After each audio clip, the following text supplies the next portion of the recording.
After the World Ends. Live, Book 8. Written and narrated by New York Times and USA Today best-selling author Jamie Thornton. Chapter 1. Amos, get me that syringe. Which one is the syringe? The needle! It's to your left. To your other left. There was a moan. Dessa couldn't tell any more if it was coming from her or coming from outside of her. Everything was dark. Had her vision clouded over? Or were her eyelids closed? Her mouth felt full of cotton, and her throat had closed like a vice, refusing to allow her to swallow saliva, so that it overflowed out the corners of her mouth. She couldn't feel her body anymore, except everything burned. Like she was on fire, like she was being consumed from the inside out. Tiana, I still don't know where Cole is. There's a pile of rubble here. I can't get through. Egg, you have to take care of it. I can't leave Dessa right now. I'm not supposed to be put in charge. Dessa never let me be in charge. You know better than that. I can't do this. Egg! A pause. You have to. Tiana, I think Ms. Winters is waking up for real this time. Oh, thank the universe. Amos, you take over for Egg. Egg, here's your new job. Wake Ms. Winters up and get her talking. Make her tell us what we need to do next. All right, I can do that. I think. I hope. I mean, probably. Everything went dark. Sound, light, touch, taste. She was floating in the river on fire. Far away from her friends, from this building, back in the race on the Sacramento River, when they had been chased by V's in the water, when they had made it to safety at the very last moment, only to find everything had turned upside down again. She didn't know how long she floated in that river set on fire in her veins by the Lyssa-virus. It could have been seconds. It could have been months. For all she knew, this was her whole entire life now. Just decades spent trapped inside this moment, outside of time. This moment that wasn't a moment at all, but was the whole universe. It was all that ever had been, and all that ever would be. But then, somehow, the river of fire began to ebb. She was floating on her back, her hair tangled around her shoulders, all of it lit on fire. But the current began to slow. At first, she thought it was a trick of her mind, some new warping to thank the Lyssa-virus for. But then the ebb of that fire sizzling in her veins became more noticeable. Undeniable, like the tide going out. Burning sensations left her fingers and toes first, drawing inward, as if both settling deep into her core and yet also evaporating. Dessa, can you hear me? Tiana asked. She can't hear you, Ms. Winters said, her voice shaky. Somehow Dessa pictured Ms. Winters barely able to stand, probably leaning against Egg for support.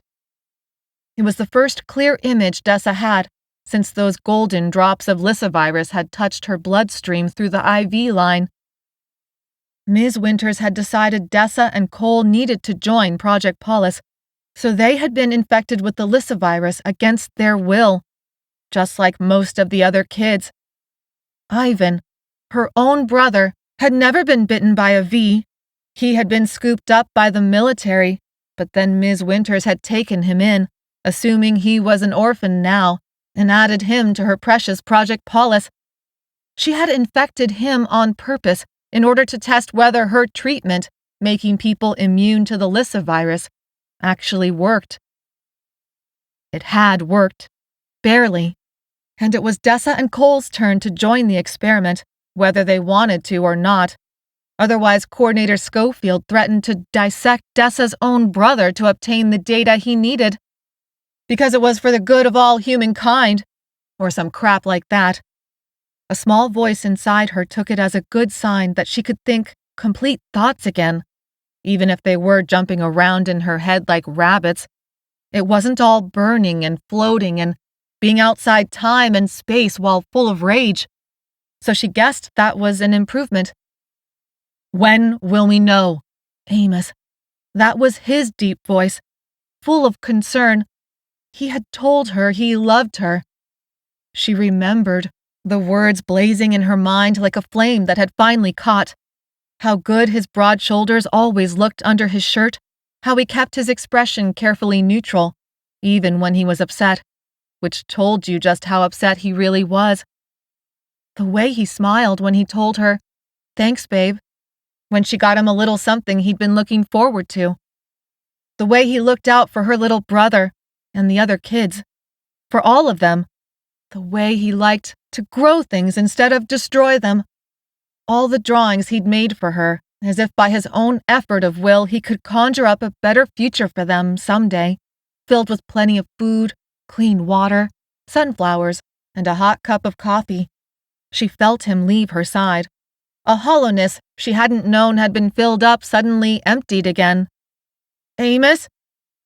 He must have come back because she felt a hand on her forehead.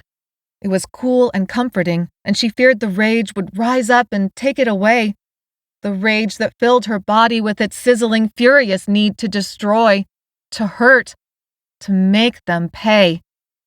And it was there, deep down at the bottommost layer of herself. But she could control it. She could ignore it. "Dessa, did you just say something?" "There is no reasonable situation where the patient should be coming out of the heavy sedation I've placed her under," Ms. Winters said. Dessa tried to flutter open her eyes, but her lids were so heavy. Her limbs were like lead. Her brain became wrapped in cotton just like her mouth, but she tried again anyway. "Amos!" It came out as a croak, but she felt his hand brush away the hair across her forehead as his other hand squeezed hers. And then she dropped away, falling back into the void. Chapter 2. Shadows clung to the corners of the room, but otherwise her vision cleared. She looked down and saw all the straps were undone. All of a sudden, she was standing on her feet, not remembering that she had even moved. Her toes curled into the rough fiber of the faded orange rug. There was the dresser, the window, the lamp. She looked around, feeling like this must be a trap, but saw no one. And the door was open. She slipped into the hallway, her feet cold on the bare cement, no sign of explosion or debris. Had she imagined the golden liquid, the burning in her veins? Those shadows clung to the ceiling and walls, making it hard to focus. She looked back into her room. Something about the furniture and window wasn't exactly right. When had the cot turned into a dentist's chair? People in white lab coats with the cuffs rolled up to their elbows brushed past her like she was invisible. They looked in a hurry, though that's always how they had looked. Always on the move, always doing something important that would save the world. She didn't recognize any of them. They were a series of pale faces covered by glasses and anxious looks, blending together like a generic lab team ready for display on a billboard that claimed they had the honor of saving the world from the Lissa virus. Blending together like a generic lab team ready for display on a billboard that claimed they had the honor of saving the world from the Lissa virus. A kernel of rage sparked as she remembered. They had infected her with the Lissa virus. They had made the Lissa virus in the first place. They had made the Super Vs. They had threatened to dissect 2 of the kids. They had threatened to dissect Ivan. They deserved to pay. She followed them to tell them off, to make them pay, but became distracted by the open door to Ms. Winters' laboratory. Broken beakers littered the countertops. Microscopes were tipped over, power cords dragged over the side of the counter to the floor like animal intestines. Papers clumped on the floor in corners like someone had crumpled and tossed them there on purpose. The fridge with the insulin and experimental combo cure treatment was open, dumped out, its contents scattered. Shadows clung to the corners and walls here, too, and she kept blinking, trying to drive them away. Dessa found herself at the viewing window that looked into the kids' room, not remembering how she got there. A terrible cry sounded. With horror, she realized the cry came from her. All 4 kids, Claire, Angela, Angelina, and Ivan, were laid out on the carpet surrounded by colorful blocks, all of them unmoving. Amos was laid out on their left, Egg at their feet, Tiana at their heads, and Cole on their right.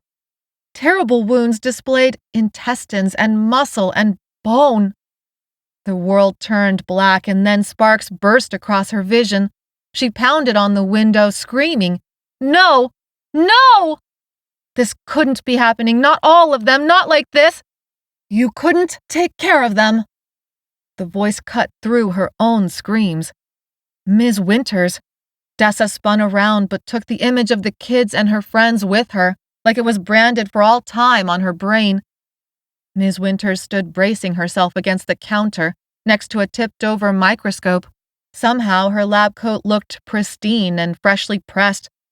Somehow her hair looked perfectly done up in a crown shape on her head. Somehow she wasn't bleeding, and the large lenses of her glasses shined, unscratched. Ms. Winters opened her arms wide as tears streamed down her cheeks, the salt water catching against the lens's edge before spilling down her face. "You were unfit! We always knew it! You always knew it! You were supposed to take care of them, but you couldn't. You never could. And now look at what's happened. They're gone, and it's your fault." Ms. Winters' words stabbed her over and over again in the gut. Dessa backed up until she bumped against the window. No, I didn't." Looking down at her hands, she saw blood on them. Rich, bright, red blood. She tasted metal on her tongue, wiping her arm across her mouth, which smeared the blood over it. She saw her jumpsuit was stained with more blood, and it was spreading. All she had ever done was try to protect those she loved. She had tried to keep them all safe. She had tried to keep them all together. There was no way she could have done this, right? But the blood on the jumpsuit and the taste of blood in her mouth spoke truth to Ms. Winters' words. Hadn't Dessa always let them down when they really needed her? Hadn't she always been too late? Hadn't she always been unfit? The rage, the violence, the knowing that deep down she would fail them so completely there would be no going back. The seeds of this had always been inside her. There was no going back. A thumping on the viewing window made her jump. Someone was pounding on the glass with their fist. But they had all been laid out on the rug, too still, dead. She didn't want to look. She had to look. Turning around, she saw Amos stood inches away from the glass, his eyes a clouded gray, his skin rippling with dark veins, his hands turned into claws with broken and bloodied nails that scratched at the glass for her, his rage building to consume them all. She stepped back in horror, not understanding, wanting this all to be over, please. Please just let this be over soon. She wanted to die. Let her die. Ms. Winters stepped forward. "You did this, and it can't be undone. There's no going back now, Dessa. You have to wake up. Wake up and see what you've done. Dessa, wake up. Wake up." Chapter 3. Slowly, Dessa woke up. The pain was gone, though echoes of it remained, like she had been hollowed out, and the burning could return at any moment to fill it up. It made her wary of moving, until she realized she'd somehow been placed on something like a pile of feather-filled pillows. For a brief, beautiful moment, Dessa transported to a time before the zombie apocalypse, before the car accident that had destroyed her family. She was sharing pillows with her mom and dad. Ivan was a baby, not quite a year old, and in their mother's lap, sleeping. They all watched a silly cartoon while cuddled on the couch, eating popcorn. Someone called her name as if from far away. It wasn't her mother or her father's voice, and Ivan was still sleeping, so she ignored it. This was where she belonged, and she wanted no interruptions. But the harder she tried to hold on, the faster the moment slipped away, until it was gone altogether, and all she had left was an aching loss. An empty feeling so large, if you looked at it for too long, The rage would eagerly fill it up until it all spilled over and burned everything in sight. "Dessa, can you hear me?" She knew that voice now, but looked longingly at the images of her parents and brother zooming away. The picture vanished altogether, and she turned circles in the dark, searching, reaching out for the familiar voice. Amos was out here somewhere. She struggled up, as if trying to break the surface of a great ocean, and when she did, she gasped for air and blinked water away and saw warm brown eyes framed by green leaves. The leaves rustled as if gently touched by a breeze. She blinked to clear the blurriness away and looked for the shadows on the edge of her vision and didn't find them. There was only Amos. His worried expression snapped into sharp focus. Alive. It had been a dream. All the blood, all the death, the kids, her friends, Ms. Winters, Amos's cloudy gray eyes. She reached up a hand and laid it against Amos's cheek, feeling the rough sandpaper of his skin, feeling the warmth and love and strength, searching his clear brown eyes for the truth. Amos was alive and unturned. It had been a terrible dream, and here was the proof. "There she is," Egg said, voice soft. He kneeled next to Amos and clapped him hard on the shoulder as his face broke into a goofy smile. His skin looked streaked with grime, but his teeth were white and overly large as he beamed at Dessa, encouraging her. "Tiana, she's awake, come take a look." "I'll be there in a sec," Tiana called out from somewhere outside Dessa's vision. "Help her sit up.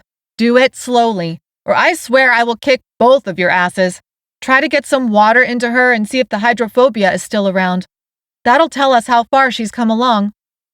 Dessa scanned the area as Amos and Egg treated her like fragile glass, helping her sit. More details began to form. They were in some sort of woodland forest. The trees were large. She thought maybe oaks interspersed with other kinds of trees. The grass was tall and green. That's what they had laid her out on. Thick, bent-over stalks of grass, lush from spring rains and new growth, which she had mistaken for feathers. "Where?" The word came out more like a croak, but she was glad she could speak at all. She couldn't finish her question, though, because right then she spotted Delmar. He stood against a far-off tree trunk, acting like he owned the world. His arms were crossed casually in front of him as he spoke to someone just out of sight, blocked by the trunk. She didn't know what it meant to see him there, until Magdalena stepped out from behind the tree. Magdalena, her thick wavy hair, wide-brimmed hat, turquoise cowboy boots, and thick patterned cloak unmistakable, even from this distance. Dessa tensed. The last encounter she had with Magdalena and her group was when they had traded Dessa and Cole back to Sanctuary for medicine. Tiana had been tied up, and Magdalena had implied they had captured Amos and Egg, too. For all Dessa knew, they were all Delmar's and Magdalena's prisoners now. Amos must have read the frantic look on her face. He brushed damp hair from her forehead. "It's okay." She hadn't realized she was still sweating from her infection. Trying to talk again, she couldn't get the words out, so she shook her head, brushing his touch away, and looked meaningfully over at Delmar and Magdalena. Following her gaze, Amos sighed. "There's a lot to explain. It's not as bad as it looks." "Yeah, it's worse, of course," Egg quipped. Amos glared at Egg. "Not helpful right now. She doesn't even know where she is or what's happening. Don't freak her out for no reason." "Don't freak her out for no reason?" Egg said, raising an eyebrow. "When exactly is the part where we should start freaking out? If this isn't it, then—" "Egg," Tiana said, her voice implacable. "Get over here and help me, and stop talking." Looking like a small child who had been placed in a timeout, Egg threw Dessa an apologetic look. "Duty calls. Sorry." Amos still held Dessa. She leaned into him, relishing the growing awareness that she was away from Sanctuary, and she hadn't turned V. It felt like an eternity since she had seen him last. She thought she might never see him again, not after she'd lost him in the battle for Sanctuary, Not after he'd been captured by Magdalena's group. Not after Ms. Winters had purposefully infected Dessa and Cole with the Lissa virus. I swear, it isn't as bad as it looks, Amos said.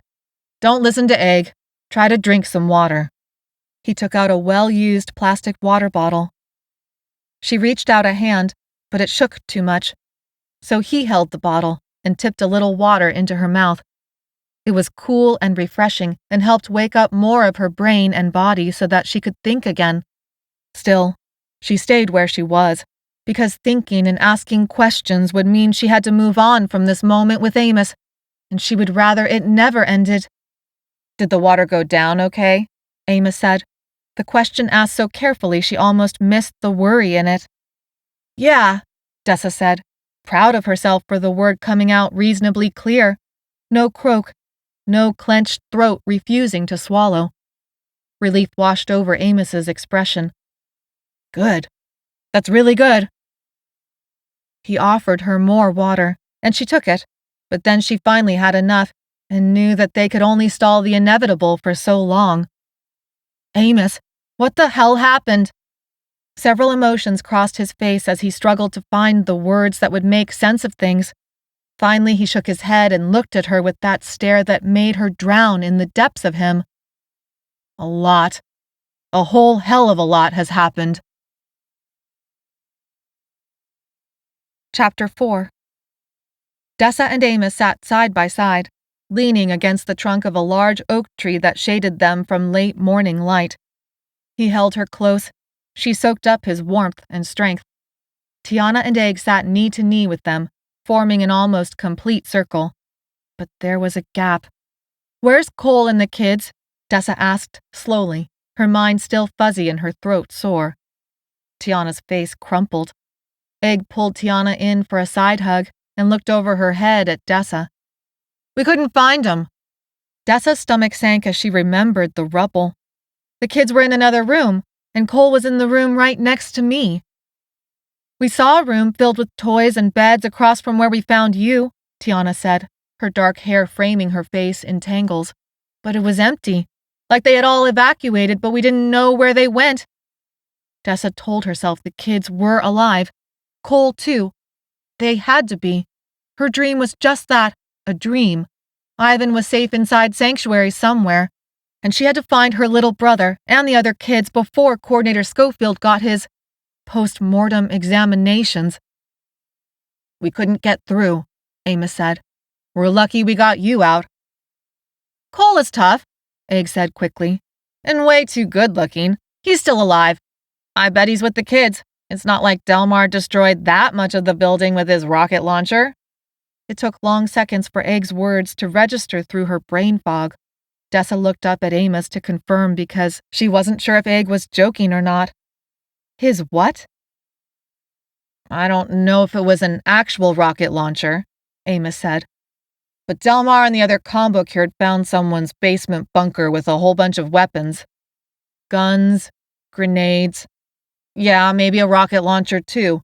I don't even think Delmar believed it was going to work. Egg shook his head. He was aiming for somewhere in the landfill and just totally missed. He said he wanted to send Sanctuary a warning. I told him not to do it. I told him, but... Dessa's mind began to spin as she tried to think through what had happened. Delmar had attacked Sanctuary, sort of, acting like a bully who was posturing to make sure others took him seriously. It definitely sounded like something Delmar would do. But things had gone wrong. Things always went wrong. I still don't get it, Dessa said slowly, remembering the golden liquid, falling in and out of unconsciousness, seeing the rubble, fighting through the swamp of infection flowing in her blood.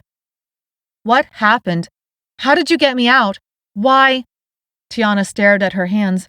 We didn't even have anything to do with it. Those strangers stayed out of it, too. They didn't want any part of it. This was all Delmar showing off. But when we saw what had happened to Sanctuary, it looked like everyone inside had evacuated, Amos continued. Except we couldn't see you, Cole, the kids, Ms. Winters. We figured you had to all be inside still, maybe together somewhere. Yeah, and we went after you all ninja style, Egg said, waving his hands around. We were diving in and out of the shadows, creeping along the walls. Amos shook his head. No, we weren't doing any of that. But we found you all hooked up to those IVs, and Ms. Winters was unconscious in the rubble. We couldn't leave you like that, not after figuring out what Ms. Winters had done. Dessa's stomach flipped as she tried to remember everything Ms. Winters had said. There was something important she was missing. But it had all been so chaotic, so terrifying, and the golden drops of liquid had hit her bloodstream like fire, searing her brain and her memories, so everything jumbled together with her terrible dream. Her mind was beginning to clear, but she couldn't sort it all out yet. There was something. But Ms. Winters was out of it, and not making much sense.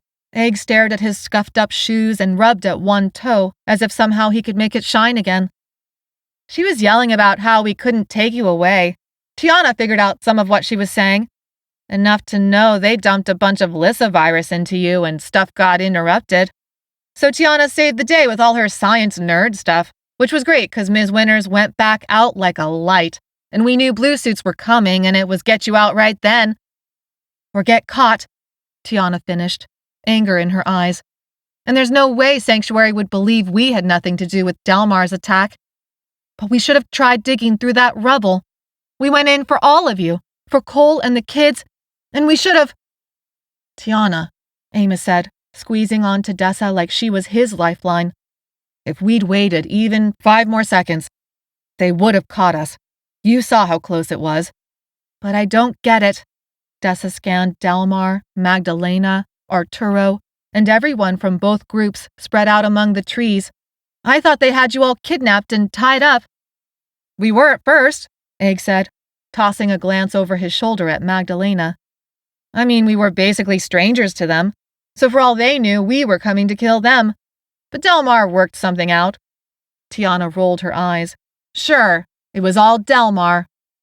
Egg looked hurt. Well, I helped. Tiana, Dessa leaned over. When they took me and Cole away in those bike trailers, you were tied up and kneeling on the ground. What happened? Tiana sighed and looked at Amos and Egg. You better tell her. I wasn't there for the first part. Egg stared at Amos, expectant. If I open my mouth, I'm just going to get in trouble. So this has got to be from you. Amos's lip curled. His gaze settled on Dessa, warming her with his eyes even though she hadn't known she was cold. I know it seems bad, but I think we can trust them. Before he could get in another word, Egg looked at Amos like he was crazy. You've got to be kidding me. That's really all you got? I could have done better than that. Amos raised both eyebrows. He had that famous deadpan control over his voice. It's like Egg said.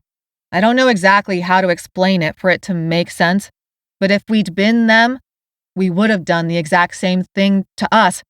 Tied us up and figured out whether we were actually friend or enemy later. By the time they did figure it out, they had already traded you and Cole back to Sanctuary. Then Delmar did his whole surprise attack thing, and we saw our chance. You're here because Magdalena and Arturo helped us when we almost got caught getting you out. I'm not saying they trust us. I'm not saying we should trust them yet, but they've got a place somewhere. Yeah, they do. Egg's eyes widened as if he had stumbled across an entire bag of candy. I heard some of them talking it over when they didn't know I was listening. There's walls and guards, and they're growing food, and they've got clean water, and even a swimming hole Riley will love. Pain washed over Egg's face at Riley's name. The 4 of them fell silent, remembering. Riley had turned Super V inside Sanctuary, and Dessa had been the one to put her down. Egg looked at Dessa. Did she get what she wanted? I get it if you couldn't make it happen. I get it.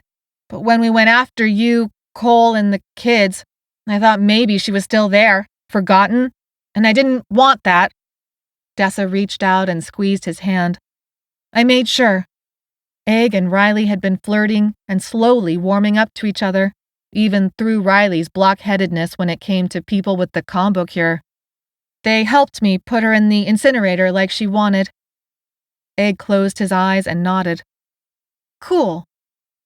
Dessa leaned back into Amos and tried to make sense of everything her friends said had happened, but it was all still so mixed up, and her brain was reaching for something important she couldn't remember. But it was this great weight inside her, and she just couldn't reach it, let alone pick it up. She didn't know what to make of Egg's description of the stranger's home. It all sounded like some sort of fairy tale. "Dessa," Tiana said, "did Ms. Winters really infect you with the Lissa virus? On purpose? Why would she do that? I tried to get her to tell us, but she was talking nonsense about viral hibernation and post-mortem examinations." Dessa closed her eyes. Cole and the kids were still alive. She had to believe that in order to keep going. But it also meant they were still in very real danger. She remembered that part clearly enough. It was seared into her brain, unforgettable. "Dessa, what is it?" Amos prompted gently. She opened her eyes and looked at her friends. They stared back at her with expressions full of care and concern, waiting. "Ms. Winters wanted me and Cole to join Project Paulus," Dessa said, halting on every word as she tried to figure out what to say and how to say it. "She forced us to join, because if we didn't, Coordinator Schofield said there was scientific data they needed from the kids, and that could only be obtained through dissection." She fell into silence after dropping that word like a stone onto the grass. It took a long second for it all to sink in. When it did, Dessa could feel the ripple of horror through Amos's arms. Egg's face paled white as a sheet, and Tiana blinked fast as she clenched her teeth. "Do you mean autopsy?" Tiana said finally, her voice small. "Coordinator Schofield said dissection," Dessa said. "Like he doesn't even see the kids as human anymore. He said the only way to know if the Project Paulus treatment really worked was to examine all the deep organ tissue under a microscope. And the only way to do that was to take Ivan and one of the twins and—" She couldn't say the word again. It was too horrific. Tiana shook her head as if in denial. "But how does that make you and Cole? Why would— They couldn't possibly think, even I know." "It's a bait and switch," Dessa said, her voice flat and her insides going numb. "I know it, and you know it. Coordinator Schofield said if me and Cole joined Project Paulus, they wouldn't have to do any sort of deep tissue stuff to the kids, to Ivan. Ivan and the other kids were trapped inside Sanctuary with monsters worse than the Super Vs now." "But that doesn't make sense," Tiana said. It wasn't a question. Egg's head swiveled back and forth between Dessa and Tiana. "I don't get it." Dessa bit her lip, but it was Amos who answered, even as Dessa shook in his arms. Not because of Dessa, but because Amos was trembling with tension. "Dessa and Cole joining Project Paulus doesn't get Coordinator Schofield the data he wants," Amos said, his voice emotionless. Dessa held on to Amos to let him know that at least for right now, she was still alive, he was still alive, and they were together. He slowly stopped trembling but didn't let go. She hoped he never let go. "I knew things were bad," Tiana said through her teeth as she clenched her fists in her lap. "But I never would have imagined—" "What?" Egg said, his voice going shrill. "I don't get it." "Egg!" Tiana said, exasperated. "They'll dissect the kids anyway. Maybe Cole too. They lied. Getting Dessa and Cole to join Project Paulus doesn't change anything about what they're going to do except that it maybe stalled things. They figured we were too stupid to figure it out," Dessa said. "And they were almost right." Egg frowned. "Then we have to get him out before Ms. Winters can—" "I always knew she was a sociopath." Delmar's voice floated up as he approached. Dessa winced. How much had Delmar overheard? She didn't know what he would do with the information. Maybe nothing, maybe something terrible, though she couldn't imagine what. "So did I hear right that you've turned into one of Ms. Winters' freak science experiments now?" Delmar said. "The combo cure would basically kill you?" Amos tensed. "Is that a threat?" Delmar released a laugh. "Or maybe that's important info, so we don't accidentally kill her if she gets bit. Calm down, quarterback." Calm down, Dessa said, even as she placed a restraining hand on Amos's arm. She remembered Delmar's sneer when he'd discovered her, Cole, and Tiana outside the Lunar Development Agency in the town of Crow's Landing. Anger rose inside of her and tasted metallic on her tongue.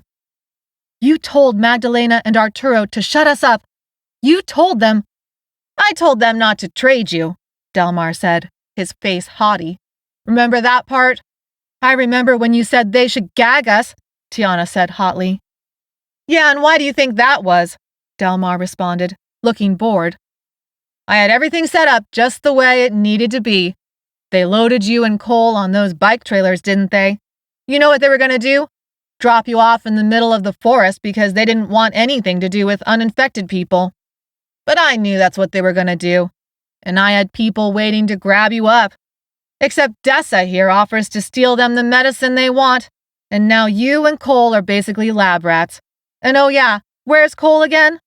Either dead or a prisoner inside Sanctuary now, thanks to you. And if you had kept your mouth shut, I would have gotten my way, which would have kept you and Cole uninfected. And you would both be here right now. Dessa's cheeks flushed with heat and humiliation. That's not what happened. That's not. Stop it, Delmar, Amos said, steel in his voice. Dessa looked at Egg and Amos. Were you waiting in the forest? Is that true? Egg nodded slowly, like he was apologizing. Amos winced. Yeah. Just because you can twist things to sound like you're the hero doesn't mean it's the truth, Tiana said to Delmar, hot tears filling her eyes. Don't act like you did any of this for us. You did it for yourself. You stole all our stuff, and you don't care about any of us. Whatever you're really planning, it's convenient to you right now that we're alive. That's it. Right. Delmar rolled his eyes. Sure, if that makes you feel better about how much you all messed things up, go ahead and tell yourself that. I'm a survivor. That's what I know. And I'm pretty sure you're all alive right now because of me. Delmar looked meaningfully at the scar on Tiana's arm, which marked the spot where he had dumped in his own combo-cured blood to keep her from turning V. I don't care, Dessa said. I don't care about any of this. We're alive. We're together. If Delmar helped with that, fine. But the kids and Cole are still in there. They aren't safe with Sanctuary anymore. They threatened to dissect my brother. What are we going to do about all that? And then, with a shock, Dessa's mind cleared, and she remembered. Your second and final treatment cannot be administered until 24 hours have passed. But we must not exceed 5 days, or the treatment will fail, and you will turn. Panic bubbled up in Dessa's throat. She looked at her friends, but they had all broken into a heated conversation about the kids, about Cole, about what to do now to save everyone. She had forgotten. In the chaos of being infected, and then the explosion, she couldn't even say exactly when she had gotten the first treatment. But clearly Tiana had made it happen, or Dessa would have turned V by now. But the treatment wasn't finished. She had been so glad to wake up from the nightmare, find herself unchanged, and see her friends and Amos alive, that she hadn't remembered until this moment. She had 5 days to get the second treatment, or she would turn V. Amos and her friends had meant to save her. They might have just doomed her. Chapter 5. Dessa pressed up on shaky legs and took a step, the thick grass flattening under her weight. Amos stood. Dessa, what are you doing? Tiana looked worried. But they didn't know. Dessa's heart cried out at the unfairness of it all. She couldn't bear to tell them. She couldn't. Not yet. Is it the fevers? Tiana said. Is the hydrophobia back? We don't know how the treatment works, so maybe there's some side effects. It sucks you were forced into it, Egg said, forcing a light note into his voice. Always the one who tried to make things easier to endure by trying to turn it into a joke for them. It really does. But I'm not gonna lie. I would have been the first to sign up to join Project Paulus if they'd asked. Do you see how many cookies and sodas and chips and toys they throw at those kids? There it was, The perfect opportunity to tell them, but something inside Dessa resisted. Once they knew, this idyllic moment in the forest would vanish. They would hate themselves. It's nothing. Dessa didn't look at them, even as her mind worked furiously on what to do. She stuffed her hands into her pockets and felt the crunch of a plastic package. Taking a deep breath, she told herself she had 5 days. The truth could wait a few more minutes while they enjoyed being alive and together. She forced a smile onto her face and turned around. I just remembered I saved this for you guys. 'Cause yeah, you're right, Egg. They basically showered me and Cole with cookies and lemonade. So, live it up. She pulled out the package of cookies and tossed it over. Egg brightened. Sweet. You better share that, Tiana said to Egg. Amos didn't say anything at all about the cookies. He looked at her like he knew she was hiding something. Dessa. A flash of turquoise caught Dessa's attention. Magdalena and Arturo crossed the grass, approaching them. Dessa had never been so eager to see people she thought might not mind seeing her dead. Anything to interrupt this moment and delay the inevitable. The two siblings walked with purpose and like they were in charge. Their resemblance as brother and sister was uncanny. She couldn't remember the last time she had looked in the mirror with Ivan next to her. Did they look like that? Would the two of them ever get a chance to grow up like Magdalena and Arturo? Magdalena's curly, dark brown hair was tied back into a loose ponytail now, hat tipped back off her head. Hints of her jeans peeked out from underneath a cloak. Did you ask her yet? Magdalena asked Delmar. Magdalena had said she was in college, studying Greek and Roman mythology when the Lysivirus took everything down. Dessa could almost picture her walking some stuffy campus with an armful of books in one hand and a hot coffee in the other, wearing glasses and debating heatedly with other college students about stuff that only mattered to them. There was a surprised spark of jealousy that rose inside Dessa. Maybe not that big of a surprise. Growing up, Dessa had longed to go to college and managed great grades in spite of being moved around so much in the foster care system. But college was never going to happen for her now. I was getting around to it, but got too busy talking her off a ledge again, Delmar said. Amos took an aggressive step toward Delmar. Delmar gave some silent signal that brought out several people Dessa recognized from farm, who moved in and crowded Amos back. Delmar, what the hell? Tiana said, scrambling to her feet and backing up. Magdalena raised a concerned eyebrow. Arturo shook his head. Egg protected the cookies and got out of the way. You really gotta stop pissing people off, man. You're too good at it, and it's not getting us anywhere. Egg, I keep telling you that you're not good enough at it, Delmar said, no apology in his voice. Are we done with this testosterone posturing? Magdalena said, rolling her eyes.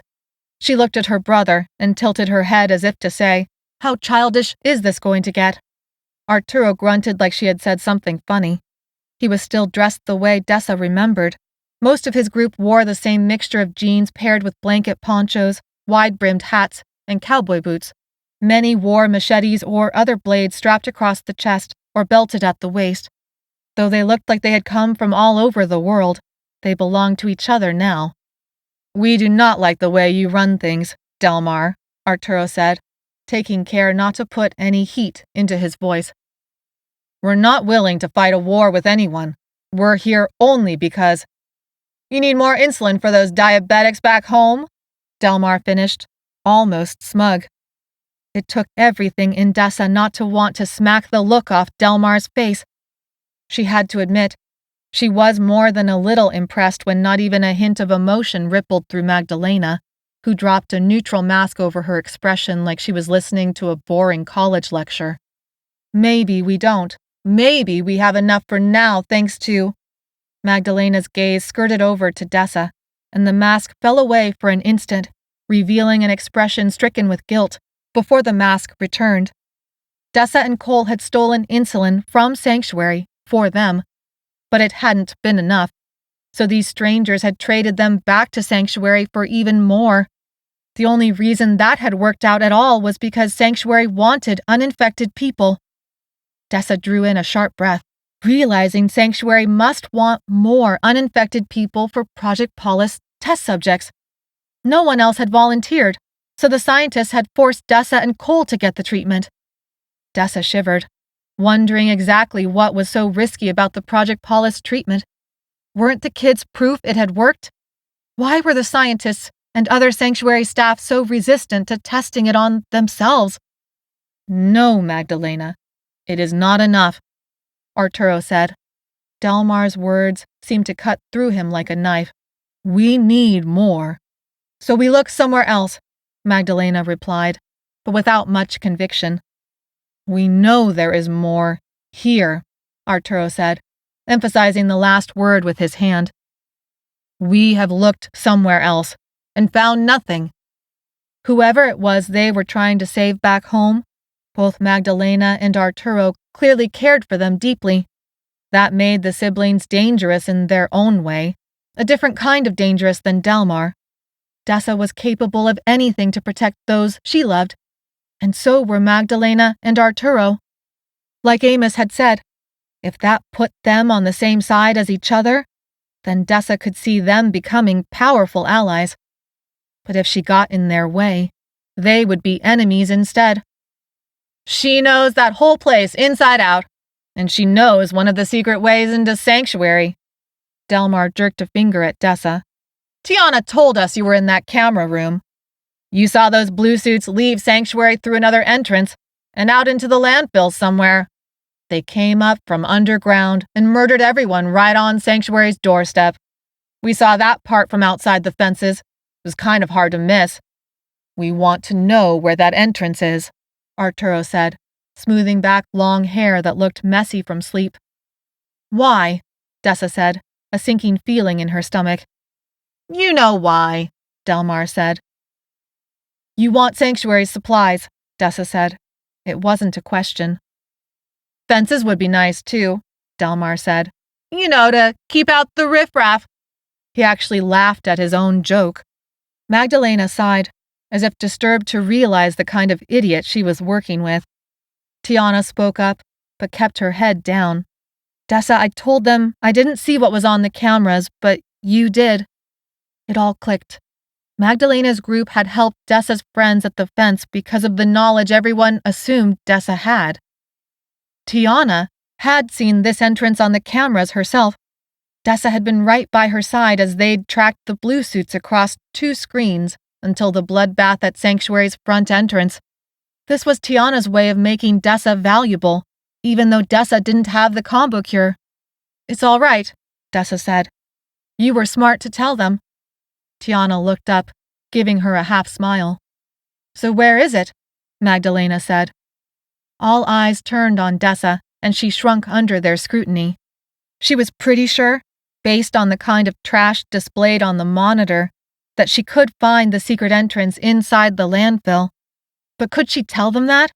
Cole and the kids were still in there. If Delmar and the others waged war against Sanctuary, could Dessa and her friends really get Cole and the kids out in time? It had already been one close call. She wasn't sure their luck would hold out for another. But then she remembered her luck was going to run out in 5 days. Sanctuary had the treatment she needed. If Sanctuary fell, she was a goner. If she didn't get back inside Sanctuary, she was a goner. If Delmar got his way, they were all goners. Somehow she had to juggle all of these competing, conflicting goals and make things come out the way she wanted them to be together and safe. If she won't tell us where this entrance is, Arturo said, then we have a problem. Delmar's expression hardened. Oh, she'll tell us. Just for spite, Dessa almost told him to go to hell. That she absolutely over her dead body was never going to tell him anything he ever wanted to know if it was the last thing she did. But unfortunately, Delmar knew her too well. She was an open book when it came to what mattered to her. Keep those she loved safe. I'm not going to tell you, Dessa said, slowly, just the barest hint of a plan forming in her mind. I'm going to show you. Delmar rolled his eyes and opened his arms wide to take in the whole world. Like I'd let you send us on a fool's errand. Of course you're coming with us. Arturo rounded everyone up, calling out for them in Spanish, while Delmar did the same in English. Soon, over 4 dozen people came out from the trees and tall grass. They weren't all going in, most would stay back, but everyone would help observe. Everyone had the combo cure except for Dessa. The combo cure meant they'd been infected with the Lissa virus, but then had gotten the Borrelia hallucinari into their bloodstream in time to prevent them from turning V. The genetically engineered bacterium fought the virus in the bloodstream, but came with its own side effects. Ashy, aged skin, memory problems. According to Ms. Winters, the combo cure would wear off someday, and everyone standing around her right now would turn anyway. That was another reason she couldn't let Delmar win. It didn't matter how wrong Sanctuary was, or how many terrible things they had done in the name of saving the world from the Lissa virus, or how she had to get the kids and Cole away. Ms. Winters was working on something that could prevent the combo cure from wearing off, and Dessa was living proof that it was possible to become infected and be immune. But she would only stay living proof of that for 5 more days. They were on the move beneath the oak trees in less than a minute. Past the trees, the rolling green hills blocked Sanctuary and the landfill from view. The sky was so bright a blue it hurt her eyes. Delmar's people wore random work clothes from their days on farm, mostly jeans, t-shirts, and sneakers.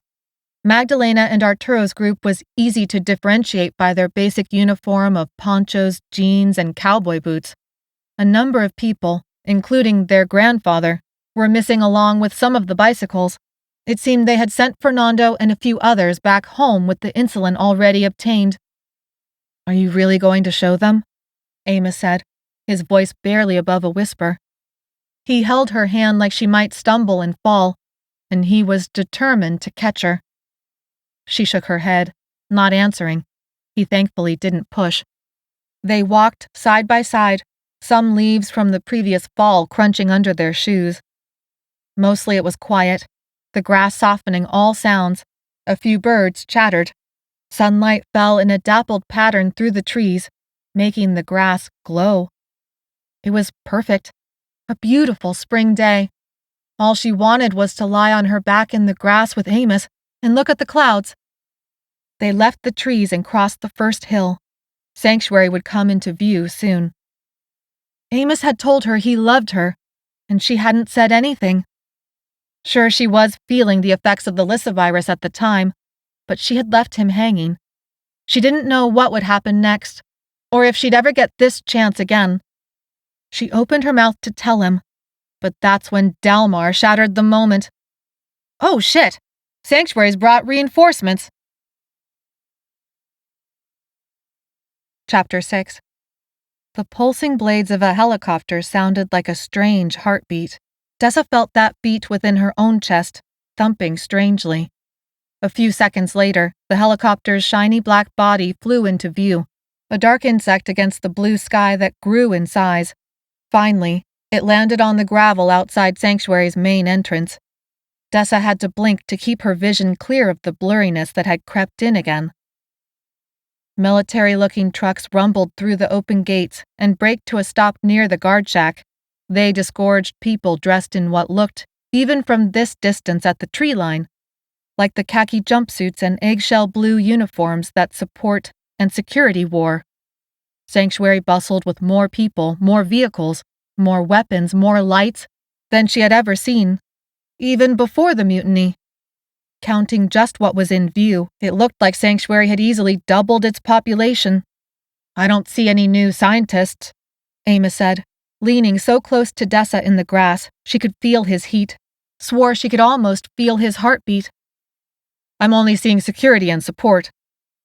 Magdalena and Arturo called their people back to the safety of the trees, but Delmar and the others from farm, along with Dessa and her friends, crept closer. They hid themselves from Sanctuary's view behind the steep slope of a rolling hill, the grass like a bed of feathers, and watched. With vision still blurring, Dessa searched for the telltale white lab coats that marked the scientist division, but found none. The helicopter's blades still spun, slowing down now, but her own heartbeat didn't settle. The organ thumped hard and loud in her chest, like it had a mind of its own. She was being pulled in too many directions, and everything was covered in a strange layer of fog. Was she reacting to the surprise and fear of these reinforcements? Or was this a sign the symptoms from her infection were creeping back? Egg crouched next to her, his mouth gaping open. Where did they come from? Tiana kneeled on the other side of Egg, laying herself almost flat on the grass. Ms. Winters always said there were other camps, like where we first rescued the kids. You know the official name for this place isn't Sanctuary. Its real name is Camp Pacific. What are you talking about, Camp Pacific? Egg interrupted, incredulous. What kind of dumb generic name is that? About as dumb as Camp Tatum, Camp Eagle, and whatever other names they came up with for the other camps, Tiana replied sarcastically. I swear Ms. Winters even said there was a camp set up on the ocean off the coast of California. There's at least a half dozen camps, maybe more. So that's where all these reinforcements came from, Amos said grimly. From one of those other camps. Probably, Tiana said. Egg frowned. Well, what do we do now? Dessa blinked again, trying to narrow her attention to the trucks. People dressed in support khaki unloaded a lot of stuff. The picture cleared for a moment, and she saw it was weapons. Guns, missile launchers, military-grade suitcases. Get back to the trees, Delmar finally called out from further down the grassy slope. He was too far away to have overheard Egg's question, but his command made sense all the same. Their plan for Dessa to show them a secret way into Sanctuary was on hold until they could figure out exactly what they were up against now. Dessa's heart caught in her throat. She couldn't go back. That was what the thump in her chest was telling her. The blurriness in her eyes, the fog in her brain. Everyone retreated to the trees, except Dessa didn't move. Just a few steps would put her over the slope to block her from the view of the trees. Then it was a clear path over another smaller hill and across the flat ground that led to Sanctuary's gates. All sounds faded. Her vision turned into a tunnel that only revealed the path forward, the path that would lead to her second treatment and keep her from turning V. It didn't make sense.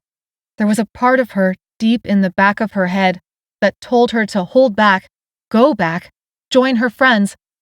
But the words were faint, and the helicopter blades and her thumping chest easily drowned them all out. Before she even knew what she was doing, before she knew she had even made the decision, she dropped over the slope and rolled out of view of the trees, of her friends, of Amos. Grassy smells filled her nose. Green and blue colors took turns swirling into view as she rolled gently down the hill like she was a little kid out playing. Eventually, her body stopped rolling, but her head still spun. She propped herself onto her hands and looked up the slope, fearing she'd see Amos coming down it. He would try to stop her. But Sanctuary considered all the combo-cured traitors now. That included Amos, Egg, and Tiana. The slope remained clear. The only mark on the grass was a faint path of lighter green where her rolling body had momentarily tamped it down. She regained her feet, that strange thumping in her chest still strong and overwhelming. Another few steps, the grass soft underneath her feet, and she was over the next slope. It went faster than it should have, and a part of her brain screamed that she had lost time. She had gotten down the hill's slope without knowing it, or feeling it, or realizing that it had happened until it was done. She took a deep breath, and then another, struggling to regain control of her body. She needed that second treatment. She needed it so badly she would die without it. No, it was worse than that. She would become a monster without it. She shook it all off. There was time to fix this. Her khaki jumpsuit, covered in grass stains, would still make her an obvious figure approaching the gates. That was okay. That was what she wanted. She was one person, known to Sanctuary, part of Project Polis now. Wearing their uniform, Sanctuary would let her back in. She would get her second treatment and figure everything else out later. Less than 100 yards from the gate, she startled, coming back from another time gap with no memory of crossing the clearing. The efficient buzz of activity and machines filled the space behind the fences. At least a dozen blue suits with guns stood sentry at consistent intervals along this section of fence. Shouts and movement at the gate told her she'd been noticed. She did not slow down. The grassy hill was at her back. The blue sky was above her head. The gray gravel and cement that held her relief was in front of her. She ran for that relief. The guards shouted, but her ears felt full of cotton. She couldn't understand them, though she had enough sense, barely, to raise her hands up and show she carried no weapons. "Please let me in," Dessa yelled, her mouth so dry it was like a desert. "I'm part of Project Paulus. Talk to Ms. Winters." Her voice carried. Even through her blurry vision, she could see the way activity increased, the way one of the blue suits brought up binoculars for a better look. Had her friends even noticed she was gone yet? Was Delmar cursing her very existence? It didn't matter. And the heartbroken look that would form on Amos's face when he realized. Dessa stumbled. She should have told him or left a note or... Her brain fogged over again. There wasn't time for any of that. She was pulled toward the only place who could save her now. She needed the treatment within its walls. Ms. Winters had done this to her. Ms. Winters had pumped her full of lyssivirus against Dessa's will, and there was no going back now. Not with the way her heart thumped in her chest in time with the helicopter blades. No, there was something very wrong with her, and it would only get worse until there was no stopping it from turning her into a monster. She took a few more steps, but then her ears cleared of cotton, and she heard someone yelling at her to go back. Her fingers and toes went numb because that command didn't make sense. She took another step, and then another. The sharp report of gunfire cracked the air. Dirt kicked up in front of her, making her flinch back. "I'm with Ms. Winters! Talk to Dr. Winters! I'm part of Project Paulus!" She blinked, and blinked again. There, blue suits were on their radios. All she had to do was wait. The guard who shot at her was going to get an earful from Ms. Winters. She bit her lip and held her hands up, even as they felt as heavy as the heart in her chest. The radios lowered. Dessa lifted a foot to take a step forward, so sure of what would happen next. A deep masculine voice boomed out, stopping her foot in midair. "Leave now, or we will shoot to kill!" Another gun fired, kicking up dirt and pebbles that sprayed her jumpsuit legs. She stumbled backward, shocked. Her vision cleared, her pulse picked up, but her heart no longer thumped strangely in her chest. All of a sudden, like she had left the fog behind, she realized the danger she had put herself in, and what was happening. More shots kicked up more dirt, forcing her to scramble away on hands and feet. They weren't going to let her back inside Sanctuary. Chapter 7. With her heart pumping loud in her chest, Dessa ran. The gunfire continued, but she wasn't injured. They could have killed her if that's what they really intended. So they didn't want her dead, but they weren't going to let her inside either. Eventually she ran up and over the hill's slope, vanishing from Sanctuary's sight, but now in view of the trees. Her legs turned to jello, and she spilled onto the carpet of grass in her confusion. She stared at the ground, even as people came up and surrounded her. They should have let her in. Between the time gaps, the strange feeling at the center of her chest, the confusion, the gunfire, her mind spun, unable to land anywhere that made sense. She needed her second treatment, but Sanctuary refused to let her in. The realization of what that meant stunned her into looking up. Amos, Tiana, and Egg stood around her. Their faces wore expressions of hurt, betrayal, confusion. She flinched with embarrassment. Behind them, Delmar, Magdalena, Arturo, and a few others had gathered. They looked mean, angry, suspicious. She had run away from them to throw herself on Sanctuary's mercy, and Sanctuary had thrown her right back out. Now would be a great time for her vision to go blurry again, so she didn't have to look any of them in the eye. Even Amos. Especially Amos. But her vision was crystal clear, the fog gone from her mind, her heart beating fast, but otherwise regular in her chest. Why had Sanctuary refused to let her in? What was that about? Delmar said, stepping closer, scorn thick in his voice. Were you really trying to run away from us? And they just spit you back out. You thought they wanted you, that they would take you back with open arms? You're worse off than we are. You got to stay inside Sanctuary all those months, and you got to look at that camera. That's the only reason we need you around now. But don't forget for a second, that's the only reason you're worth anything to us right now. There was a long silence. Delmar's words burned. No one spoke up to contradict him. None of them knew her situation. Not all of it. They didn't know she only had 5 days left until she turned. She wanted to tell them everything, take back that confused look on Egg's face, the disappointment that fell off Tiana in waves, the way Amos looked at her, heartbroken. But she couldn't dare tell them yet, not in front of everyone else. All of a sudden, Egg stood up and plastered a big, goofy smile on his face. He slapped Delmar on the back, making sure they all knew that Egg thought this was just one big joke, and everybody could get along just fine after all. That's some big words from my buddy Delmar here. But Dessa has got it locked down. You don't have to worry about her. She just lost it for a second. You know her little brother's in there, right? So she freaked out. She wanted to see him, and the whole being infected with the zombie juice against her will made her a little loopy. I think we've all been there. I mean, the combo cure does some seriously messed up crap to the mind. We all know it. But now she's back to herself, and I think you've got this all wrong. Sanctuary not letting her in gives her more street cred. Now you know you can trust her to help you because they almost killed her. Magdalena looked at Egg with something between being impressed and dumbfounded. Arturo tilted his head, considering. The two siblings exchanged a silent message as Delmar huffed, rolling his eyes, but not saying anything else.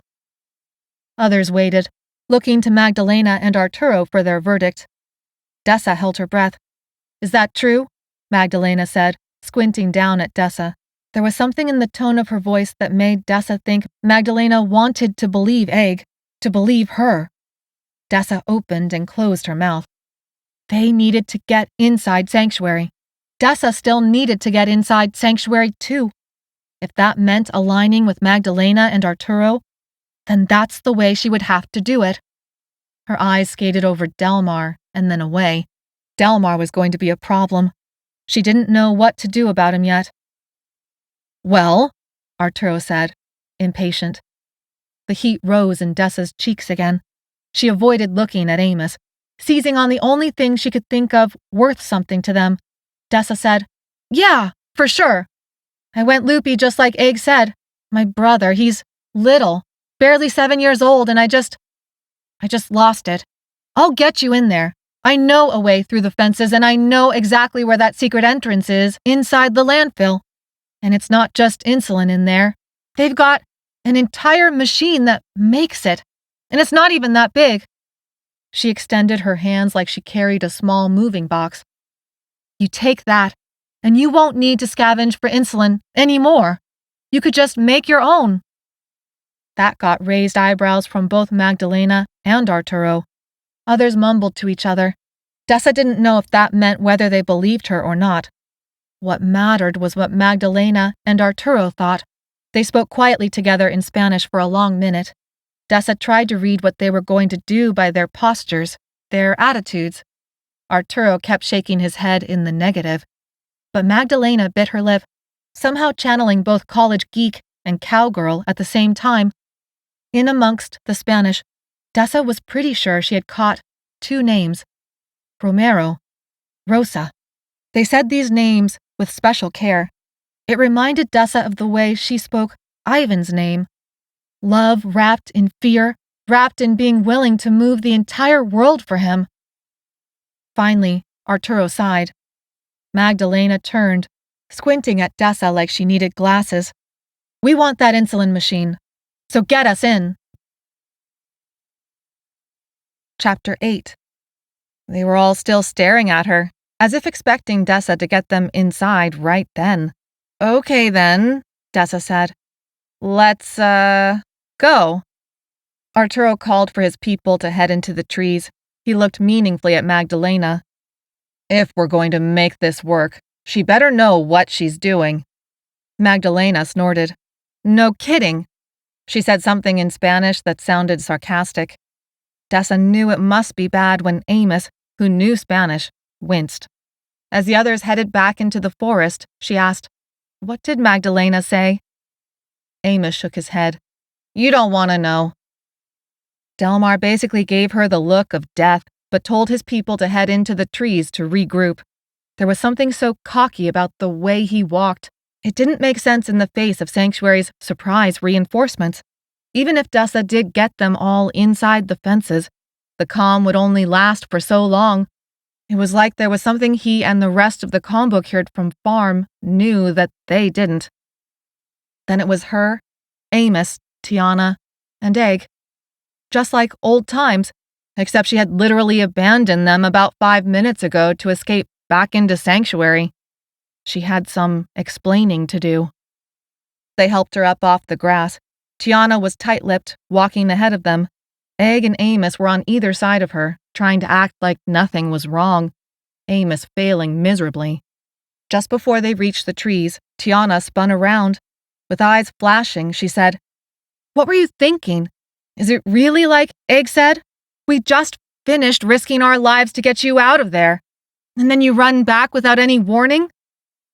There wasn't time to explain. Dessa winced because that was a lie.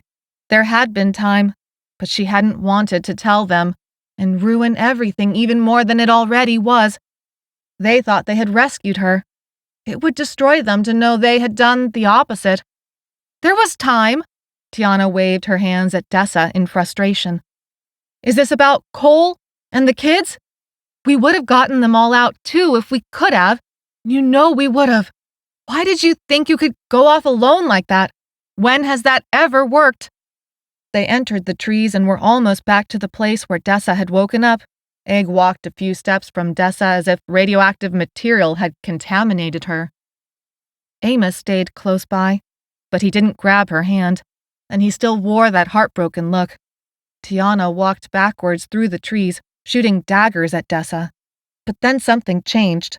The fight in Tiana drained away, and now she examined Dessa like she had just realized there was a puzzle in front of her. What about that whole getting back into Sanctuary and taking it over thing? Egg said, stuffing his hands into his pockets. 'Cause I don't think I want Delmar in charge.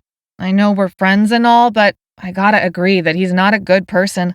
The strangers seemed pretty intense about getting that insulin and, you know Delmar. He's gonna keep going until he gets what he wants. Tiana kept giving Dessa that scrutinizing look, like she was placing Dessa under a microscope to examine every inch of her and had found something that wasn't making sense. She let Tiana go for it. She deserved it, and the longer they talked, that meant the longer they could still believe they had rescued her. Amos met Tiana's eyes. Tiana, stop! Tiana frowned and looked away. Amos, heart in his eyes, caught Dessa's gaze. What's wrong? Just tell us. We'll figure it out together. Like you figured it out with Magdalena and Arturo? Dessa said, her own heart caught in her throat. They said all these lies. First they didn't know you, and then they didn't trust you. And then they had you tied up, and then you were with them willingly. That's what they told me. But you got my drawing, Amos prompted. Yeah, that was my idea, Egg said. I knew you were smart enough to figure it out. Crows landing on the moon? That moon shop was a riot. Out of all the places they could have chosen to meet up, they picked that one. Dessa. Amos started again, ignoring Egg. I don't know what I did. I don't know what we did. I've been trying to find a way for us to all be together, but you have to tell us what's wrong. You mean besides being shot at? Not knowing if Cole and the kids are okay, and if they are okay, knowing that sooner or later Coordinator Schofield is going to dissect them? Dessa said. Oh, and getting ready to help Delmar, of all people, to take over Sanctuary? Tiana stopped walking. The three of them had to stop too or run her over. Now Tiana's anger completely emptied out. like it had never been there in the first place. Her expression grew concerned. Yeah, besides that, the four of them were under a large oak tree, its branches weaving an incredibly powerful pattern above them, the leaves dappling the sunlight. The rest of the group was ahead, giving them space, but it wouldn't last. Dessa shook her head, gulping down a sob. She didn't want them to know. They shouldn't have to carry this burden. Egg and Amos looked at each other over Dessa's head. Tiana stepped away from the trunk of the oak tree until she stood just inches from Dessa. Her gaze was intense, not burning like coals, just probing, determined. What is it? You have to tell us. You can't keep this from us, whatever it is. You have to tell us. Where was that rage when she needed it? All she could feel was this hollow grief as she imagined the lyssivirus running free to replicate throughout her bloodstream. 5 days. She felt a comforting hand on her back. Amos. He offered his strength, his confidence in her. She wanted to lean into it and never leave it. But 5 days from now would change everything. If Sanctuary was going to shoot her on sight, then what chance did she have to finish this treatment in time? No chance. That's what her gut said. She was going to turn. Tears leaked from her eyes and tracked down her cheeks, tickling her skin. Amos wiped them away. Tell us, babe. You've got to tell us. Hey, whatever it is, it'll be all right, Egg said, patting her on the shoulder. Dessa took a deep, shuddering breath. Ms. Winters made me and Cole part of Project Paulus. But when you rescued me, I'm not done. I'm not done with the treatments. I'm infected with the lyssivirus, and if I don't get the second part of my treatment within the next 5 days, I'm going to turn into a V, and there won't be anything that can stop it from happening. They looked at her, and then at each other. Crap, Egg said. Chapter 9. A low whistle sounded. Her 5-day deadline barely had time to sink in, but they all went on high alert. What is it? Egg said. Magdalena spoke sharply to Arturo in Spanish, pointing into the trees. Dessa followed the line her arm made, but couldn't make out anything in the dappled light. Infected, Arturo finally said, loud, in English. Dessa's palms began to sweat. She took a quick, invisible inventory, and then checked her pockets to make sure. No weapons, no food, no water. She searched the ground and picked up a rock just bigger than her palm. Amos and Tiana had knives. Others had machetes, bats, and sticks. Egg searched among the leaves and came up with some rusty barbed wire. He held it up in triumph, and then looked it over as if thinking through how that would work in an attack with a V, and then tossed it aside to grab a broken tree branch. Dessa had no idea how many Vs were headed their way, but Arturo and Magdalena issued instructions to their people, and then headed deeper into the trees. Delmar and the combo cured from farm followed. There wasn't a gun in sight, though Delmar was supposed to have found a basement full of weapons. But out here the sound of gunfire would only draw more Vs, and maybe even Sanctuary's reinforcements, down on them. Dessa remembered the mob Magdalena claimed her group had distracted away from Sanctuary's fences. Were these part of that mob? Or was it a different group of Vs? There could be less than a dozen, or hundreds, about to descend on them. Egg swung his branch through the air. The last foot of it broke off, scattering bark everywhere. He lightly tapped the branch against his thigh, and the whole thing broke in two. Wow, that's not good. So what do we do? I think we stay together, Tiana said, looking at Dessa. Dessa winced. I got it, Tiana. Loud and clear. Sorry, Tiana said. That's not what... Sorry. I want to catch up with Magdalena and Arturo, Amos said, nervous energy making him bounce from foot to foot. See what they're going to do. I thought you said we could trust them, Dessa said. I said maybe we could trust them, but I don't know yet. I want to see how they're going to fight. That's when she felt something in the air change. Nearby birds stopped chattering. Insects went quiet. She crouched to the ground, letting the tall grass act as a visual barrier. The smell of soil was strangely wonderful. Her friends joined her, and then they headed into the forest after Magdalena and Arturo. The V's might be slower than they were 6 months ago, but depending on how many, they could still surround and overwhelm you. Dessa's pulse picked up as her body screamed for her to run, but her mind knew that going slow and steady was safer. They hadn't yet been noticed, and the longer they could keep things that way, the better. She shivered, thinking about the 3-story tall fences that surrounded Sanctuary and kept out the V's. Things moved fast outside the fences. As her adrenaline picked up, her body remembered how to act, how to move.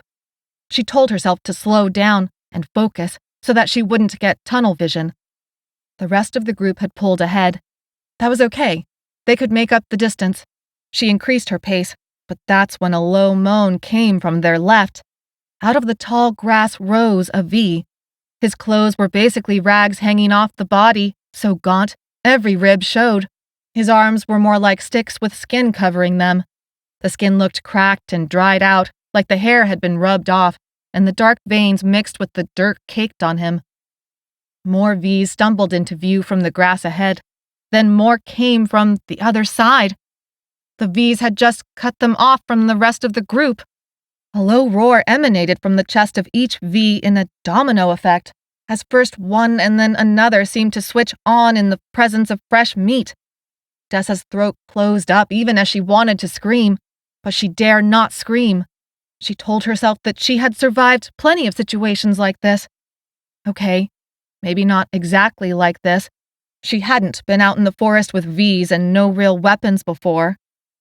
Amos looked around with wide eyes, thinking hard. Up ahead, the larger group drew many of the V's their way. Signs of fighting began. Grunts, strikes of wood and metal on flesh, thumps on the soil. We need to run. Amos pointed at a gap in the V's that would take them deeper into the hills. Its direction sloped up into boulders and more trees. On my count. 1, 2. The closest V locked onto their group and roared. His lips had dried away to show blackened teeth that opened wide and then snapped at the air, as if imagining their flesh in between. 3. They ran, no longer trying to hide. Now their only chance was speed. Dessa looked over her shoulder. The V's followed, more than a dozen, rage filling them and adding to their speed.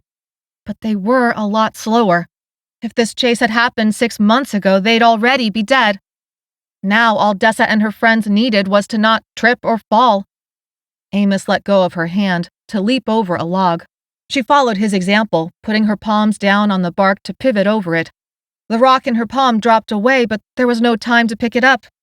They took what looked like a deer trail that wove between the trees and sloped downhill. That wasn't good. They wanted something that sloped up. It would give them a better vantage point and more hiding places. Amos turned, finding the markings of a different trail. Suddenly, they hit a field of boulders and had to scramble across.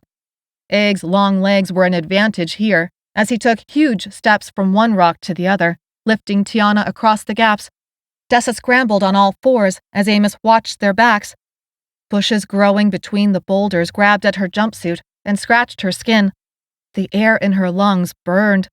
Her heart pounded so loud in her chest, she swore the V's could probably hear it from a mile away. They crossed the boulder patch and hit rocky dirt. Amos caught up. She was behind him, right on his heels, as he picked a path forward. Egg and Tiana turned the corner on the uphill slope and vanished from sight. We've almost lost the V's, Amos said, his breath bursting out of his chest. Pebbles slipped out from beneath their feet, rolling down. If they could get out of sight and wait this out, the V's would find a new target and wander away on their own. Suddenly, Amos grunted. A stone the size of Dessa's head rolled out from underneath Amos. She hopped out of the way to keep it from crushing her ankle. Dessa! Amos said, his voice strangled. She watched in horror as he lost his balance, wildly waved his arms around, and then tripped backwards, sliding right past Dessa down the slope to the waiting V's. She lunged for Amos, missed, and then sprinted after him. The roar from the V's grew as they saw their prey come that much closer. Amos!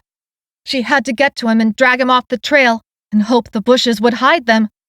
Her lungs were on fire. Her heart wanted to burst out of her chest. The slope took her feet out from under her, and she closed the distance with a slide on her knees in the dirt. Trying to prop Amos up, all he did was collapse over to his other side. "Amos, what is it? Can you move?" Dessa should have asked that first, before trying to move him, but the V's were closing in.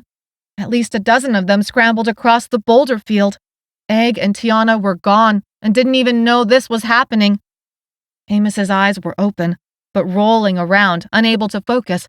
She patted him down, starting at his feet and moving up his body, trying to find the injury, trying to figure out what to do, as her pulse jackhammered. At his head, through his hair, her hands touched something wet. She brought them back out into the sunlight. Fresh red blood covered them. Amos had hit his head, and the V's were only feet away. There were too many of them. She was out of time to get Amos off the trail. Dessa stood, putting herself between Amos and the V's.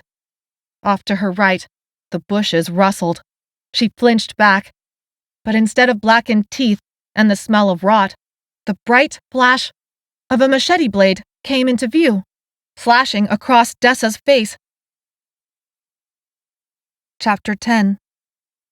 Blood sprayed dark red into the air. The blade embedded itself in the forearms of a V about to grab Dessa's jumpsuit. She stumbled backward, tripping over Amos. Magdalena stepped onto the trail, her turquoise cowboy boots flashing color like a peacock's tail, as she swung the machete again. Arturo emerged from the bushes next and mowed down 2 more V's. Their blades flashed silver and then darkened with blood. Blood and guts spattered the bushes on either side of the trail as the siblings slashed their way through the V's.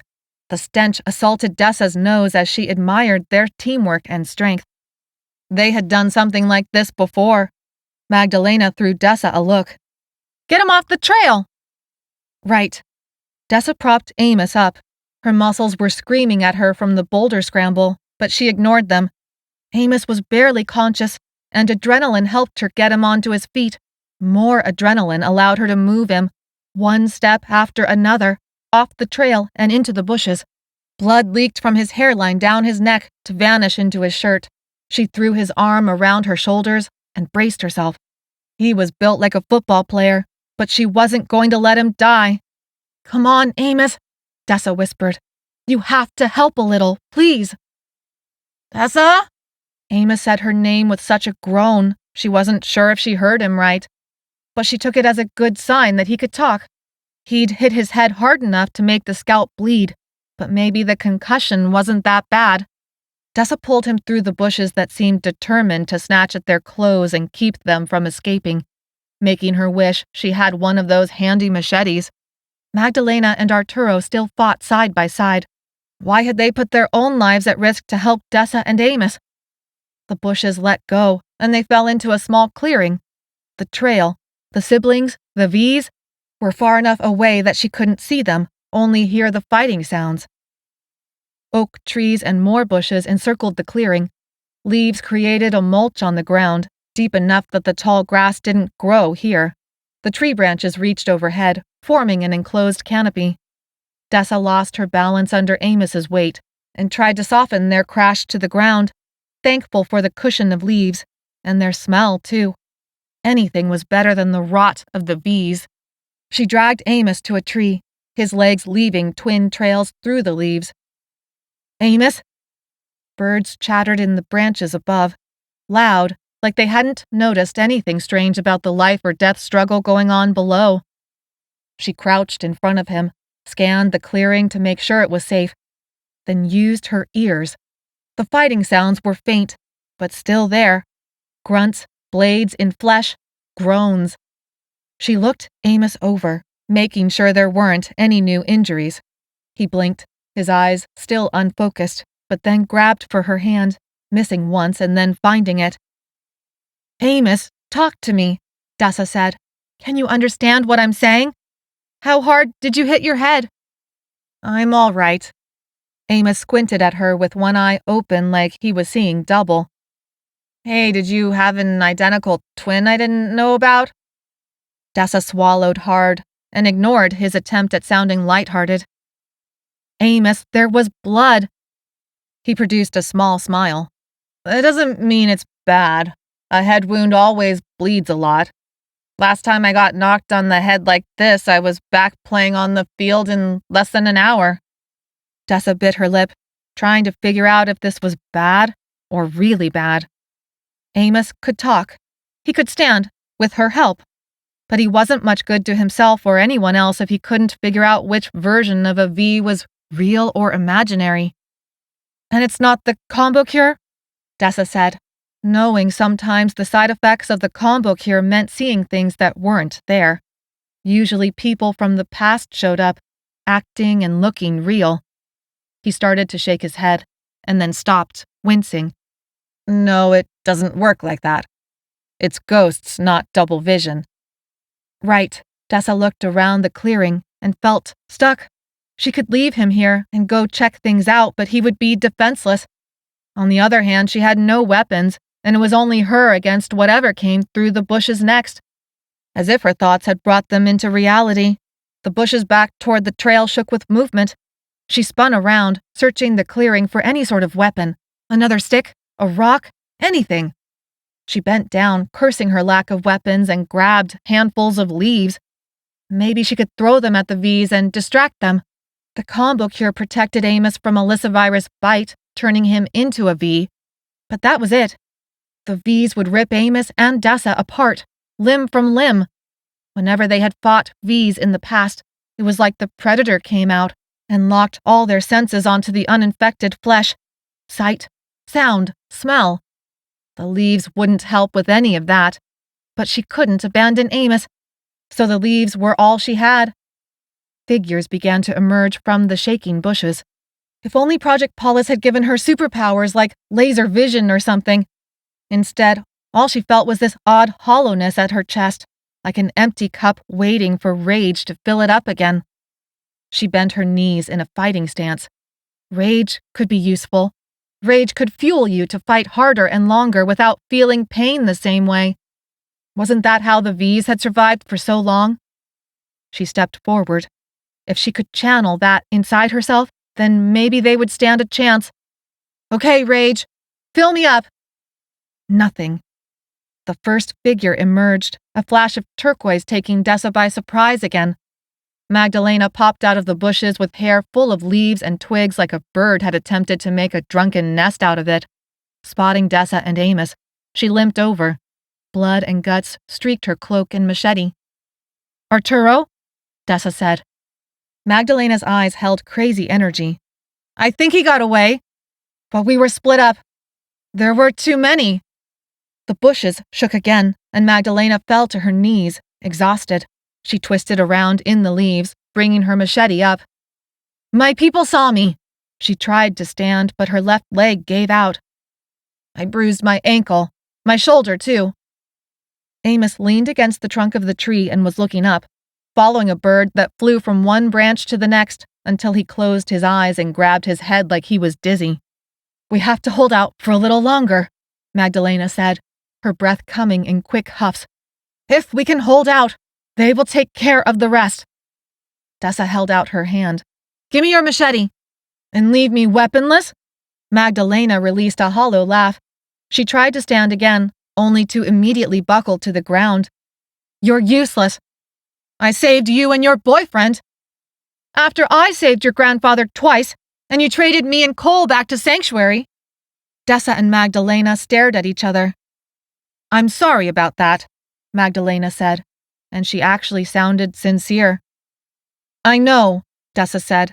Now go set up next to Amos, and I'll fight them off until I can't. You have no cure in your blood, Magdalena said, sounding shocked. You say you're going to fight them off? And what if you get a bite? You're done for. We'll have to give you the cure in our blood, and then you'll be useless. You take too many risks.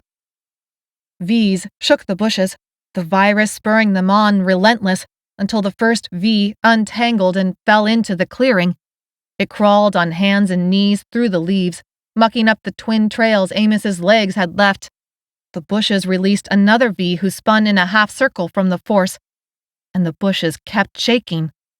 Dessa bit back a retort, that would lay bare her participation in Project Paulus. Now was not the time to explore the intricate details of Dessa's situation as a walking science experiment. She had no idea what would happen if a V bit her now with the treatment only halfway done.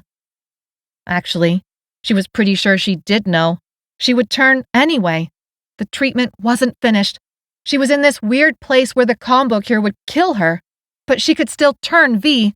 Maybe she could trust Magdalena with that information, or maybe she couldn't. But there was no time to explain. Dessa reached for the machete. I'm going to take it from you now, and if you think you can stop me, then you should try. But I'm pretty sure you're too injured to even do that. She reached for the machete. Magdalena released the blade with a mix of disbelief and admiration, and then slipped all the way to the ground. You are crazy! Dessa hefted up the weapon, the handle still warm. She swung it once, testing it. This was way better than a knife or a tree branch. I'm not crazy, but I would die 1,000,000 deaths to protect the people I love. So I'm going after the V's, while most are still caught in the bushes. You need to promise me you'll protect Amos no matter what happens to me. I will. Magdalena squinted up at Dessa, the sunlight hitting just right through the leaves to show the golden flecks of determination in her brown eyes. I swear it. That was all that Dessa could ask for. Plus, she was running out of time. Without a backward glance, she sprinted across the oak leaves. The first V was still crawling, now having made it halfway across the clearing. Dessa didn't wait, but brought the machete around with both hands, swinging it in a long downward arc like she'd seen Magdalena do, until the blade lodged deep in the V's skull. It dropped to the ground, unmoving. Dessa wrenched back on the machete, but the blade was stuck in the bone. Magdalena had made this look so easy. Crap! She tried again, using her boot against the V's skull as leverage, but the blade wouldn't budge, even as the surrounding bushes shook with more movement. Chapter 11. Dessa's life flashed before her eyes, like it had done every time she'd been this close to death. Eventually, her luck would run out. She knew that. She'd hoped for at least 5 more days, but the universe looked like it had decided otherwise. At least she would die while defending someone she loved.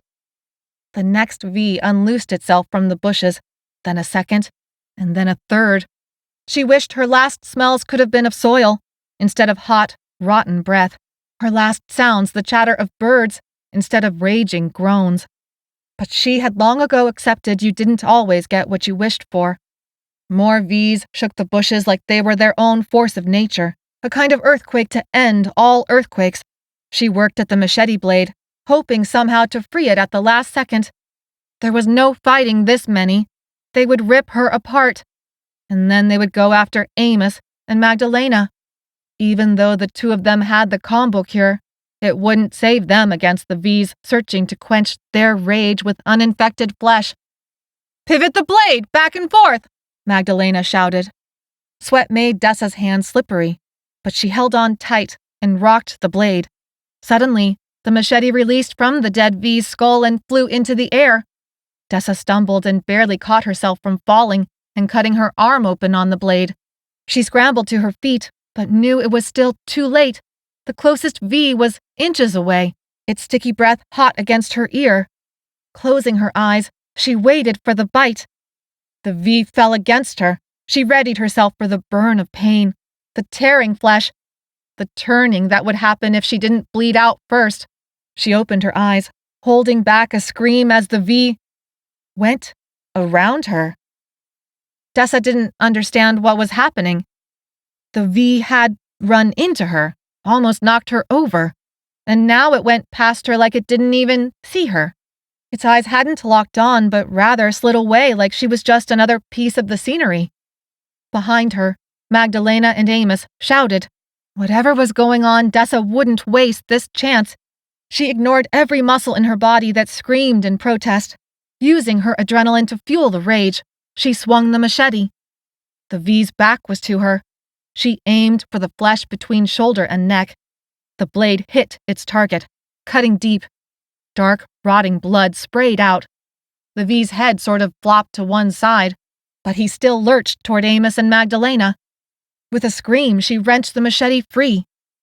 The V turned around and looked through her. She thrust the machete forward, stabbing the V deep in the gut.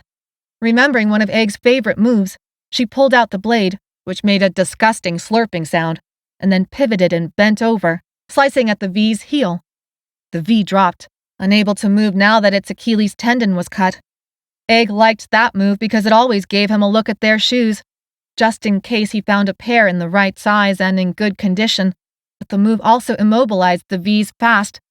She swung around to face the bushes as 3 V's emerged at once. All sense of her body sort of faded. Rage filled up the hollow part of her chest, and adrenaline frothed in her veins. Had she been bitten? Was this the fevers overcoming her? It didn't matter. She had the machete. She was still on her feet. Amos was in danger. With a yell, she ran for the closest V. It turned, clearly hearing her. As if from a long distance away, her brain registered that fact. As she ran for the V, it seemed to latch on to her movements, but then, like the others, its focus kept sliding away before snapping back into place. She had the time to duck and bring the machete across the Achilles tendon again, taking the V down. The tendon ripped away from the V's leg like a snapped guitar string. It tried to take another step, but fell over into the leaves and began to crawl instead. Magdalena was there, on her knees, rock in hand. She smashed the V's head in. Dessa's insides shook with confusion, but she didn't allow herself to stop. The V's had always been able to lock on to those not infected, whether combo-cured or uninfected, with a predator-like intensity, though they never seemed to notice or care about the other V's around them. She sprinted for the next V, and the same sequence repeated itself. This time, she made sure to stay silent. She pivoted, took out the tendon, watched the V crumple, and went to the next one as Magdalena finished the job with her rock. Each time, Dessa's internal disturbance grew.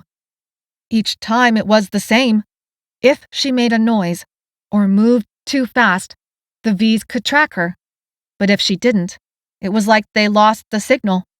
The V's seemed able to hear her but not smell her or see her unless her movements were obviously out of place. She kept at her work, slicing the tendons of each V as they appeared, which created a pile of bodies on the leaves. Amos picked up a rock and on shaky legs worked alongside Magdalena to bash in heads. Dessa felt like one of Amos's combo-cured ghosts. She was dancing around the V's, this invisible hand attached to a blade able to come out of nowhere, one after the other. There was no denying it as a fluke or a coincidence. This was about her. This was about something that had changed in her. Chapter 12. When the last V's tendon had been cut and head bashed in, the clearing went quiet. Infected blood drenched Dessa, ruining her jumpsuit. The stink of rot coated her nose. Magdalena and Amos breathed hard, bent over, hands and knees on the ground. The sunlight stayed dappled through the trees. A bird sent out a tentative song. Another bird picked it up.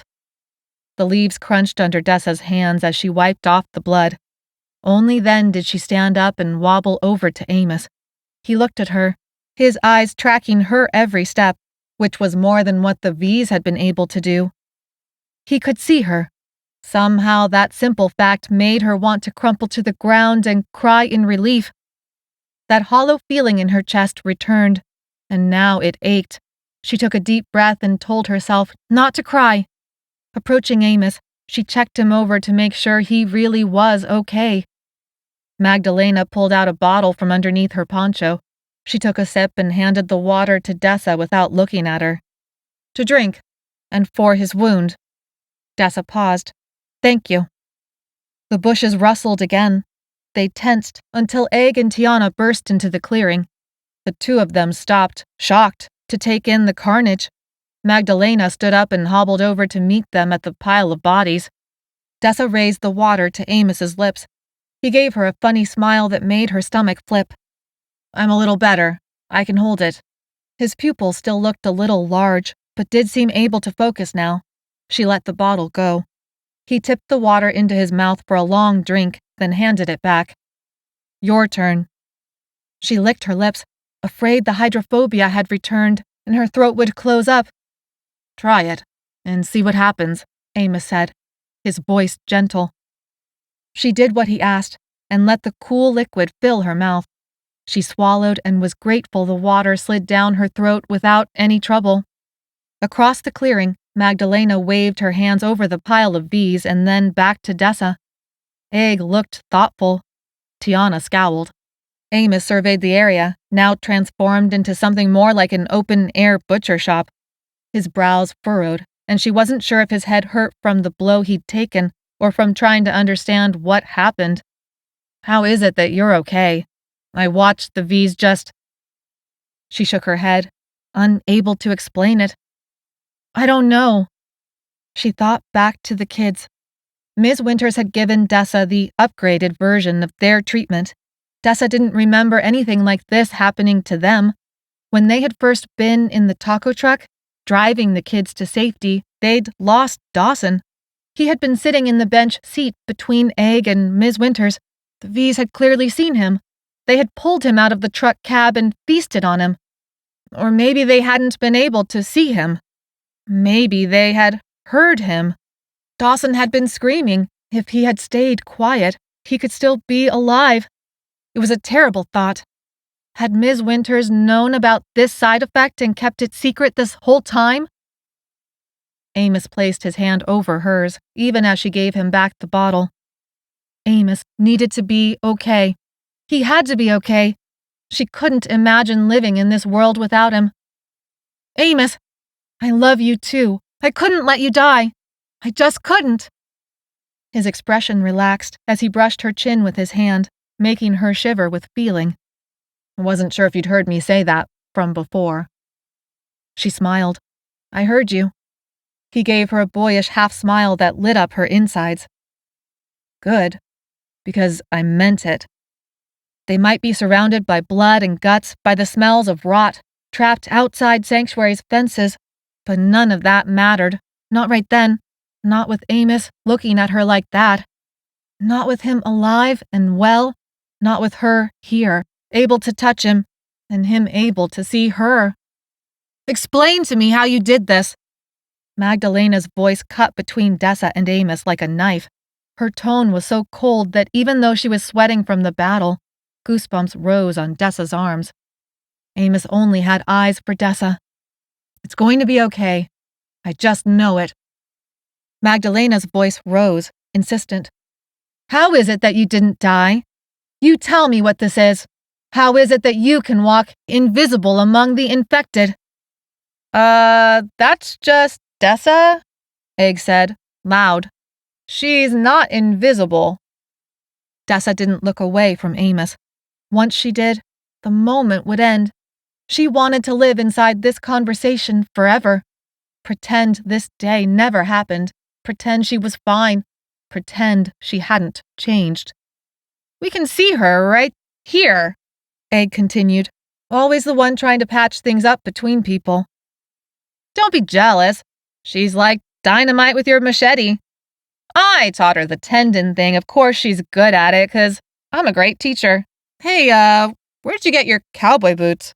I need something to replace these grandpas on my feet. Egg kept going until not even Amos could hold it together. His gaze flicked over Dessa's shoulder. She sighed and turned around. Egg and Tiana stood next to Magdalena, still at the pile of bodies. See? Egg motioned at Dessa. She's right there. Definitely not invisible.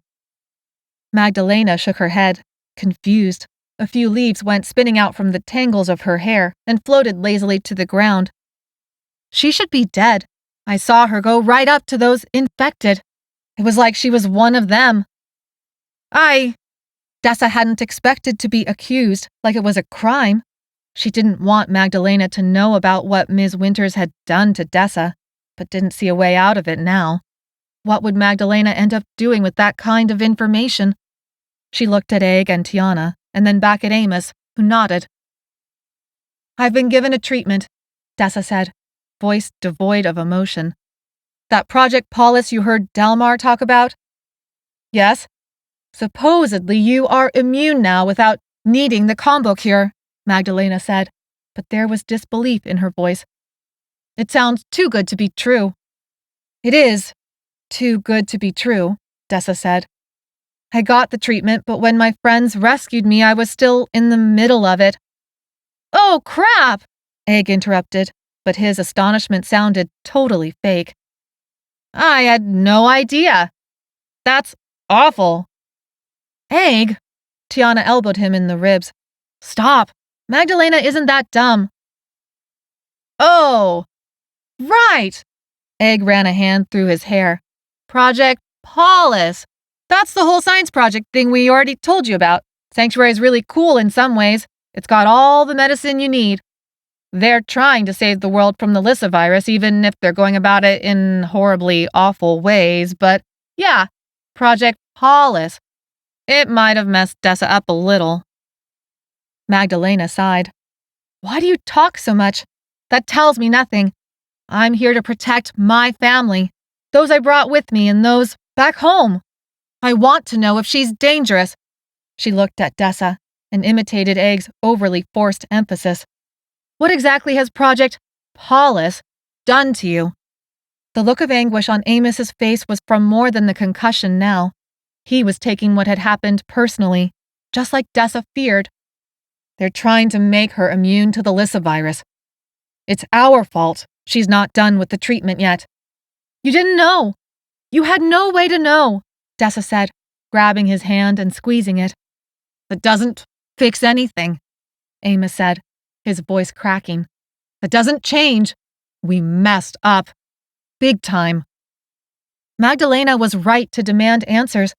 Though Dessa had just saved Amos and Magdalena from the V's, she still represented a huge risk to everyone. "I'm not fully immune, but I'm not uninfected anymore either," Dessa said, when Amos wouldn't. "I'm somewhere in between, and that means I can still turn.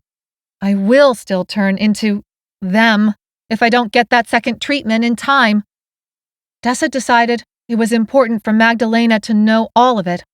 If her 5 days ran out, somehow she knew Magdalena was the kind of person who would end it for Dessa, so that her friends, or Amos, wouldn't have to. "I figure out how to get my last treatment in the next 5 days, or I'll turn V anyway. There's no medicine or anything else that'll give me more time." "You're going to turn?" Magdalena said, surprise making her look strangely vulnerable. "You're going to turn into one of those things in 5 days? But that's ridiculous. It happens far faster than that." "She's not going to turn," Amos said, voice full of conviction. "I won't let her." Magdalena looked at Dessa and Amos and then at the ground. "Still, I'm taking back my machete." Dessa glanced down at the blade on the grass. "I'm not going to hurt you." Magdalena hobbled forward, her turquoise cowboy boots spattered with blood. Hunching to protect her bruised shoulder, she scooped up the machete. "Thank you for saving me, and for saving my grandfather before. I do owe you. You can trust that I know there is an obligation now between us. But," even though it clearly hurt, Magdalena took several steps back to put distance between her and Dessa. Using the machete almost like a cane, Magdalena faced Dessa again. "You may not want to hurt us, but you tell me you'll eventually turn into that?" She nodded at the pile of bodies and raised the blade, not exactly pointing it at Dessa, but making herself ready for anything. "Hey, she's gonna be fine," Egg said, his voice thick with worry. "We got 5 days. You can put the machete down."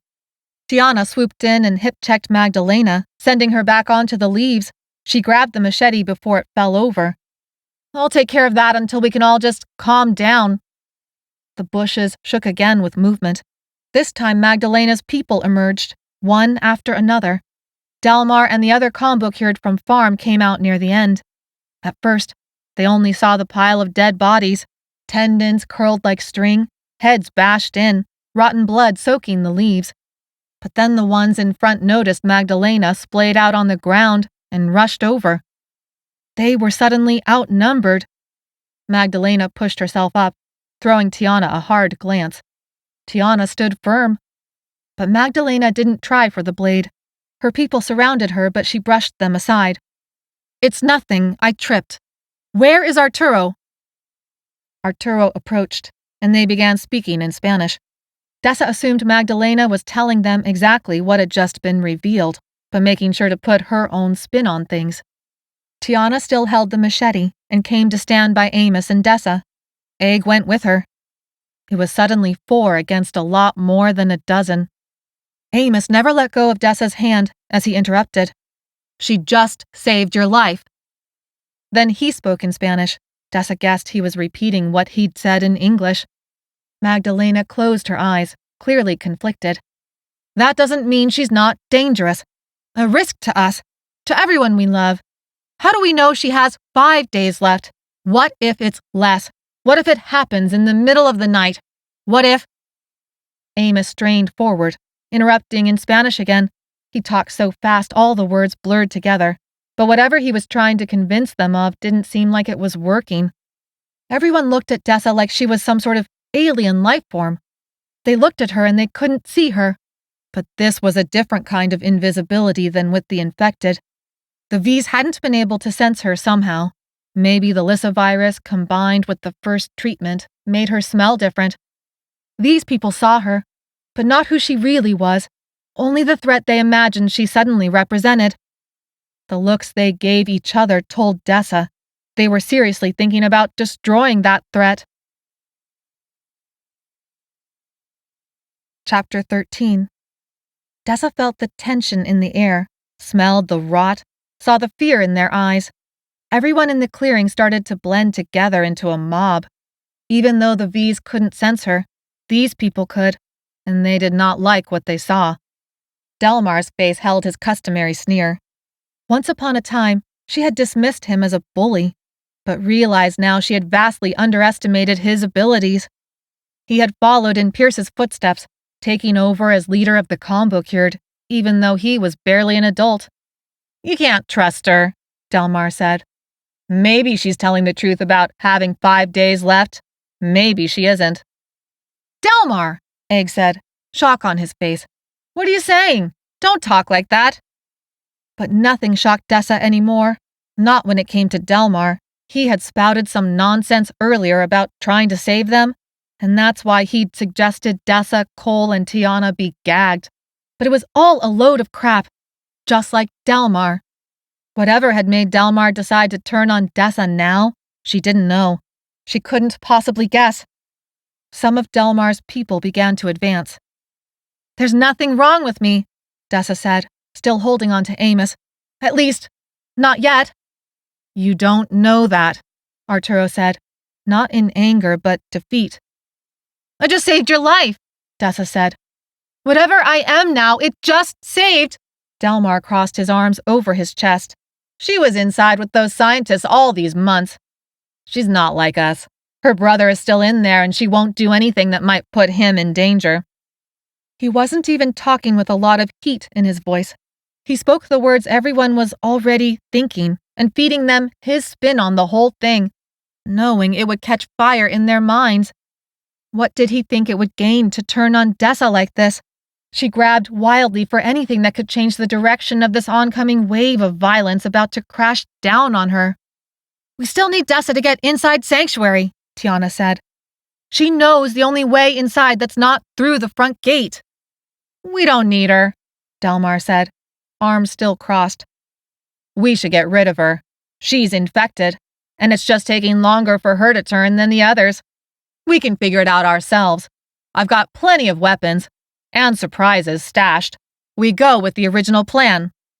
A great rise in voices told Dessa that somehow Delmar had hit the mark. He was giving voice to their fears. Hands moved to knives and rocks. "Wait!" Magdalena looked at Arturo.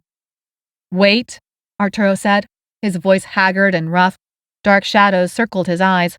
"You tell us this story and the risk she represents, and you want us to wait?" "Yes!" Magdalena said sharply. We owe her our lives. Arturo frowned, as Magdalena's words seemed to hit their mark. We need to stay alive for that to matter. We are always careful, Magdalena said, looking not just at Arturo now, but speaking to the whole group. So we stay careful. I told you the truth here because you deserve to know the risk, not because I wanted us to get rid of the risk. We don't keep secrets from each other. She turned back to face Dessa. Show us how to get into this sanctuary. Tiana stepped forward, still holding Magdalena's machete. Why would she do that? You just... Arturo raised an eyebrow. We could deal with her now, even if all we do is drive her away. That would get rid of the risk. Dessa's stomach dropped. There was nowhere for her to go. She would be wandering this forest alone for 5 days until she turned. Her eyes skated over her friends. Or not alone, and that would be even worse. Maybe the V's couldn't sense Dessa anymore, but it wouldn't be true for her friends. After this attack in the forest, who knew how many more V's were waiting out here for them? That would put Romero and Rosa at risk, Magdalena said quietly. There was a long silence. Finally, Arturo closed his eyes and his shoulders slumped. You're right, of course. He didn't need to finish that sentence for Dessa to hear the, for now, part of it loud and clear. No, you're wrong, Delmar said, his scowl deepening. We go back to the original plan. Magdalena looked disgusted. We told you. We won't help you attack a place where there's children. We won't help you attack any. I'm ready to move now. And I'm tired of waiting, Delmar said. We'd like your help, but we don't need it. That's not what you told us before, Arturo said. Things change, Delmar said. I'll show you the way in, Dessa said quickly. She would not let her friends get kicked out of whatever safety this group could offer them. Not for her, not when she only had 5 days left. Plus, helping them get into Sanctuary was also her best chance of getting inside, finding Ms. Winters and finishing the treatment. If she could make that happen in time, then all her options would change. Magdalena and Arturo quickly agreed with Dessa's offer. Looking at the siblings, his voice dangerously lazy, Delmar said, Fine. We'll try it your way again. But this is the last time. It was the tone he always used when he wanted people to believe he had himself under control, but he was really about to explode. It made Dessa's skin prickle, and she wondered about basement bunker weapons, big surprises, original plans, and what Delmar really wanted to happen. She feared they would all soon find out. They began hacking away out of the clearing. Amos was steady enough now to walk without help, though Egg and Dessa stayed on either side of him, just in case. Tiana used the machete to help clear a path. At least for now, Magdalena did not demand it back. Eventually they reached the dirt path, now trampled by dozens, maybe hundreds of infected. Bushes had been flattened or hacked to pieces, and a few dead V's littered the way, still leaking blood on the dirt. What happens if this secret way into Sanctuary isn't there anymore? Amos whispered. Or what if Dessa can't find it? Egg spoke. I'll talk to Delmar or something. I'll make him see. Then we leave, Tiana said, her voice fierce. We use one of my escape routes, and we get out of here. We leave this whole mess behind. Except for Cole and the kids, Dessa said. And Dessa's treatment, Amos said. Tiana kicked a rock. Yeah, except for all that. Then you'll show them what they're looking for, Egg said. We'll show them the spot and it'll be there. And it'll be fine. Dessa thought of Sanctuary's new reinforcements of people, vehicles, and weapons. She was pretty sure she could find the spot in the landfill that hid another secret entrance into Sanctuary. But what if she couldn't? Yeah, Dessa said. You're right. It'll be fine. Chapter 14. They scrambled back down the boulders and into the oaks, heading for the tree line that would give them a view of Sanctuary's fences. Instead of the idyllic chatter of birds and the grass stalks bending in the breeze, the stench of rot greeted them. The mob of bees that had come through the forest lay dead or had moved on. Now that Dessa wasn't fighting for her life, she noticed the bees they had fought were covered in a thick layer of dust. Both Amos and Tiana knew about the spot at the fence where Dessa was headed. Tiana was the one who had showed it to her in the first place, the section where the dirt was carved out deep enough to slip through undetected. Sanctuary knew about the spot now, too. It hadn't actually gone undetected for long. There were probably a dozen other places along Sanctuary's fences that they could use to get in, and that's what Dessa was counting on. Then the trick would be finding the place in the landfill where the blue suits had popped out. Her mind carefully stayed away from imagining the inside of Sanctuary. The dentist chair she had been strapped down to, the pile of rubble that had blocked Cole from view, the empty kids' room, and what all that could mean. Cole and the kids were alive, and still inside. They had to be. "Dessa, I'm sorry we rescued you," Tiana said. Egg forced out a laugh. "I know what you mean, but that sounds kind of funny, Tiana." "But if we had known," Amos said, anguish in his voice. "You don't have anything to be sorry for," Dessa said. "I mean it." Tiana grimaced. "We interrupted your treatment. You might turn V because of what we did. When we saw you strapped down," Amos finished, "we didn't know what to think. We thought they were doing horrible things to you." "It's not like you were wrong." Dessa twisted her mouth into a half smile. "I mean, Ms. Winters had just infected me with the Lissa virus. That was pretty horrible. You didn't know about the second treatment. But that means it's working, right?" Egg said, suddenly excited. "I mean, I know it sucks, and I won't do any good for those of us that got the combo cure. But if she's already testing it on other people, then that means—" "It wasn't like that. I mean, maybe it was, but remember, Coordinator Schofield was threatening to dissect one of the twins, to dissect my brother.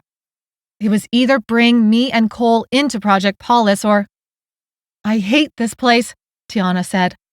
"If we could just take the kids and Cole and run, I'd do it, even with all the V's still out there." Dessa's hopes had been pinned on Sanctuary for so long, she had closed her mind and heart to the truth. It wasn't the first time she had made that kind of mistake. In fact, it seemed to be kind of her thing. During all those years she'd spent trying to earn guardianship of Ivan, she hadn't been able to admit reality wasn't going to give in and give her what she wanted. She had unknowingly sacrificed what had been possible to go after the impossible. Sometimes you had to compromise, or you would lose everything. Not that long ago, she would have freaked out at even the suggestion of leaving Sanctuary. But after everything that had happened, it was only a matter of time until Coordinator Schofield got his way. She hoped she had enough time and a chance, just one last chance, to get her brother and the other kids out of Sanctuary alive. "I hear that." Dessa's words stopped the three of them in their tracks. She replayed the words back to herself, not hearing anything profound in them. They glanced at each other, continuing a silent conversation she had missed somewhere along the way. "What?" Dessa said. "Why are you looking at each other like that?" Amos kissed the top of her head. "Too many people know about Sanctuary now," Egg said. "Delmar is never going to stop." "I know it's crazy to hear that coming from me, but it's the truth, and I've got to face that. I know him better than anyone. He's looking out for the people who worked on farm because it helps him. But that's not going to work out for you guys and the kids. And you're definitely not on his list. Well, you are, but you're not on his—" "I am perfectly fine being on Delmar's shit list," Tiana said, crossing her arms defiantly over her chest. "Magdalena's people know where Sanctuary is," Amos said. "Who else is out there and knows about this place? Or will find it eventually and decide they need to fight for it, and Sanctuary's brought reinforcements now? It's one battle after another until nobody's left standing. And now what they're going to do to the kids?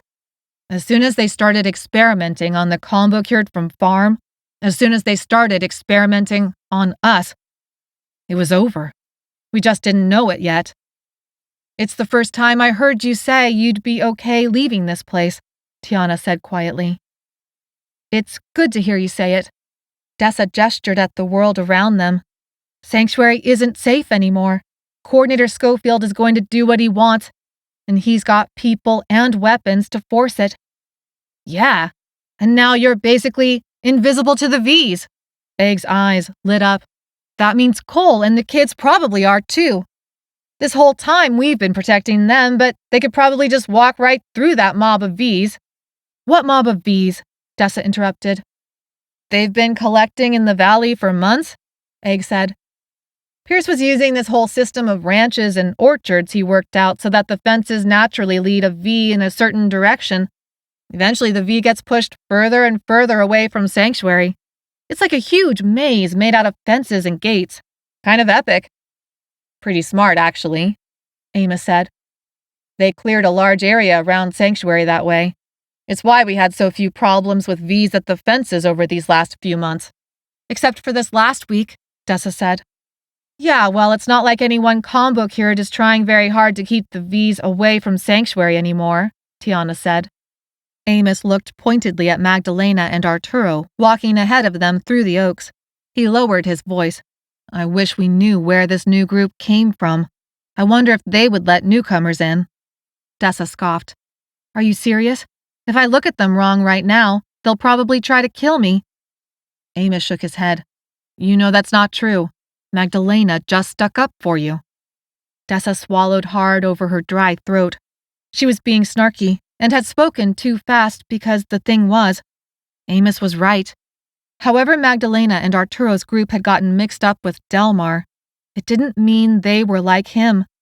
It wasn't that long ago when Sanctuary was fighting its own civil war, and the blue suits were gunning down the mutineers at the building's entrance, and she desperately hoped for Delmar to be alive because that meant the boys had a better chance. Don't you think we would have done a lot of the same stuff as them to get what the kids needed and keep all of us alive? Amos continued. Just because we don't belong to whoever they're trying to save back home doesn't mean they're bad people. You guys have been talking about this for a while, Dessa said.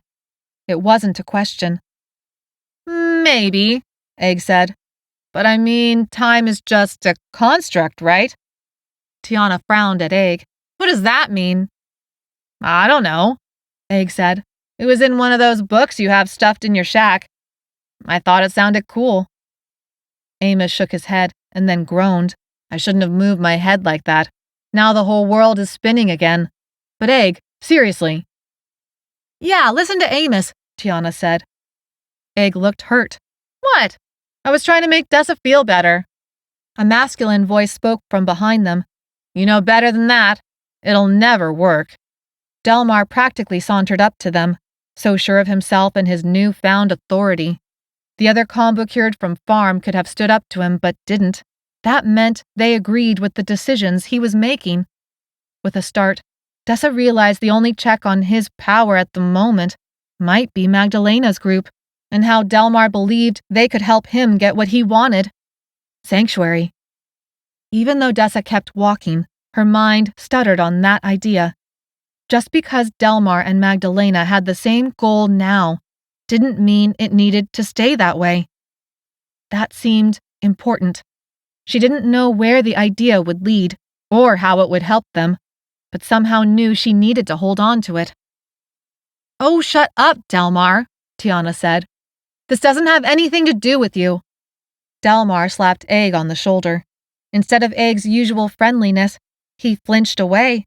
Delmar didn't seem to notice as he forced a smile on his face that just looked wrong. Where's our stuff? Tiana threw the words at him. All that salvage? Don't think I forgot about any of it. Donate it to the cause, Delmar said, his smile not faltering an inch. And we're all in this together, right? So what's mine is yours, and what's yours is mine. I think I read that in a book somewhere, too. His gaze landed on Dessa. She flushed. Delmar could always bring out the rage in her. This time it rose like a volcano about to erupt. quick, hot, all-encompassing. The rage took her breath away with how quickly it filled the hollow place in her chest. Adrenaline surged in her blood, making her shake with the control required to hold herself together. She used all her willpower to keep her mouth shut and not reach out to wring Delmar's neck. Next to her, Amos winced. She looked down and saw her hands formed in the shape of claws, her fingertips digging into Amos's arm. Releasing a sharp breath, Dessa let go, horrified. Where her fingers had been, red indentations remained. All the rage drained out of her in an instant, anxious confusion replacing it. "Amos, I'm sorry." Amos shook his arm out, grabbed her hand up, and intertwined their fingers. "I'm tough, babe. Don't worry about it." But tears still swam in her eyes. This wasn't okay. She wasn't okay. Tiana's eye caught on the red marks, and then she looked away like everything was fine. Egg and Delmar both stared. Egg in disbelief. Delmar with narrowed eyes, as if turning over all the possibilities for how this could work in his favor. Before anyone could say another word, they reached the edge of the trees. Magdalena called for quiet with a short, sharp whistle.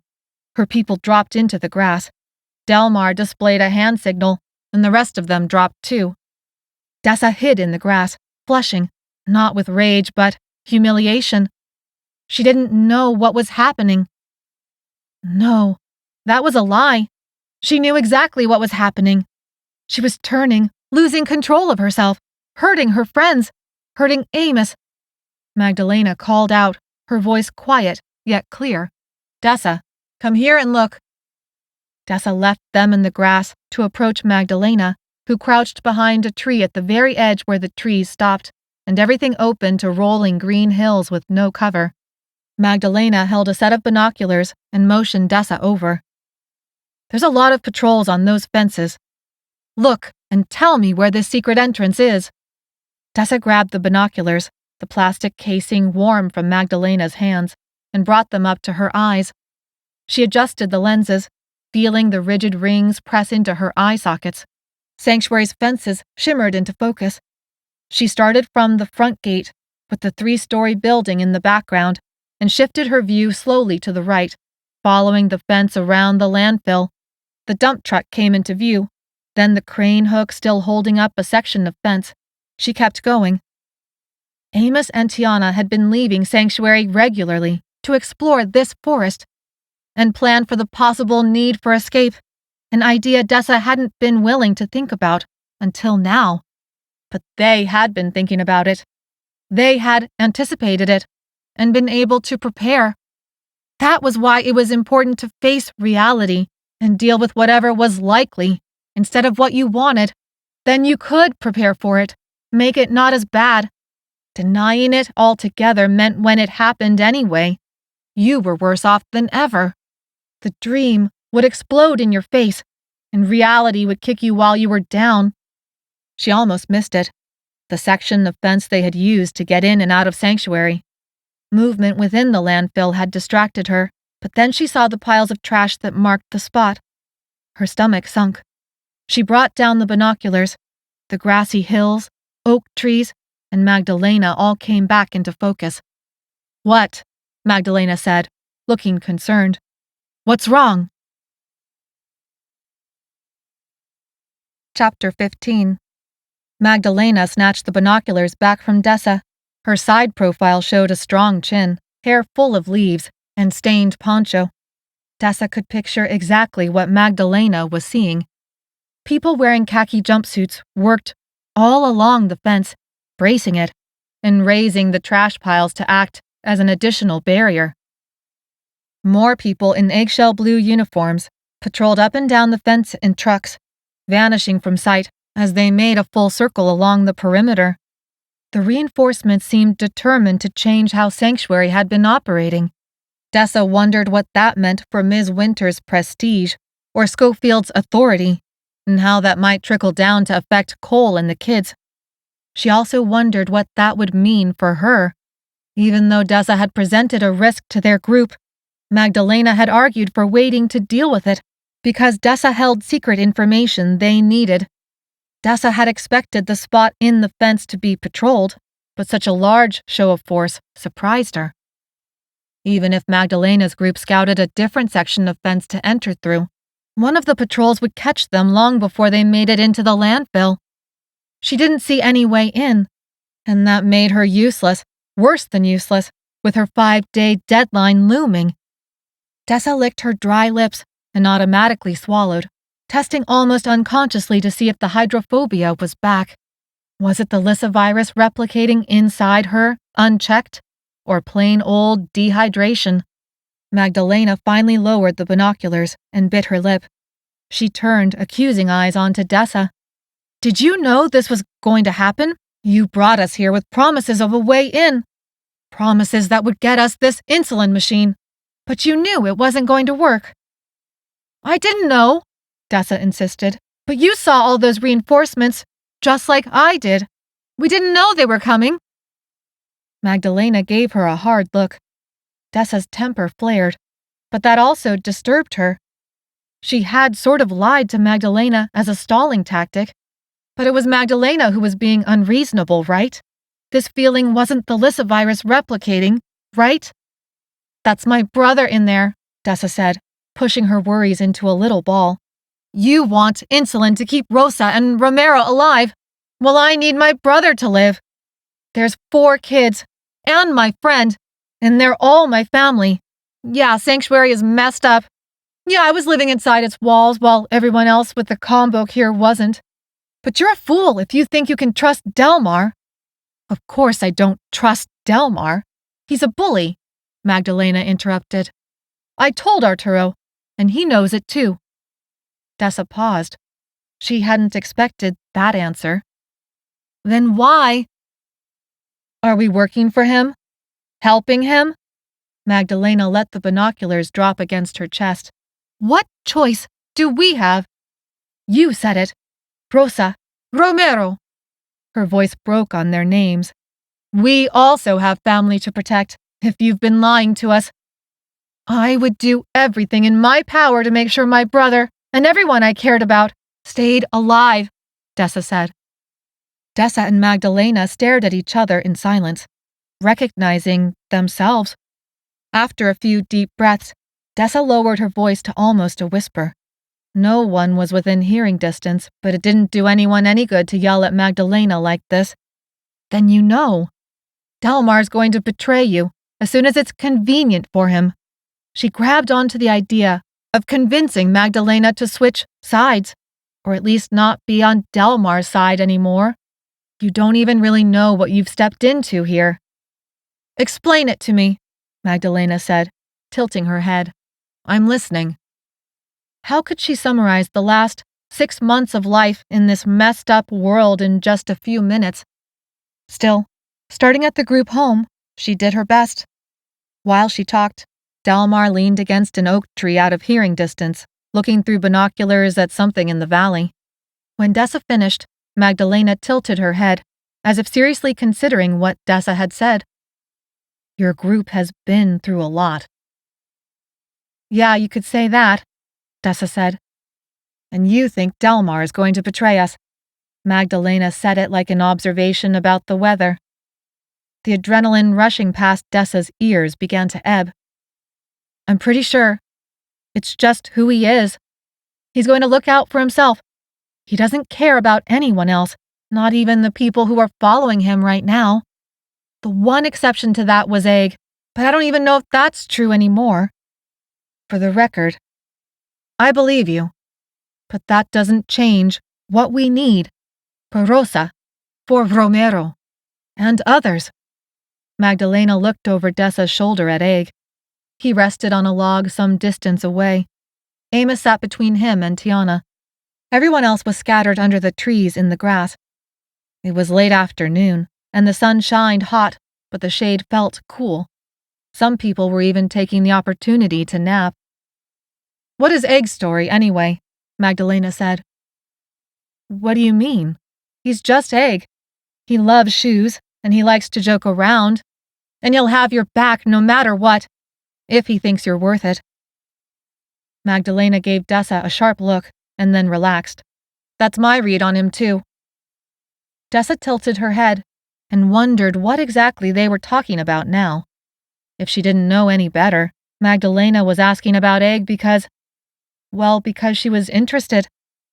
She was older, college-aged. Egg was 18 and goofy, and still grieving over Riley's recent death. There was a girl, Dessa said, and then stopped, not sure how to go on. Realizing it would be worse if she stopped there, she said, "There was someone he was interested in. She was a friend of mine, though I should have treated her better. She's gone now, but I'm not sure he's over that yet." Magdalena brushed it all away like cobwebs. "That's not anything I have time for. But he does speak highly of you. All three of them do. Even though you present an incredible risk. They would do anything for you. That's a lot of responsibility." Dessa didn't know when it had started, but it almost felt like they were having an interview for something. "I would do the same for them," Dessa said, conviction in her heart. "I have done the same for them." Magdalena sighed and handed over the binoculars again. Dessa didn't know if she had passed the interview or not, but took the binoculars back. "Take another look," Magdalena said. "Tell me if there's anything you see that could help us." Dessa scanned everything again, taking in all the activity, the vehicles, weapons, people. Sanctuary had decimated its numbers during the mutiny to less than half, but looked built back up now to even more than it had started with. And that was based on what she could see outside. There might be even more inside. Delmar's and Magdalena's groups might have stood a slim chance before the reinforcements, but going against Sanctuary now, with its overpowering technology, weapons, and people power, was a death wish. Dessa lowered the binoculars and looked at Magdalena in despair. "You would need an entire army now to get in there." Magdalena's face paled as she glanced at Delmar. "That's what I was afraid of." Chapter 16. "Told you she was lying." Dessa didn't need to turn around to know Delmar had decided to join them. Magdalena sighed and stuffed the binoculars away. She looked up at Delmar, waiting. Dessa revised her estimation of Magdalena. Amos's cautious approval went a long way to make her reconsider her earlier prejudice. For one brief second, Dessa wondered what Magdalena's home was like. Fences, families, no science labs. They were a group willing to risk everything to get medicine back to their loved ones. Someone who could see through Delmar and all his crap so quickly and know it for what it was might not be all bad, even if she had initially tied Dessa up on Delmar's orders. "What does that mean, Delmar?" Magdalena arched an eyebrow. All her earlier understanding and gentleness vanished like it never existed. She faced Delmar like she was made of steel. "You know what it means," Delmar said. "And it doesn't need a secret entrance either." Dessa held her breath and tried to melt into the grass. She desperately wanted to hear the rest of this conversation. If Delmar had a great idea for getting into Sanctuary, well, that was bad. Dessa needed to know exactly how much danger he was about to put everyone in. Magdalena called out, and soon Arturo came over. When they were arranged in what Dessa guessed Delmar thought was an appropriate audience, he said, "You know I've got all the deranged stored in the valley?" Delmar glanced at Dessa. She waited for him to stop and send her away. Instead, he continued. He wanted her to hear this. "I told you where to lead the ones you distracted off the fences," Delmar said. "And you know we've been gathering them up from other parts of the valley for a while now." Arturo frowned. "It's best to trap them all in one place away from you. We do something similar. The infected are slower now, so we gather them up and put them where they won't harm anyone else. Maybe someday they'll die on their own. Maybe someday we can put them all to rest. Now they're only dangerous in great numbers and when you don't know where they are." "Yeah," Delmar said. "I totally get it. Very good Samaritan of you." Dessa felt her lip curl. Delmar was trying hard to sell something she still couldn't quite see. Collecting these out in the valley was one thing. "So what's your point?" Magdalena said, the impatience clear in her voice. You're wasting time. We need to move everyone deeper into the forest for the night and set up a perimeter. We need to think about food and water and what we're going to do next." "I am thinking about what we're going to do next. I'm thinking about how we're going to get into Sanctuary, how we're going to take over that place, and you'll have all the medicine you want, and I'll have all the fences and supplies I want." Magdalena raised her eyebrows. "I still don't hear any details. I hear lots of talk. I hear no actual plan."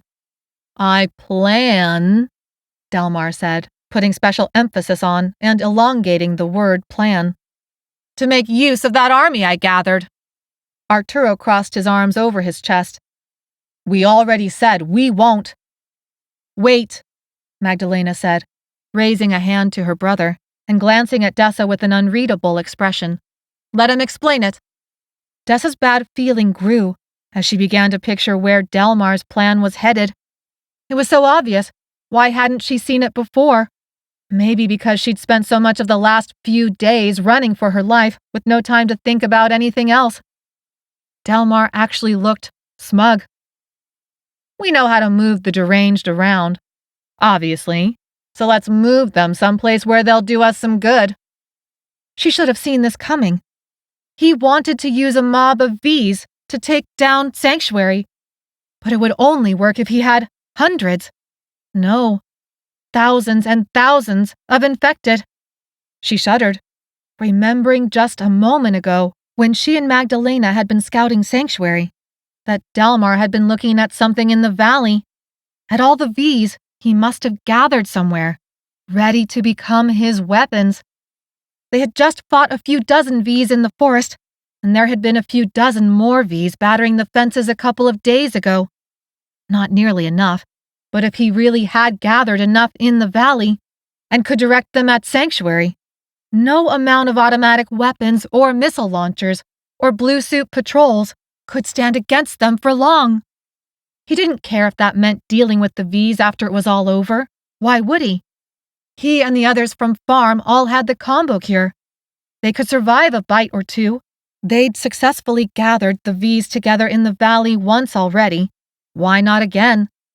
She remembered the million infected Vs the military had drawn out of downtown Sacramento's streets, funneling them through Old Sac to dump into the river and wash them out to the ocean. Delmar had been there. Delmar had seen it all. And it had given him the horrifying idea to do it himself. Chapter 17. Magdalena and Arturo spoke heatedly in Spanish. Dessa didn't need to understand them to know Arturo thought this was a terrible idea. His words were fast and full of disapproval. Instead of agreeing with him like Dessa expected, Magdalena seemed to be trying to persuade him. It turned Dessa cold. Magdalena had said she believed Dessa about Delmar. Dessa decided she must not be reading the siblings right. For a moment there, while stuck inside the Lunar Development Agency, and then back in the clearing fighting those Vs.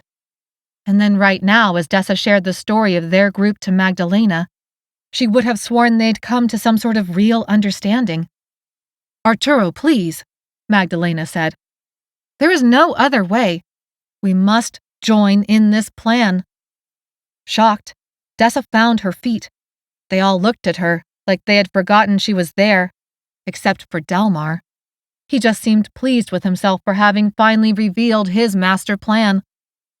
"But you just said. All of Dessa's earlier revisions of Magdalena's character vanished. How could she even consider this monstrous plan? There's kids in there, people who didn't do anything to you. You can't send a whole mob of Vs at them. You'd be murdering them all, murdering my brother, my friend. You'd be murdering a bunch of kids." Magdalena winced, but then threw Dessa a hard look. There was no more college scholar in that look. No coffee cup or stack of textbooks. Magdalena was like ice with a granite shield. They will see these infected coming. They'll find a way to escape. You're the one who already said there are multiple entrances. It should not be hard for them to leave in time. "What choice have they left us?" Arturo said. not looking happy with the idea, but his earlier pleading tone now sounded resolved. How do we make sure we keep getting the medicine we need? But they already gave you a whole box, Dessa exclaimed. You're the one who said you owe me now. You have an obligation. Who says we aren't doing the world a favor by driving them out? Magdalena said, but her voice faltered, like she didn't quite believe the words herself. Dessa grasped at straws. They're trying to save the world. They're working on making it so that people become immune to the Lissa virus. They trade in people, and probably do worse than that. Magdalena became suddenly unable to look Dessa in the eyes. She knew how hypocritical her words sounded. These strangers had traded people too. They'd handed Dessa and Cole over to Sanctuary for the box of insulin now making its way back to Rosa and Romero in the care of their grandfather. Except Magdalena wasn't wrong either. Sanctuary had done worse than that, and planned to do far worse to Ivan. Delmar looked pleased. Excellent, then we're agreed. We could use your people's help to move them in the right direction. Dessa's breath choked in her throat. Delmar couldn't be allowed to do this. And then, Magdalena said. Wait, Dessa said. There has to be another way. Why is she here again? Delmar jerked a finger at Dessa. He'd revealed the details of his plan right in front of her, so he could watch her fall apart. Now he must have decided he was tired of her audience. Magdalena sighed and closed her eyes. Dessa stared at her. Magdalena had more sense than this. Dessa had already witnessed evidence of that more than once. The hot feeling in her stomach spread to numb her fingers and toes. There was something she was missing again. Arturo motioned at Dessa. Go. This discussion is not meant for you. Dessa couldn't move. That's my brother in there. I would do anything for him. You're going to turn in a few days, Delmar said. What does it matter what happens to him? Before Dessa knew it, that new kind of rage surged in her veins. The heat flamed up like a rocket as her fist flew through the air, catching Delmar on the chin. There was a satisfying crack. He actually lifted off his feet. She liked seeing that. She liked seeing that a lot. So she stepped forward, throwing another punch as rage continued to surge in her chest and veins, filling everything up to bursting. What would it feel like, she wondered, to press her thumbs into his eye sockets so hard they popped? She was pretty sure it would feel good, really good. Suddenly, her arms were pinned to her sides. She struggled but couldn't move. What the hell? But her words came out like more of a growl. Take a deep breath, Dessa. Please, take a deep breath and come back to me. Amos, his voice hot in her ear. Long seconds, maybe minutes, passed until her brain could process him, his words. How out of control she had turned in an instant. Delmar rubbed his chin where a dark bruise formed. Delmar had deserved the punch. She knew he did, but the whole eye socket thing, the way the rage had overwhelmed her, that scared her enough to take the edge off. She stopped fighting and let Amos walk her away. Everyone was looking at her again. Arturo, Magdalena, all the others, who continued to keep their distance. She flushed with humiliation, but seized on that emotion as a good thing. She could still feel something other than rage. That was a good sign, right?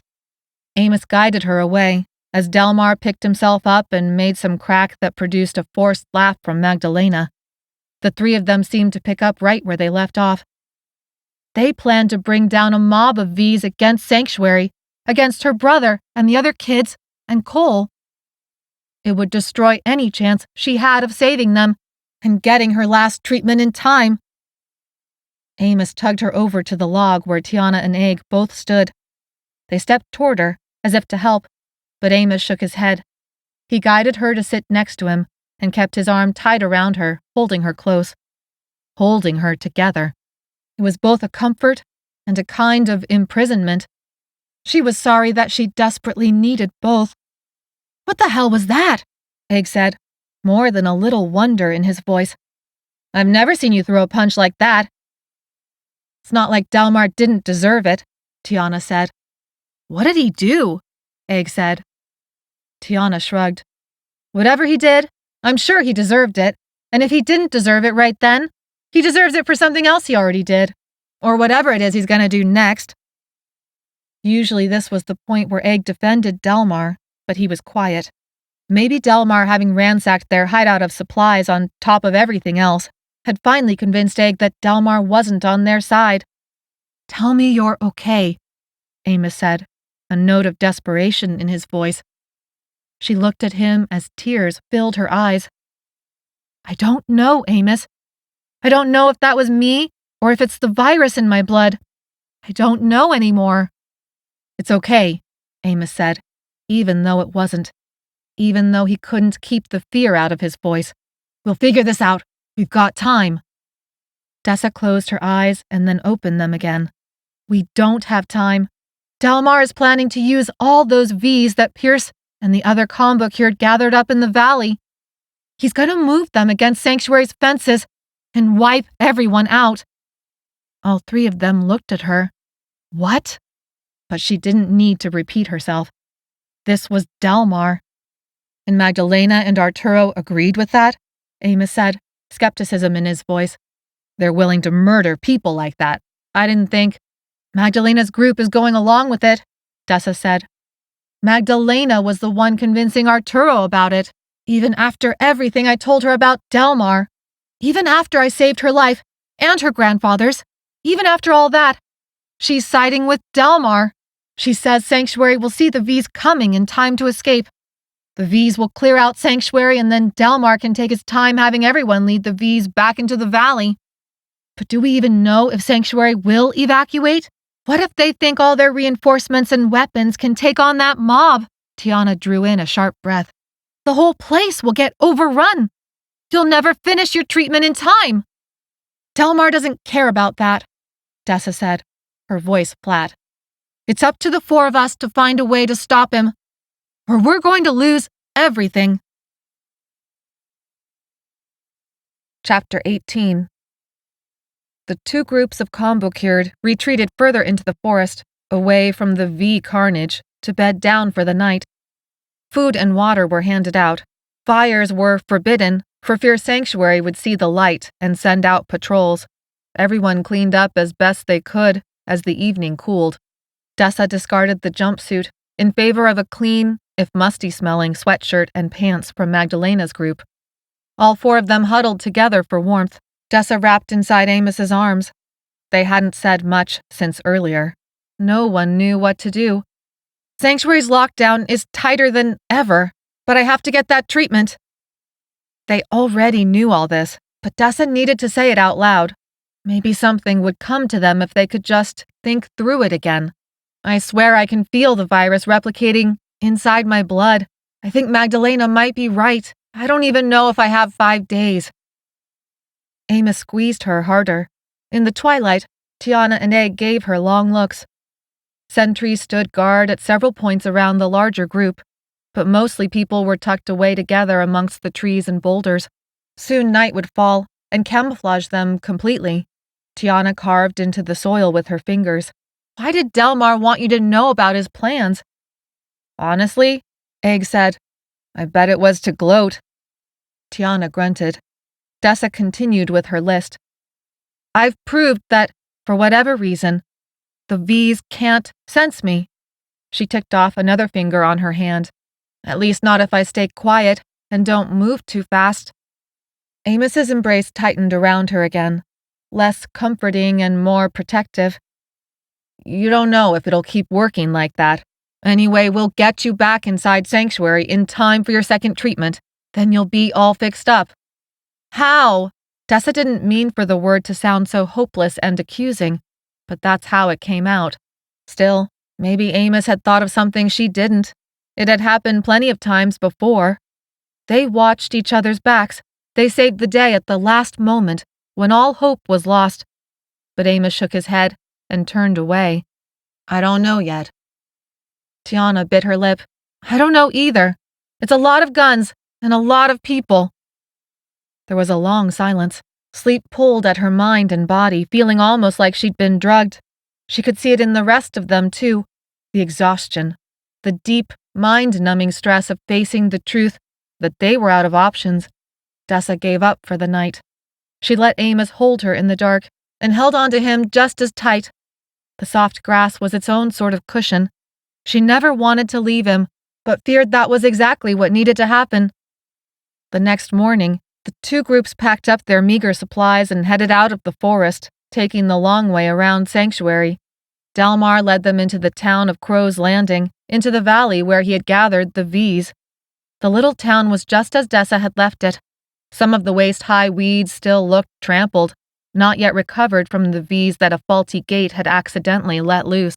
She hadn't known it then, but those V's and that faulty gate had been a big, blinking sign of Delmar's much larger plans. They passed the dog kennel, an insurance shop, a real estate office, the Lunar Development Agency, everything looking abandoned long before the Lissa virus swept it all away. She walked with her friends, while missing Cole, worried for him and the kids. Was Ivan worried about her? She pictured his little boy face, plump brown cheeks in spite of everything he'd been through these last 6 months. His eyes were so large and earnest, dark shadows circled them deeper than any little boy deserved. All he wanted was to go outside and play, maybe look at the pictures in a superhero comic. She was sure he was acting strong for Claire. Maybe he was telling her a silly story about Tig right then. Maybe he was promising her it was all going to be okay. Magdalena caught Dessa's eye once, as if trying to send her a silent message. Whatever that message was, Dessa didn't get it. Not unless the message was something about how crappy and hypocritical and a piece of crap Magdalena was. And even if Magdalena was sorry for going along with Delmar, well, sorry didn't cut it. Also, Dessa was having trouble drinking water again. Usually she was the first one to hydrate and remind them to do the same. She had always been concerned about their water supplies. But that morning when Amos offered his bottle, she had said she wasn't thirsty. Her throat had closed up. Amos had looked at her weird, and then at the bottle, and tried to pretend it wasn't a big deal. But he was worried, too. Hydrophobia was a sign of the Lissa virus. The hollow feeling in her chest and her epic punch were signs, too, and she was pretty sure she was running a fever. Even though the morning had been chilly enough for Tiana and Egg to complain, Dessa felt overheated and had to step away from Amos's warm embrace to flap the sweatshirt so the breeze could cool her off. Now they walked under the bright morning sun, straight through town without stopping. "Do you really think they'll go through with this?"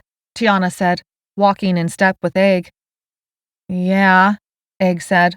"Delmar and the people from farm are for sure." "Anyone have any brilliant ideas overnight?" Dessa said. Amos looked clear-eyed today, but he took care not to move his head too fast, like the world might spin on him. He stuffed his hands into his pockets as he walked. "I'm still thinking." Both Tiana and Egg shook their heads no.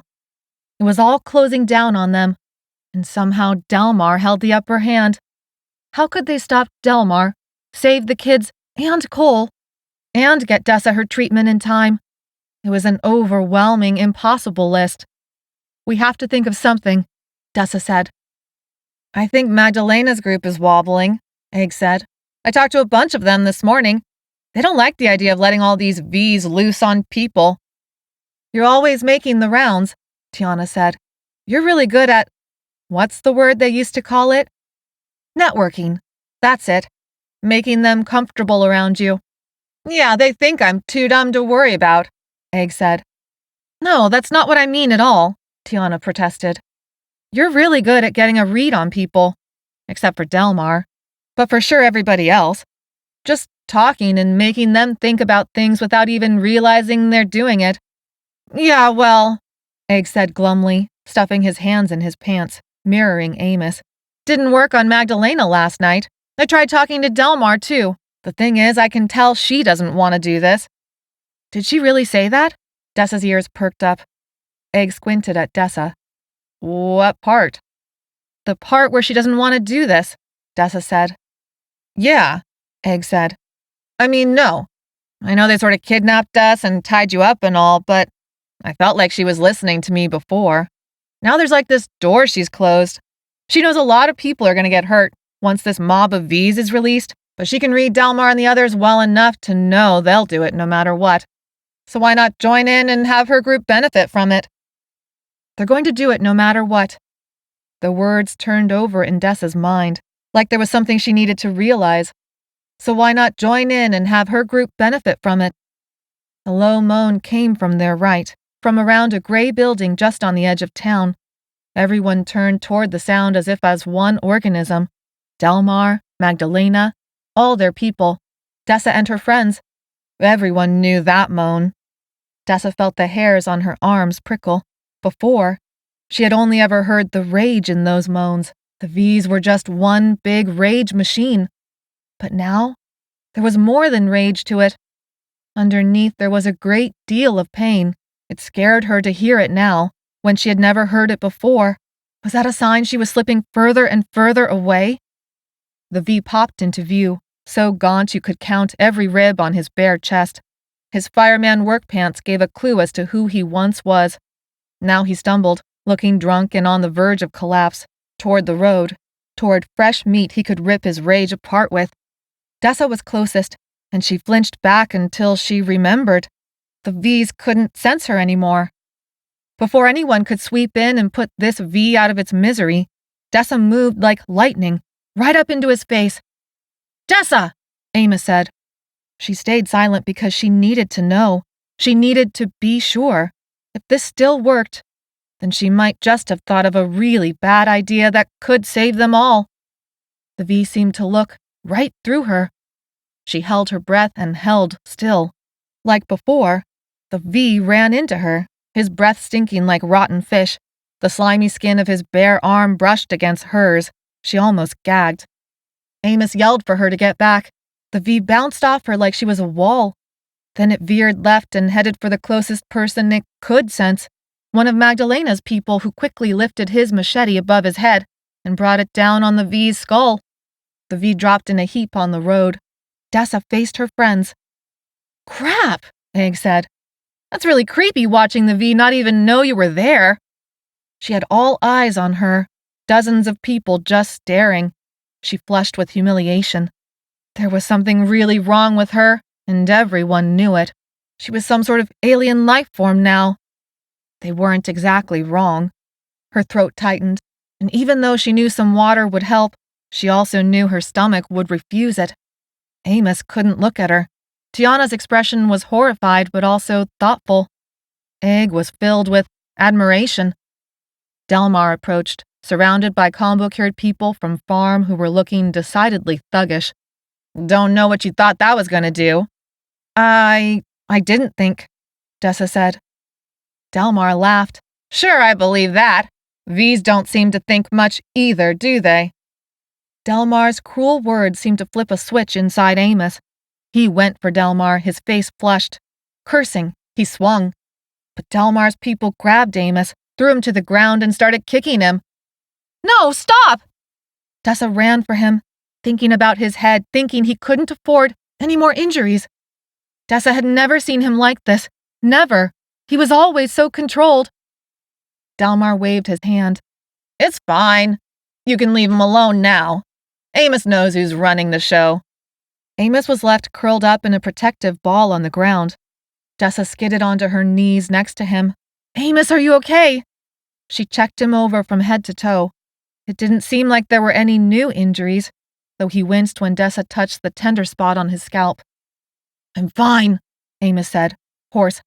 But then he looked at Dessa, and she knew he wasn't fine. His dark brown eyes showed all the fear and stress and confusion of the last few days. He was afraid for her, deathly afraid for her. Egg shook his head, nervous, ashamed. "Delmar, you gotta stop, man!" Delmar didn't say anything other than giving Egg a long look. Then he glanced at a few of his people. "I want them within your sight. Always. Any more funny business? And you go ahead and tie them all up." "They're going to do it no matter what." Egg's words echoed in Dessa's mind as she helped Amos up. So why not join in and have her group benefit from it? Chapter 19. Hiking down from the landfill, It wasn't until they'd passed most of the way through the town of Crow's Landing that Dessa heard the unmistakable sound of infected groans. Dessa wanted to clap her hands over her ears to block out the rage that called to something in her blood. It threatened to spill out and fill her up. She didn't like that feeling at all, feeling like she understood the V's. They passed out of town and approached what looked like little more than cattle fencing and a lot of moving dots. Such a monstrously large group was impossible to miss from this distance, but the mob was tucked far enough into the valley to be out of Sanctuary's view, especially since Sanctuary had been distracted with fighting its own internal battles. Delmar called for a halt at a set of farm buildings in a field near the fencing. He had them all gather out of sight of the V's. After all, this great horde of infected could become riled up at any moment. If they did go for the fences en masse, they would surely take them all down. That was the point, but just not yet. The fences blocked in the V's and kept them from spreading in Sanctuary's direction. 2 pieces of rough-cut wood attached between the posts. The fence was more a suggestion than anything else, like the bumpers in a bowling alley. Sure, the bowling ball would mostly bounce off the edges, but if you threw it hard enough or high enough, the bumpers wouldn't stop anything. Dessa positioned herself between Amos and Egg, almost wedging in between them, as if the weight of their bodies could keep her from making a terrible mistake. "This is sick," Egg said, whispering to Magdalena. She had crouched next to them with her binoculars. Delmar watched the mob from Magdalena's other side. "Do you think I'm crazy for helping him?" Magdalena asked, like she really cared about Egg's answer. Egg flicked a piece of dried dirt off his shoe. "I thought I knew him. I don't know you. But if you go through with this, yeah." She flicked a glance Delmar's way, as if her words were really meant for him and not Egg. "This is the way I save the people I love," Magdalena said, her expression hardening. Delmar looked over, having listened in, and smiled. That didn't sit right with Dessa. How could Magdalena act so sure of herself? How could she pretend to know what was right and wrong and still go along with Delmar's plan? Amos and Tiana talked in low whispers. Dessa couldn't understand them over the white noise of the mob of V's that spread across the valley floor, an unending mass of moving dots for as far as the eye could see. Egg shook his head. Those V's could take down the fences any time they felt like it. "Delmar, this is crazy!" Somewhere in that valley of V's, the noise grew even louder than before. V's drew away from the fences toward something happening deeper in the crowd, maybe a small animal running for its life. Dessa really did clap her hands over her ears now, desperately hoping she could push out their voices, all the rage, all the pain. It didn't work. It was like the noise wasn't coming from outside of her anymore. It rose up from within. Somewhere in the center of her chest, that hollow feeling began to fill up, spreading through her torso and into her arms and legs, and when it reached her brain, she had to move. Something bad would happen if she didn't move. As if from a long distance away, like she was a bird flying overhead, she could see herself stand and step away from everyone. Someone tried to grab her and hold her back, but she was fast and strong, and they were surprised. Even after all this, they were surprised. But none of that mattered, not with the way she was filling up, not over her need to move, to keep from exploding, to find something that would quench the fire in her blood. She lost track of time. Somehow she found herself at that split-rail fence. No one had followed her. It wasn't safe. She could see them behind the farm buildings. They had to stay hidden from the V's. But Dessa was invisible. She had always been invisible, ever since being passed from foster placement to foster placement, going to new school after new school, except it wasn't the truth anymore. Her friends were trying to call her back. She could hear them. Amos had lunged after her, but Delmar and the others held him back. And then she was climbing over the fence, unstoppable. The V's were so thick on the other side, they milled around, lost in their own worlds, with only a few feet of space separating one from another. She walked into those spaces, weaving her way through the crowd that opened and closed. They swayed on their feet, hungry, empty, searching, dying, and she swayed with them, like an ocean wave that pulled at you and let you go to pull at you again. They didn't see her. Or maybe they did see her and knew her as part of them. She wandered deeper in, searching for something but not finding it. Somehow adrift in this ocean of infected, unnoticed, because she was part of the waves, even as the fire in her veins went unquenched. She lost a sense of time and place. She lost herself in the rage and swam in its burning ocean. Chapter 20. The waves crashed over her again and again. The world vanished while she remained trapped in a burning current. It was an eternal, unending force with no beginning and no end. It just was, and she was inside of it. But then something small, so small, began to change. The current pulled at her but also began to recede. It did it so slowly at first she didn't notice, and then the current sped up in reversed order. That burning rage drained from her brain and fingers and toes, receding in all directions to move into the center of her chest, where it lodged like a rock. Even that rock began to dissolve, and what looked like a rock turned out to be so much packed sand that eroded until it was not gone, hidden, resting. Her senses slowly returned. First, her sense of time and light, or lack of light, because the dark ocean that had swept her under was really the darkness of the night sky. Sound returned next, the great white noise of rage that rose from thousands and thousands of infected voices to become a single, unifying force. But this force came from outside of her again. It was muted for now, though she did not know for how long. Her sight came back next, the darkness receding first from the center of her vision outward. Stars provided the only light. She was in the middle of a vast ocean of infected, far more than she had imagined Delmar and the other combo cured could have ever gathered. The V's wandered the field like they were pulled first one way and then another by an invisible current. Space opened and closed between them as they ignored each other and ignored her. Moonlight turned everything in eerie silver and cast deep shadows across sharp noses, jutting chins, and broken bones sticking out from flesh. Her sense of touch came back last, the soft grass underneath her shoes, the cool breeze of the night that tickled the hair on her arms. She became aware of her body and how she was moving, able to control its direction again, turning in a slow circle. She did not know where she was, for as far as the eye could see, for as far as the moonlight allowed, the V's spread across the valley floor with her in the middle of it, swaying to that invisible current, always ready. And her last sense of all, the sense of fear, struck like lightning. Alone, in a sea of infected, she was alone. Which way should she go? Which way would take her back to her friends? But then another terrible thought entered her mind. Could she even go back? How long had it been? How close was she to turning V for good? If she went back, would she hurt her friends? Hurt Amos? Would she even know them? Yet she couldn't stay still. If she remained there, rooted to that spot, then she was giving up on her little brother, and it was over. She wasn't ready to do that. Not yet. So she had to move. But in the moonlight, she didn't know what direction to go.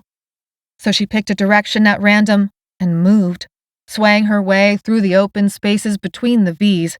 Unnoticed, ignored. Too much like them. She told herself this was a good thing. Otherwise, she would already be dead. But another part of herself silently screamed in the panic that she was already too far gone to ever go back to the way she had been. She was someone who had a brother to save, a boyfriend to kiss, friends to joke with. She was someone who could love and be loved. Her feet had a will of their own and kept her moving. Was it away? Was it toward those she loved? She had no idea. Like she contained some sort of internal beacon, she was drawn forward through the spaces that the V's opened and closed, weaving a path through them, searching for her friends. Searching for Amos. Searching for Ivan. For what seemed an eternity, but maybe was only minutes, she moved. losing herself in that ocean current, getting herself back again before losing it again, like a flag that rests as the wind dies down and then snaps to attention as soon as the wind picks up. For the moment, she was herself, separate from this sea, no longer controlled by a burning wave of rage. She understood why Ms. Winters had been so careful to keep the kids away from the V's. It wasn't just for their own protection. It was because of this pull, the danger of tipping over and being drawn in. She understood now why Ms. Winters had strapped her and Cole down. She repeated her name to herself. Odessa safe. Ivan was her little brother. Tiana, Cole, and Egg were her friends. Claire, Angela, and Angelina needed her protection. Amos. She loved Amos. She had a family who she loved and who loved her back. Her family needed saving. Her family needed her help.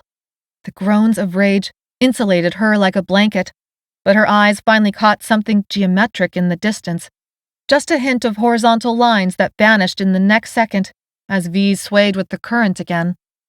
She fixed that direction in her mind, set her feet on that compass, and moved through space as it opened and closed behind her.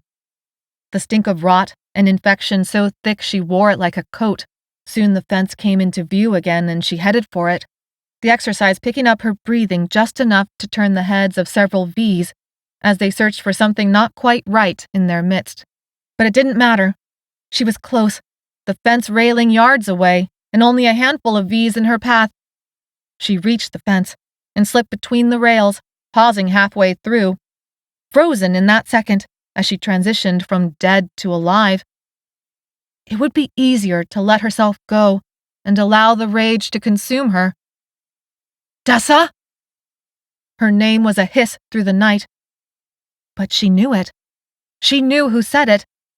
Several V's whipped their heads around, but soon fell back into their dazed swaying. Hearing her name come from his voice let her set her foot down on the other side of the fence. Heart beating like crazy, she was desperate to make sure she still really was herself, and feared she would find she wasn't. But she had to know. She had to try.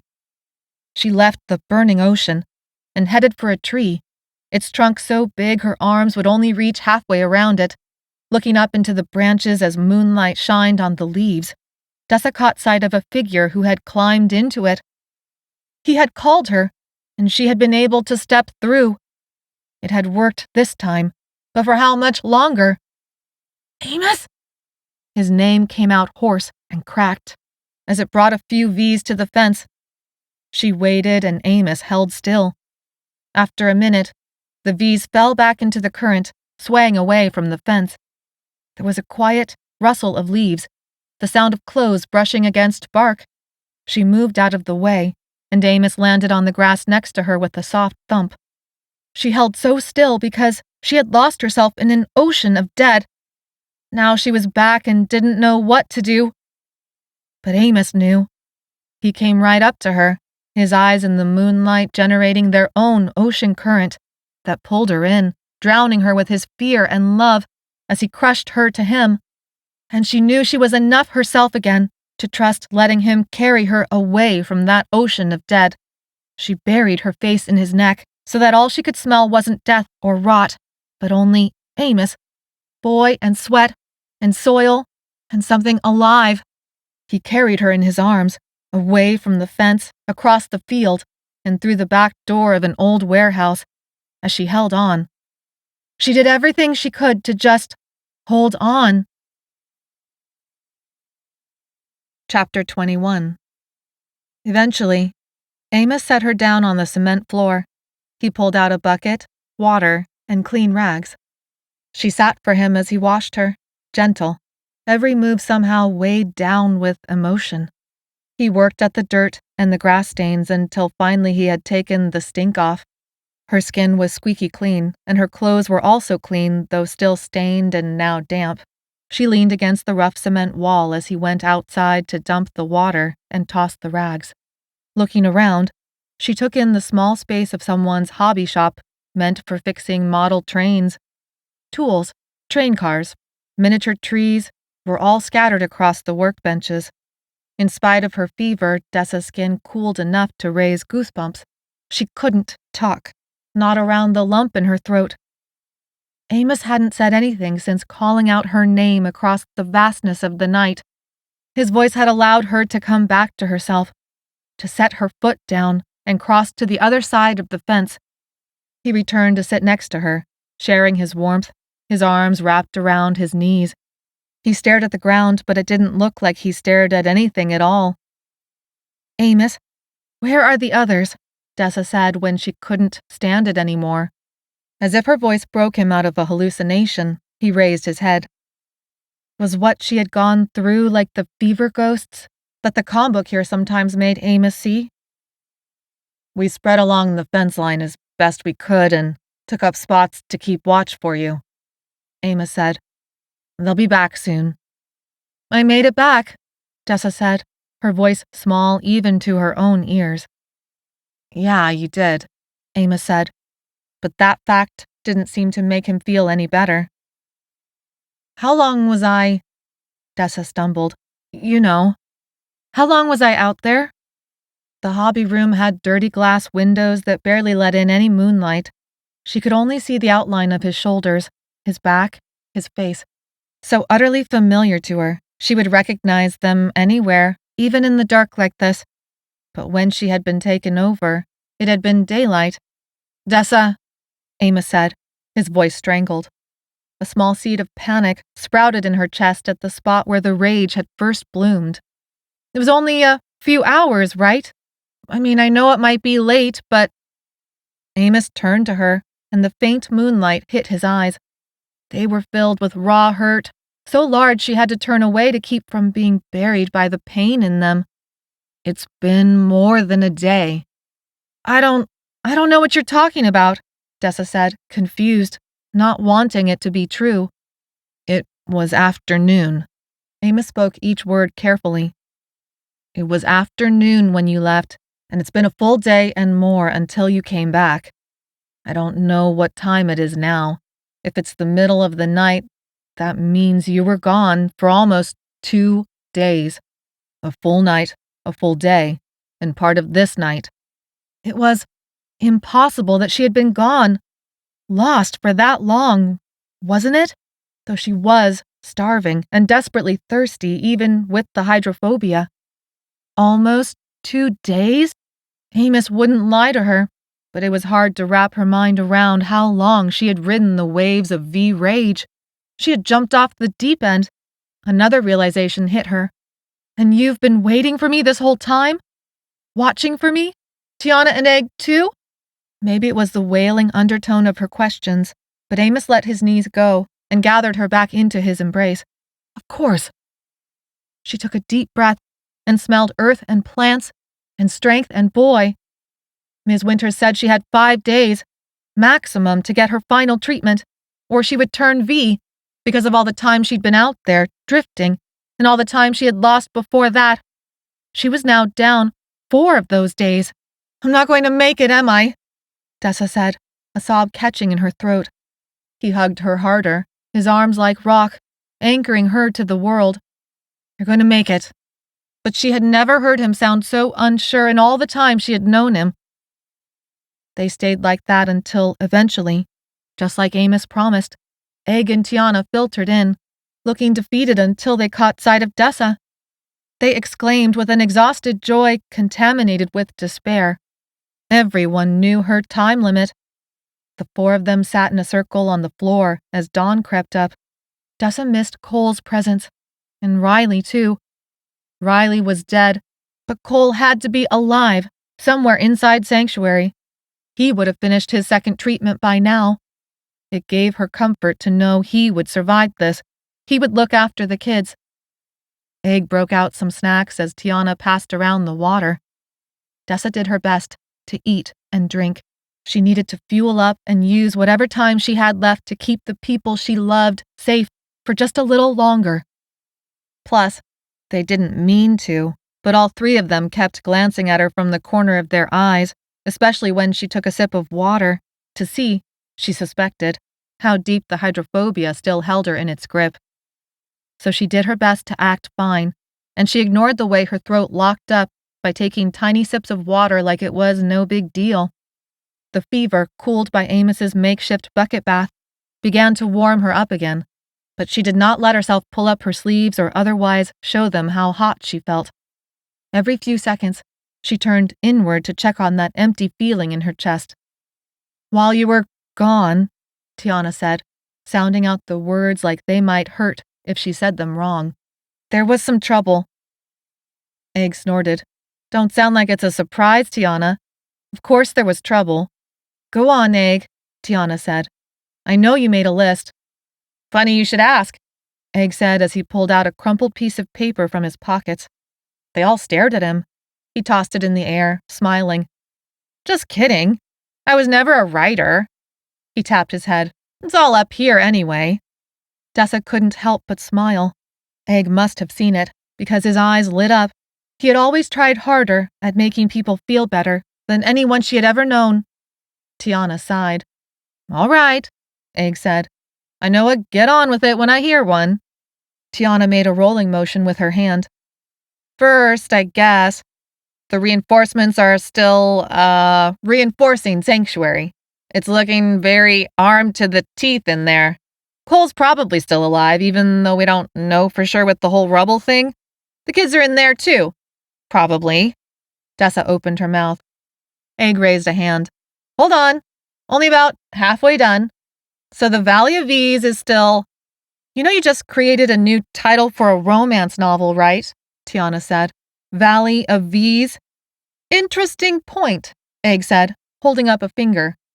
"Though I am more interested in the idea that you would know what a romance novel title is supposed to sound like. We're gonna need to circle back to that later." "Not likely," Tiana said, crossing her arms. "Anyway," Egg said, "today is the day Delmar gets his way." "Now you're rhyming," Tiana said. "Now who keeps interrupting me after telling me to get on with it?" Egg said far too innocently. He tapped the heels of his shoes on the ground. They were the same pair of dingy white sneakers he'd been complaining about since he first got them. Dessa relaxed. Just an inch. Everyone had been treating her like fragile glass about to shatter. She didn't know how much she had needed Egg's unflinching commitment to making light of things.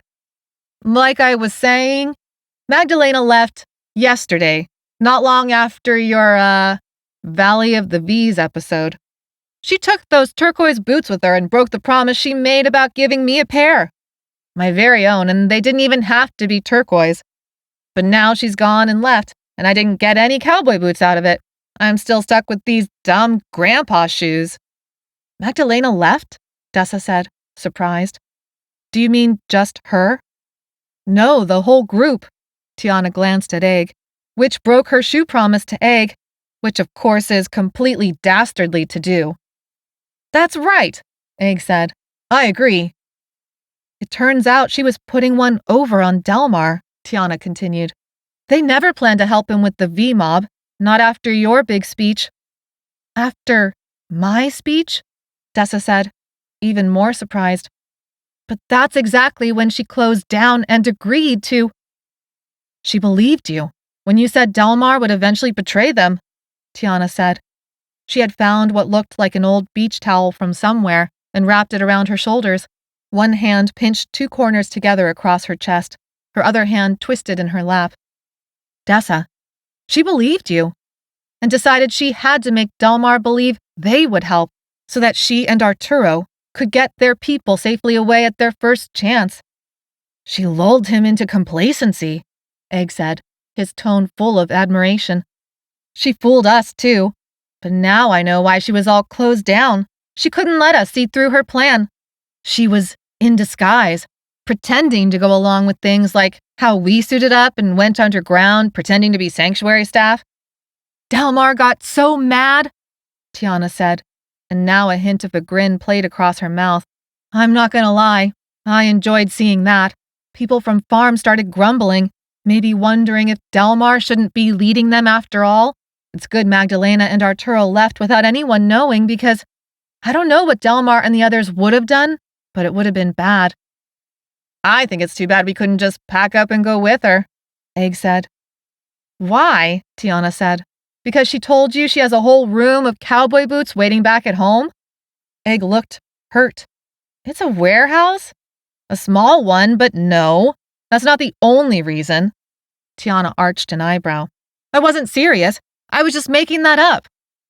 Dessa tried to match their forced lightheartedness. So I didn't know it, but I actually foiled Delmar's plan? Oh. Egg looked at her apologetically.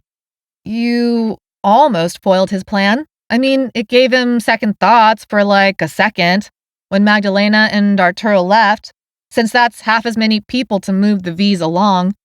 But all the people from farm want to go ahead with it anyway, so it's happening later today. They're going to do it no matter what, so why not have her group join in and benefit from it? Except Magdalena's group had left. It made Dessa respect them more. It made her wish. They have a home with walls they've managed to keep safe this whole time, Amos said. That's what's important. That's what we're missing out on. Another place to go. We could have worked it out somehow, eventually, and figured out a way to get them to agree to take us in. All of us. The kids. Cole. But now they're gone. They had standards. Standards they were fighting for, that Dessa understood. Protect family, stay safe, avoid committing mass murder. That was about as good as it got in today's world. Magdalena had just walked away with a whole group of people like that. So you're saying that mob of V's I just left? Yeah, that was epic! Egg interrupted as he moved his arms around an emotion Dessa guessed was supposed to resemble waves. You opened them up like it was the Red Sea out of a Sunday school story. They just sort of moved around you, or you somehow knew how to move around them. We couldn't even tell which one you were, even with Magdalena's binoculars. You blended in like you were one of them. Egg, Tiana said, looking meaningfully at him and then at Amos, whose expression had imploded. Not sure describing it like that is really helping things. Dessa wanted to tell Amos it was going to be all right, but she knew deep down it wasn't true. She couldn't get herself to lie to him, and settled for saying nothing at all. Instead, she reached out a hand to place it over his. Oh, sorry, man, Egg said. But it's all right. She's fine. Back to normal. He grinned big, but the grin faltered. Digging into his pockets, he pulled out a half-empty pack of gum.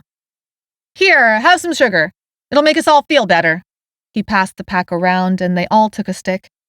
The explosion of sugar and flavor pushed away everything else for a few glorious seconds. But she had almost lost herself, and it was only a matter of time until it happened again, and she was lost for good. As reality crashed back in, Dessa was struck by a crazy, terrible idea. Chapter 22. Whoa, Dessa said. What? Egg said. You're not going V right now, are you? Egg, Tiana said. No, Dessa said, leaning into the comfort of Amos's arms. His chest was this solid wall of strength as her mind kept spinning out her idea. I think I just had an idea. But you're not going to like it, though Delmar will probably love it. Oh, great, Tiana said. Do we get another nice to know you can follow directions from him out of this? Because I can't wait for that.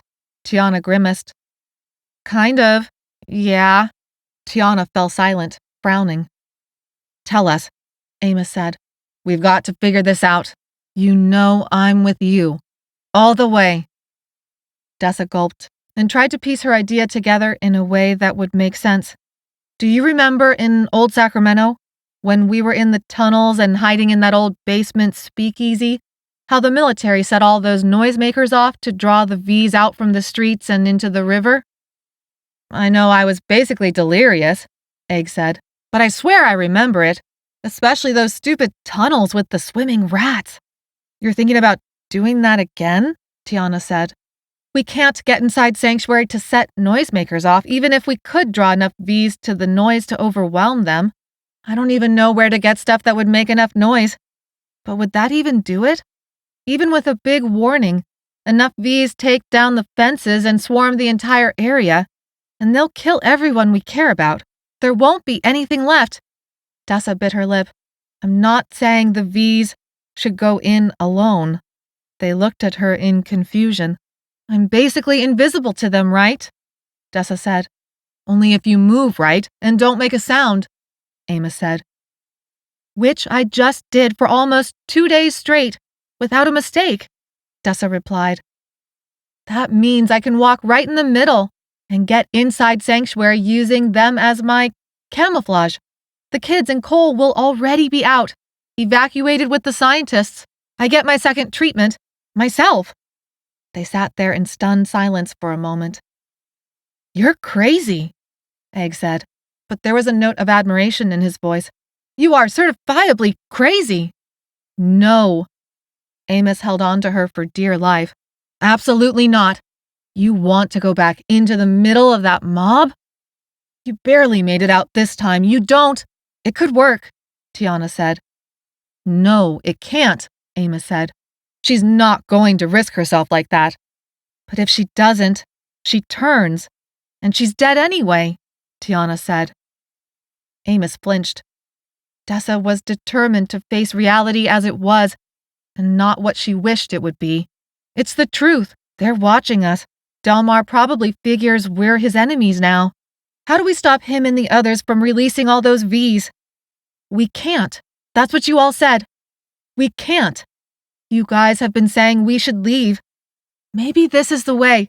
The V's will drive out the scientists. They'll take Cole and the kids with them. Even if security stays to fight, they've got to evacuate everyone else, so I get my treatment in time. And you all scoop up Cole and the kids, and maybe we earn our way into Magdalena's home. This got Amos's attention. He released her to look in her eyes. His gaze was so intense, she felt herself swept off her feet and pulled down by the undertow. What do you mean? Amos said. I mean, if I go in, surrounded by V's, I can get them the insulin machine they want. I know exactly where it's being kept. Maybe we use it to convince them to let us into their community. Isn't that what you want? No, Amos shook his head. No, I don't want that, not if it's going to risk your life. Not like this. Amos, we have no choice, Dessa replied, wanting him to understand and back her on this, even though she knew everything inside him refused. Even if there was no V-mob, the kids can't stay at Sanctuary. Coordinator Schofield he'll take my brother and one of the twins and dissect them. And who says he'll stop there? Use what I can do while I still have the time left to do it. Tiana sighed. You're saying we have to suck it up and pretend to go along with Delmar's plan, aren't you? We have to let him go through with it all the way to the end and hope everything goes exactly like he wants it to? Yeah, Dessa said. That's basically what I'm saying. The only thing not part of the plan is me, and you guys staying out of all of it to grab Cole and the kids. Wow, I freaking hate that we have to go along with Delmar, Tiana said. We're not, Amos said. This is too dangerous. We'll think of something else. Tiana ignored him and scrutinized Dessa. Yeah. Then that settles it, Dessa said. No, Amos said, his voice rising. That doesn't settle it. This sounds beyond stupid. Are you really? She has a day, if that, Tiana said, her voice deadpan. What else can we do? Amos opened and closed his mouth like a fish. I know it's crazy, Dessa said, even as Amos didn't budge an inch. I hate that Delmar gets his way, but it's the only idea we've got. A bad idea is better than no idea. When you're desperate, Tiana finished. Dessa looked at Tiana, grateful for the understanding. Amos was like a solid rock of opposition. She knew why, but he couldn't get his way.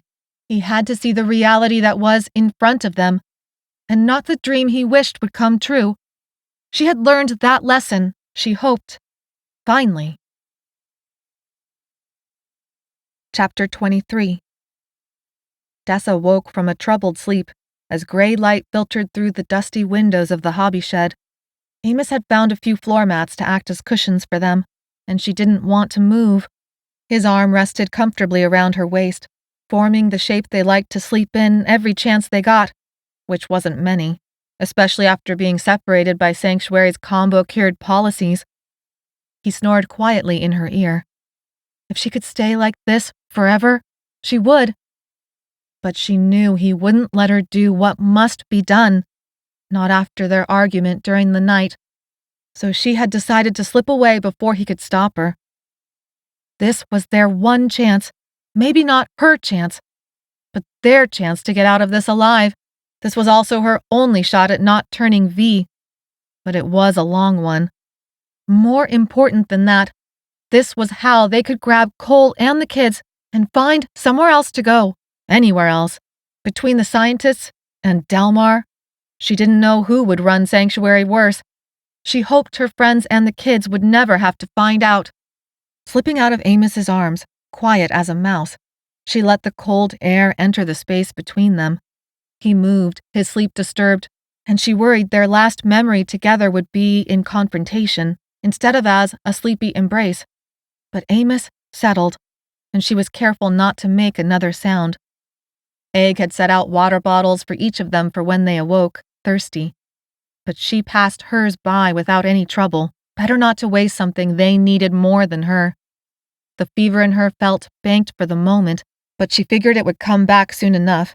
According to Ms. Winters, Dessa had less than a day now. She grabbed a knife from the workbench. Holding the door so that it wouldn't squeak, she opened it to step into the cold air of dawn. A hint of dew clung to the field, and faint clouds of mist hovered inches from the ground. The tree Amos had climbed into, waiting for her, stood tall across that field like a great matriarch. Some of its huge branches reached for the clouds while others bent over, offering themselves to the ground. The fence and valley of V's beyond it stretched out for as far as the eye could see in that direction.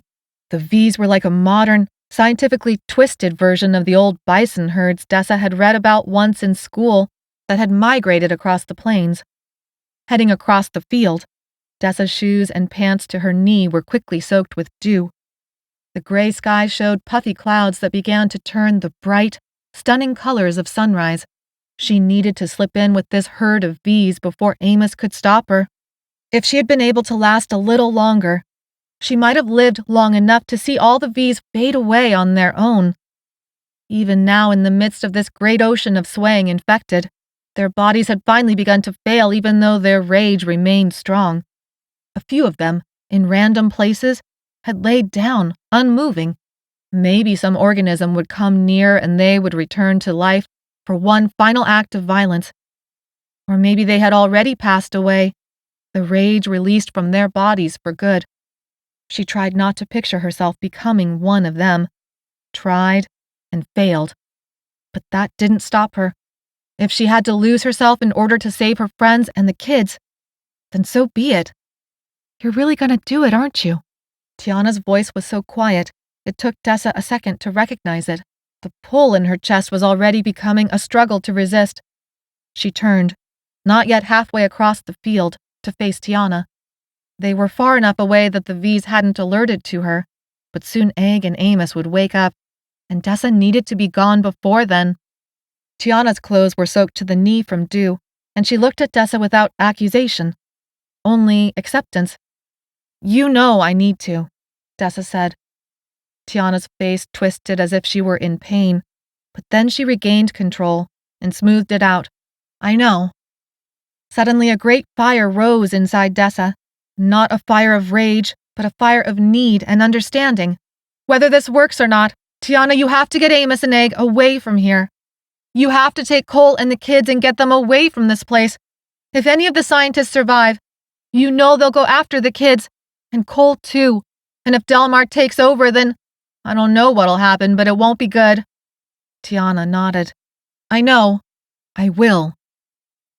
The tension inside Dessa eased. Tiana always had her back and always kept her word. Tiana took a step forward.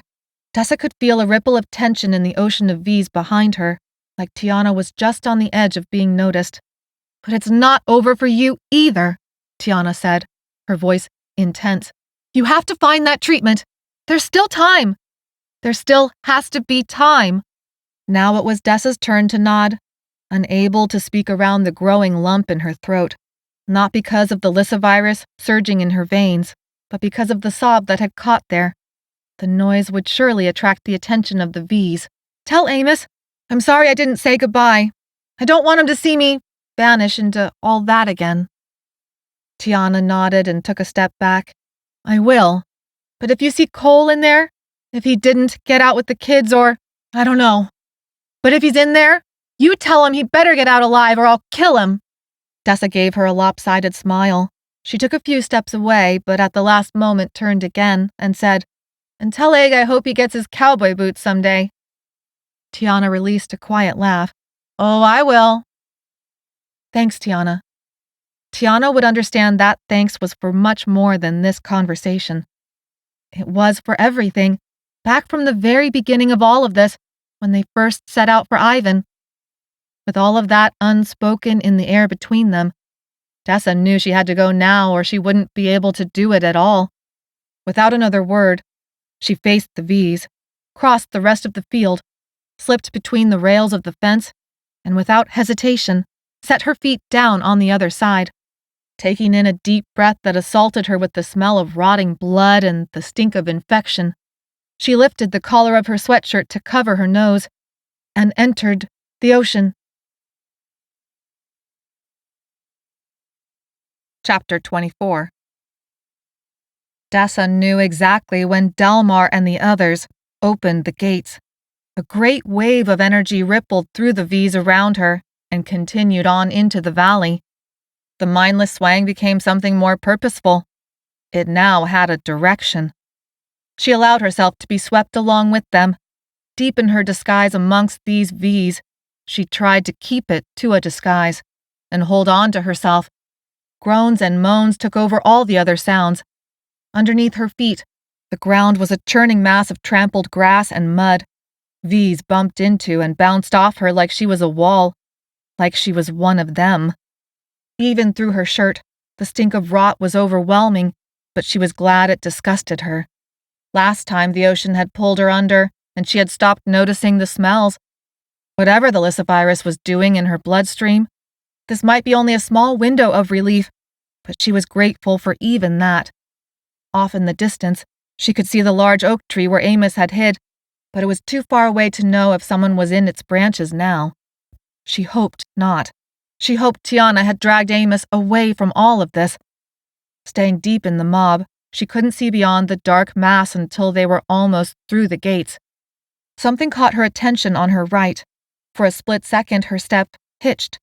The V's on her left and right faltered in their own sway until she fell back into the current. She moved her eyes for another look, this time without changing her rhythm. There was a V yards away who wore a shiny vest.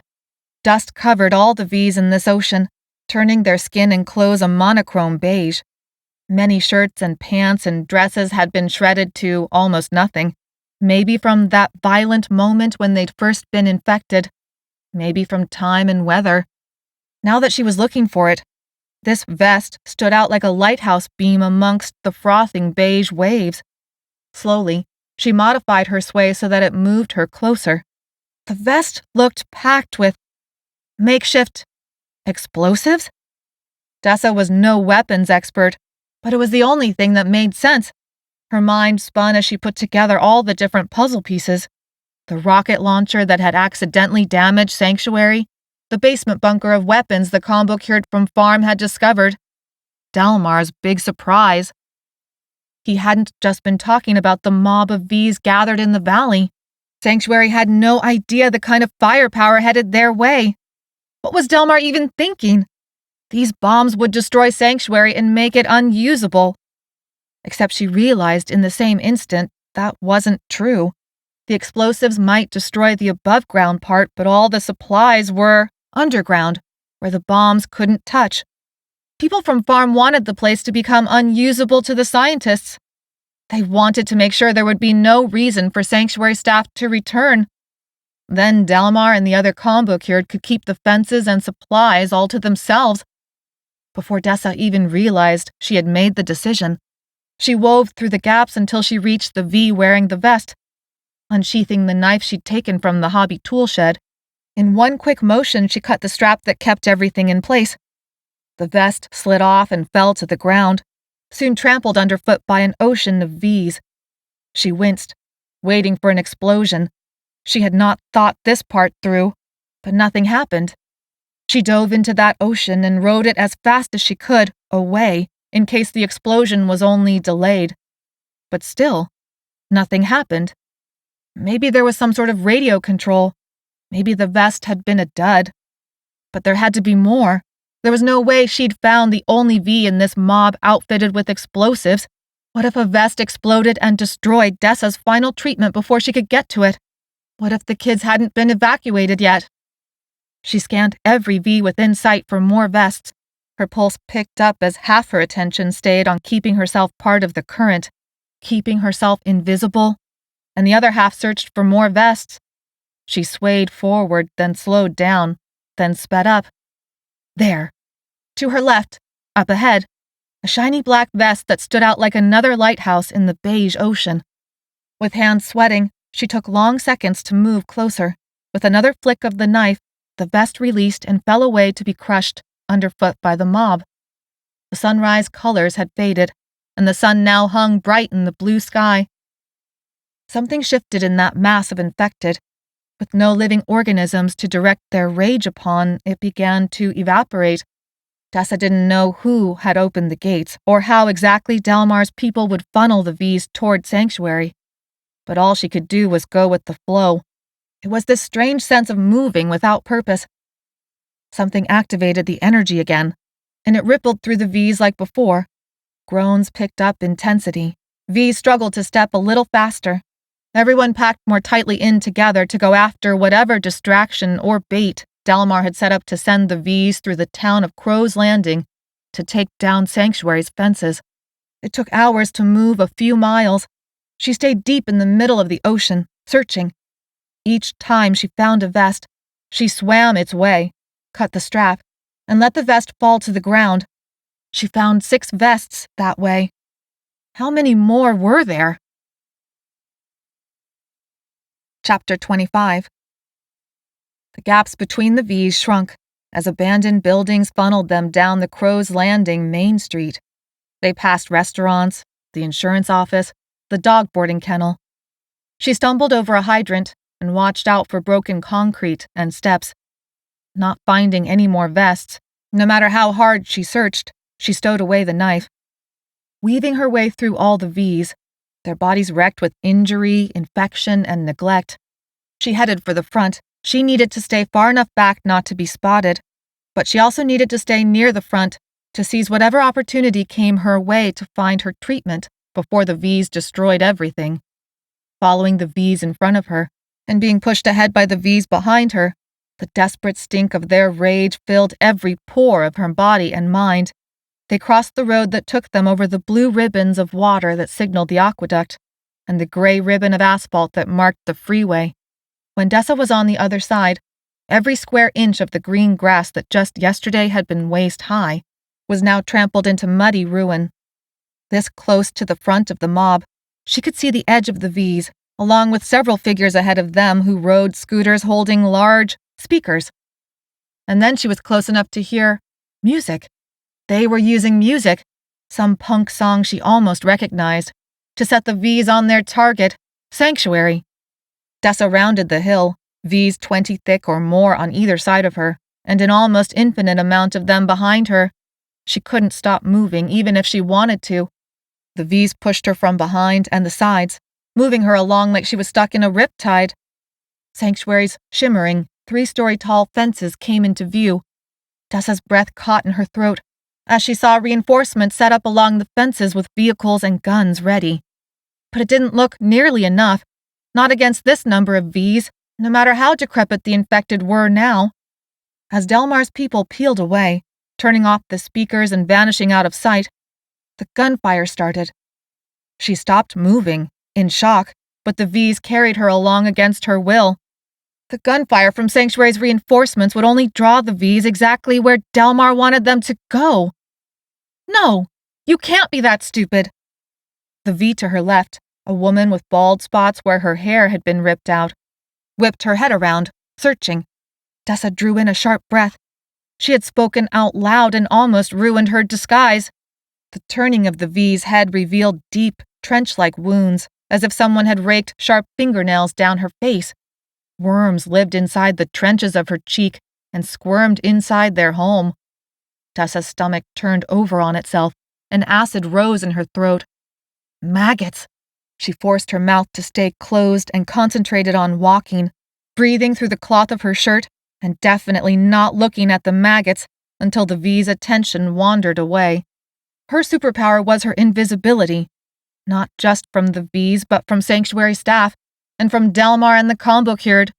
If they couldn't see her or smell her or otherwise sense her, then they couldn't hurt her. From the fences, orange flames erupted like from hoses.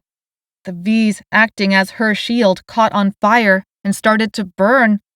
Dessa stumbled to her knees at the sight of those flames licking flesh and clothes. Adrenaline spiked in her veins as she popped back up. The V to her left swung its head again, searching. She closed her eyes and stepped back into the rhythm of the waves, even as her stomach twisted into knots. Sanctuary was using fire to burn the V's to ash. A strange whistling sound tore through the air. Less than 100 yards in front of her, something landed with a boom that sent a shockwave through the air, the force of it throwing her back into the V's behind her. Ahead of her, dozens of V's were tossed into the air, bodies twisting, limbs separating, and turning into bloody projectile missiles of rotten flesh. A hot growl sounded against her ear, and the stink she had become numb to coated her nostrils with a new intensity. She reached for that stone in her chest, fighting it less, letting it take over more. Holding her breath, she pushed forward, alongside the V's freshly enraged, who were drawn toward the guns and fire. She waited for the crunch of teeth on her shoulder, or arm, or leg, but there was nothing. Another whistle ripped through the air and made Dessa almost clap her hands over her ears. Instead, she pinned her arms to her sides. The white noise moans of rage grew in volume to match and enhance the whistling until another explosive boom sounded somewhere behind Dessa. Had they hit a vest she missed? On top of the rot, the smells of cooking meat now hit Dessa's nose. The flamethrowers at the fence were cooking the V's like it was a barbecue. There was nowhere for Dessa to go. V's pressed her forward, almost carrying her off her feet, their rage giving them strength and power and closing the gaps, so that even if she wanted to leave this ocean, there was now no escape. Flames and gunfire filled her vision. More whistles sounded and landed with booms that tore apart the V's around her. She was pelted with dirt, blood, bits of bone. The flames licked closer and closer, making her sweat. Maybe this hadn't been her best idea ever. Dessa was moved toward Sanctuary against her will, carried by the mob. She choked on the smoke and the smell of burnt clothes. The sound of gunfire grew louder, but that only excited the V's behind her into a frenzy. It took all of Dessa's strength and concentration to stay in the current without suffocating. Everything was hot breath and stinking flesh and infected wounds and a crushing weight that might kill her before she even had a chance to get inside. Long minutes of terrible gunfire and flames and bombs continued. She stayed away from the front line, struggling to step back and back again, over dead V's, over ruined ground, away from the guns that flashed at the fences. And then the gunfire stuttered to silence, and the shimmering fences fell. Chapter 26. The smells faded, not because they were gone, but because her nose had become numb to them. Around her, now 100 feet deep in all directions, V's swayed forward under their rage. She fell into that rhythm, barely noticing the gravel under her shoes, the blue sky above her head, the bodies of V and Blue Suit alike, the abandoned guns, the fences down. Delmar's plan was working beyond his wildest hopes. The little guard shack came into view, marking not quite halfway between Sanctuary's fence and the main entrance. Moving with the wave, Dessa's path led her alongside the guard shack. She focused on that sad little box of a building. The windows had shattered and left gaps like broken teeth. The door was cracked open, and all the manuals had spilled their weathered pages across the floor, to eventually crumble into dust someday in the future from brutal heat and winter rain. It helped to focus on silly details like this. It helped to not lose herself in that great V ocean, pulling on her blood like the tide, slowly filling up her chest with a heaviness that scared her. Her gaze wandered up the building to its roofline. An angled, shingle-covered roof overhung all sides of the guard shack. There was a familiar shape on top, something that shouldn't be there crouched on the roof corner. She released an involuntary gasp, drawing the attention of V's on either side of her. Their heads whipped around and they sniffed, searching for the thing that didn't fit. Falling out of that ocean rhythm, Dessa gritted her teeth and forced herself back in, swaying slowly from foot to foot. She allowed air to hiss out of her lungs and pass across her dry throat. It scared her how easy it was to produce that signature V moan, but she couldn't think about that right now. On the edge of that stupid roof sat Tig. That silly, lovable, indispensable, gray-striped cat had managed to get himself stuck on the roof while an entire ocean of V's drowned the ground below. Maybe her halfway finished infection and treatment made it so that the V's couldn't smell or see or hear her, but the same wasn't true for Tig. She felt her eyes grow large at the exact moment Tig spotted her. She was only a dozen feet away, and Tig looked down like she was his life raft. Inside, Dessa screamed for Tig not to move. He was high enough on the roof that not a single V had noticed the fresh meat so close by. Instead, she watched with growing horror as he bunched together, his muscles tensing as he readied himself to spring for her, in spite of all the rot and infection standing between them, not to mention the gap of air itself. Then, before she could think or move away or take another breath, Tig jumped. His gray-striped body flew through the air, over the dozen V's between them that shot up hands after the flying piece of meat. He stretched out his body, long and wiry, his stripes highlighted against the blue sky, looking more like a tiger's stripes than she'd ever seen them look before. She braced herself.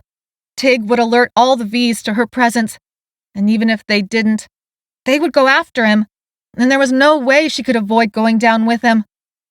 This was going to be the end. Her heart pounded loud in her chest, and part of her was glad that at least she could feel it in these last moments. Tig landed with a thump, a direct hit at the center where her heart was. Without a sound, as if knowing the danger he had put them in, he scrambled for the space between her shoulder and neck. V's were searching, faces turned to the sky, noses going left and then right, bodies falling out of the rhythm of the rest of the mob as hands clawed the sky. She opened the neck of her shirt, her heart beating loud in her throat now. Her fingers were numb, and fear locked her up. She couldn't make that signature V noise even if she wanted to because she had basically stopped breathing. Tig was warm and strong and determined. He scrambled inside her shirt, his sharp nails leaving grooves of burning pain in her skin, making her wince and imagine blood swelling out. Tig vanished from sight, and she brought her left arm up to hold him at her chest, her sweatshirt blocking him from view. Anyone who could really see would notice the obvious lump protruding from her chest that shouldn't be there. V's leered into view, mouths gaping, lips receding back from blackened teeth, the stench of rot overpowering again as their moans and groans released clouds of infection from their lungs.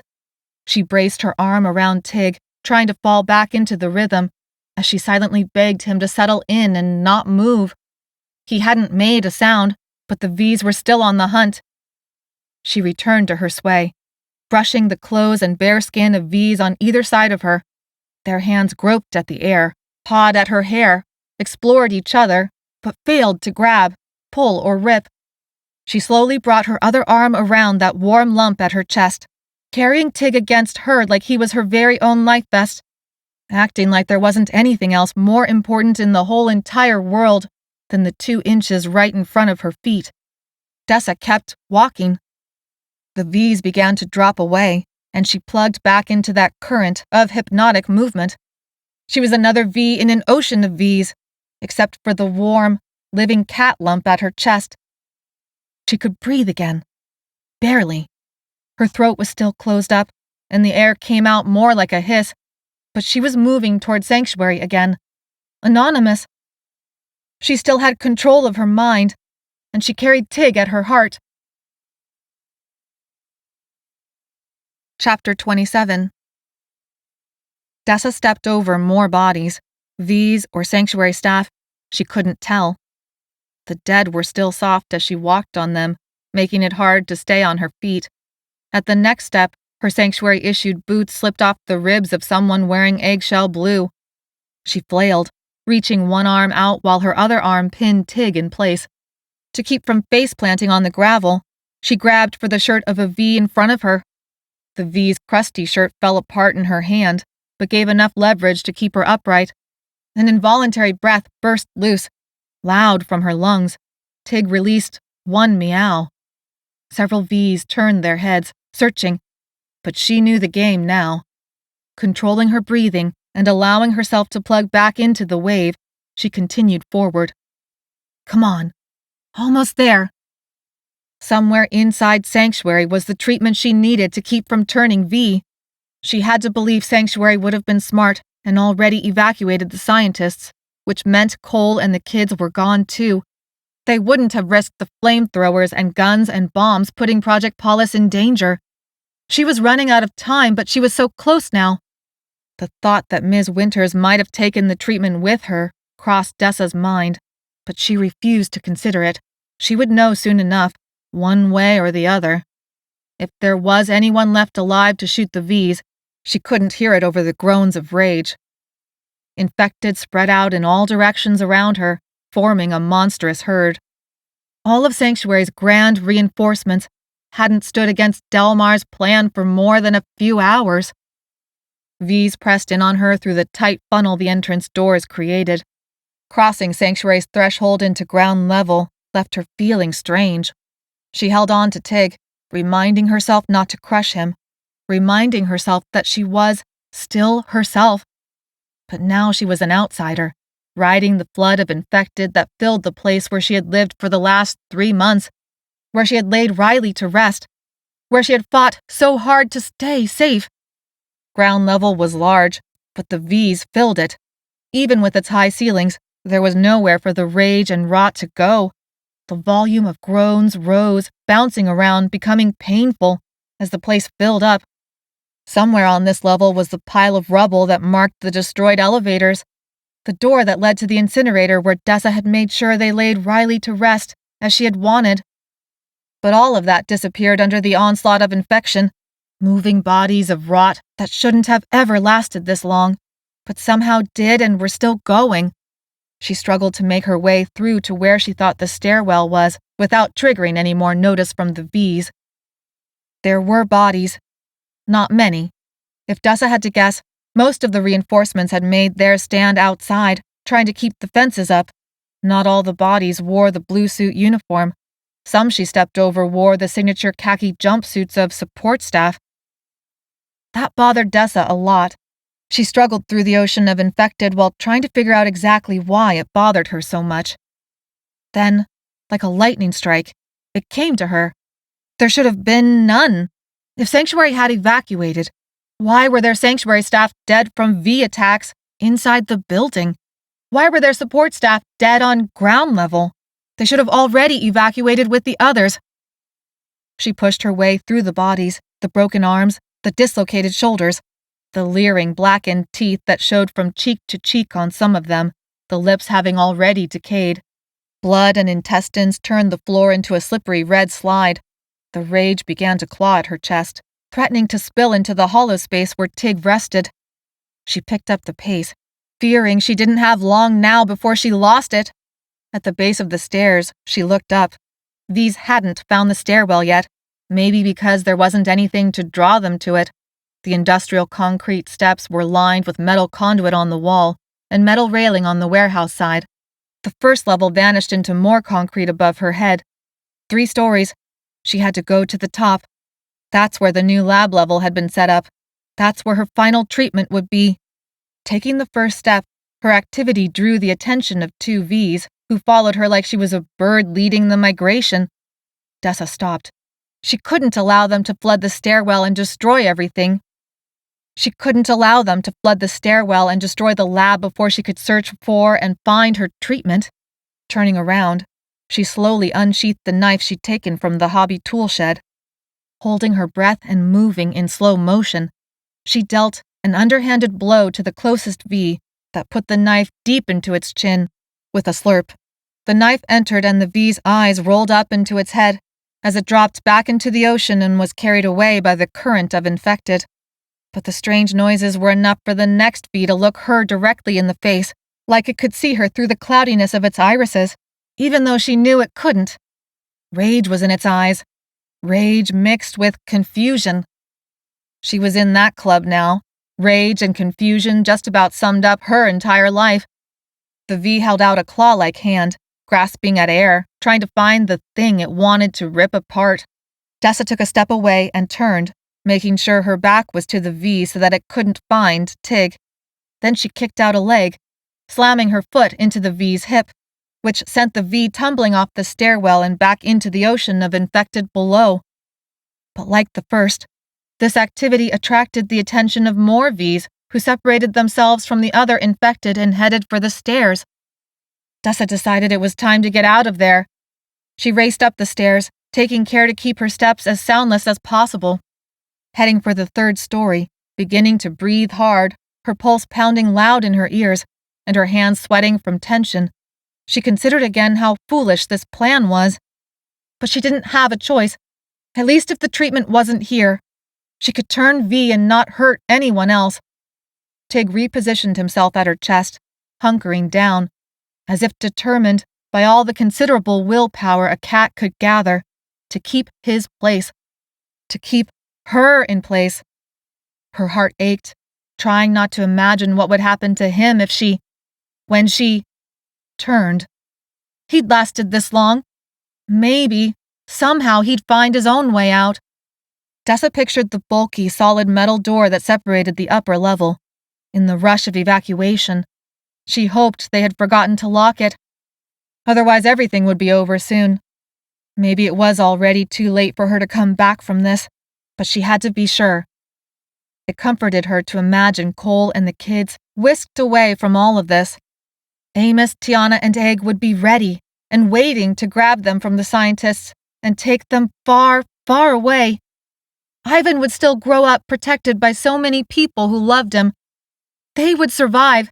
It was okay if she didn't, as long as they did. The sounds of steps and groans filtered up. If the V's hadn't found the stairs yet, they would soon. Heart beating fast in her chest, syncing up with Tig's heart. She rounded the final landing and raced up the last set of stairs that led to that large, impenetrable door, looming humongous in her imagination. Except the door wasn't there. Chapter 28. She blinked, confused, not understanding what she was seeing. The door wasn't just unlocked, like she had hoped. It was wide open. The long hallway interrupted with doors on either side that led to lab rooms and sleeping quarters. Wasn't empty. It should have been empty. Papers littered the bare cement floor, turning it white. People in white lab coats raced down the hallway in her direction. But they should have been long gone. Her mind sputtered, and the bottom dropped out of her stomach as the lab coats shifted enough for Dessa to see who ran up behind them. Cole? She blinked, trying to wipe away the picture she must have imagined in order to deal with the reality that was right in front of her. But no matter how many times she blinked, the picture didn't change. The door was open and she could see down the long hallway. And now she could hear. There was noise, terrible screams, drifting out from one of the rooms. Scientists exited rooms only to dart into other rooms, their lab coats flapping frantically. Cole was only a dozen feet away, racing for the open door, hurting all 4 kids ahead of him. His black hair was drenched with sweat, his eyes were wide, and he kept looking back over his shoulder as he yelled at the kids, "Go faster! Run!" There was Ivan, her little brother, running on spindly legs that could barely hold him up after spending months in a coma. His clothes hung far too loose on his body, and sweat plastered his dark hair to his head. His large brown eyes were wide with terror. She told the universe to go ahead and slay her with a heart attack now, because this couldn't be happening. V's were coming up the stairwell. V's had flooded ground level. V's covered all of Sanctuary. "What are you still doing here?" Dessa yelled. "You should be gone!" Claire, the little girl she had first met wearing a colorful unicorn backpack, tripped and flew forward. Cole snatched at her shirt, then scooped her up into his arms. Angela and Angelina were right there, running flat out for where Dessa stood. Ivan spotted Dessa, and his whole face changed from terror to hope. He looked at her, his big sister, like she had come to save him. But he was supposed to be gone. Amos, Tiana, and Egg were supposed to be scooping Ivan away to safety right now, maybe taking him and the other kids into the trees or down the freeway or into the mountains. Ivan wasn't supposed to be here. "Cole!" That's when Cole finally saw her. His eyes widened in horror. "You shouldn't be here!" Dessa ran to meet him, crossing the door's threshold. "What's going on? We have to get out of here now!" She shook her head, a roar of sound rushing past her ears. Or was that the ocean rising up the stairs? "We can't! There's V's everywhere and they're headed up! They started the experiments again, we have to!" Cole shouted. "There's an ocean of V's! There's a super V loose!" The world dropped out from under Dessa's feet. Everything moved in slow motion. The scientists had continued experimenting with the combo cured. Of course they had. Sanctuary scientists hadn't learned their lesson. Why would she think they would have learned their lesson? Sanctuary had experimented on her and Cole. Coordinator Schofield, the head of the scientist division, had planned, with or without Ms. Winter's permission, to dissect her brother and one of the twins, and probably either her or Cole. It had only been an inconvenience when the Super Vs they created had leaked from lab level. An inconvenience they had cleaned up along with the mutineers. Ms. Winters had been disgusted by the forced experimentation on the combo cured because she had disagreed with the protocols, not because the experiment was something that should have never been done in the first place. They had tried it again. Ms. Winters, Coordinator Schofield, the other scientists. They had experimented on the combo cured again to prevent the Super V transformation that would take place someday in all combo cured, but had gotten the same result. Another Super V, now loose on this level. The door to Dessa's left opened. Ms. Winters stuck out her head, her hair in complete disarray, glasses missing, lab coat stained and wrinkled. "Children! Come in here! Quickly now! Cole, bring them!" Her eyes tracked to Dessa and widened in fear. "Dessa?" Her name in Ms. Winter's mouth was more like a screech. "Children! Get away from her! She's not safe anymore! She's turned!" Cole threw Ms. Winters a scathing look and herded the kids into the room, pushing Ms. Winters aside. Dessa was locked in place, unable to move, even as the roar of V's below grew in volume. They were getting closer. The chaos and screams down the hall also grew. Ms. Winters' words looped in Dessa's mind. "She's not safe anymore. She's turned. She's not safe anymore. She's turned." Cole rushed back out into the hall, threw Dessa a frustrated look, and grabbed her arm to forcibly drag her into the room. She resisted, digging in her heels. "She's not safe anymore. She's turned." "You haven't turned, Dessa. V's don't yell at their friends or ask stupid questions." But Ms. Winters said, "The kids!" Her arms were locked in place across her chest, but she couldn't feel Tig anymore. She couldn't feel much of anything except the horror of knowing that Ms. Winters believed Dessa would harm the kids. Cole tossed a look over her shoulder. A vein alongside his neck pulsed. She didn't think it was possible for him to become more tense, but somehow whatever he saw made his muscles quiver and his eyes go impossibly wide, the white swallowing his dark irises. Before she could resist, Cole used all his strength to toss her into the room after the kids. She had to catch herself, and then he was there right up against her, pushing her in the middle of her back. She stumbled forward as Cole slammed closed the door behind them and dragged a nearby desk against it. Ms. Winters gathered the children in the far corner, and stood in front of them like a guard. "Stay back," Ms. Winters said, looking wildly around the room. She picked up a stapler from the nearby desk. In her other hand, she grabbed for a bronze paperweight in the shape of a DNA molecule. Standing in front of the children, Ms. Winters held up both the stapler and paperweight, her eyes not quite tracking right without her glasses.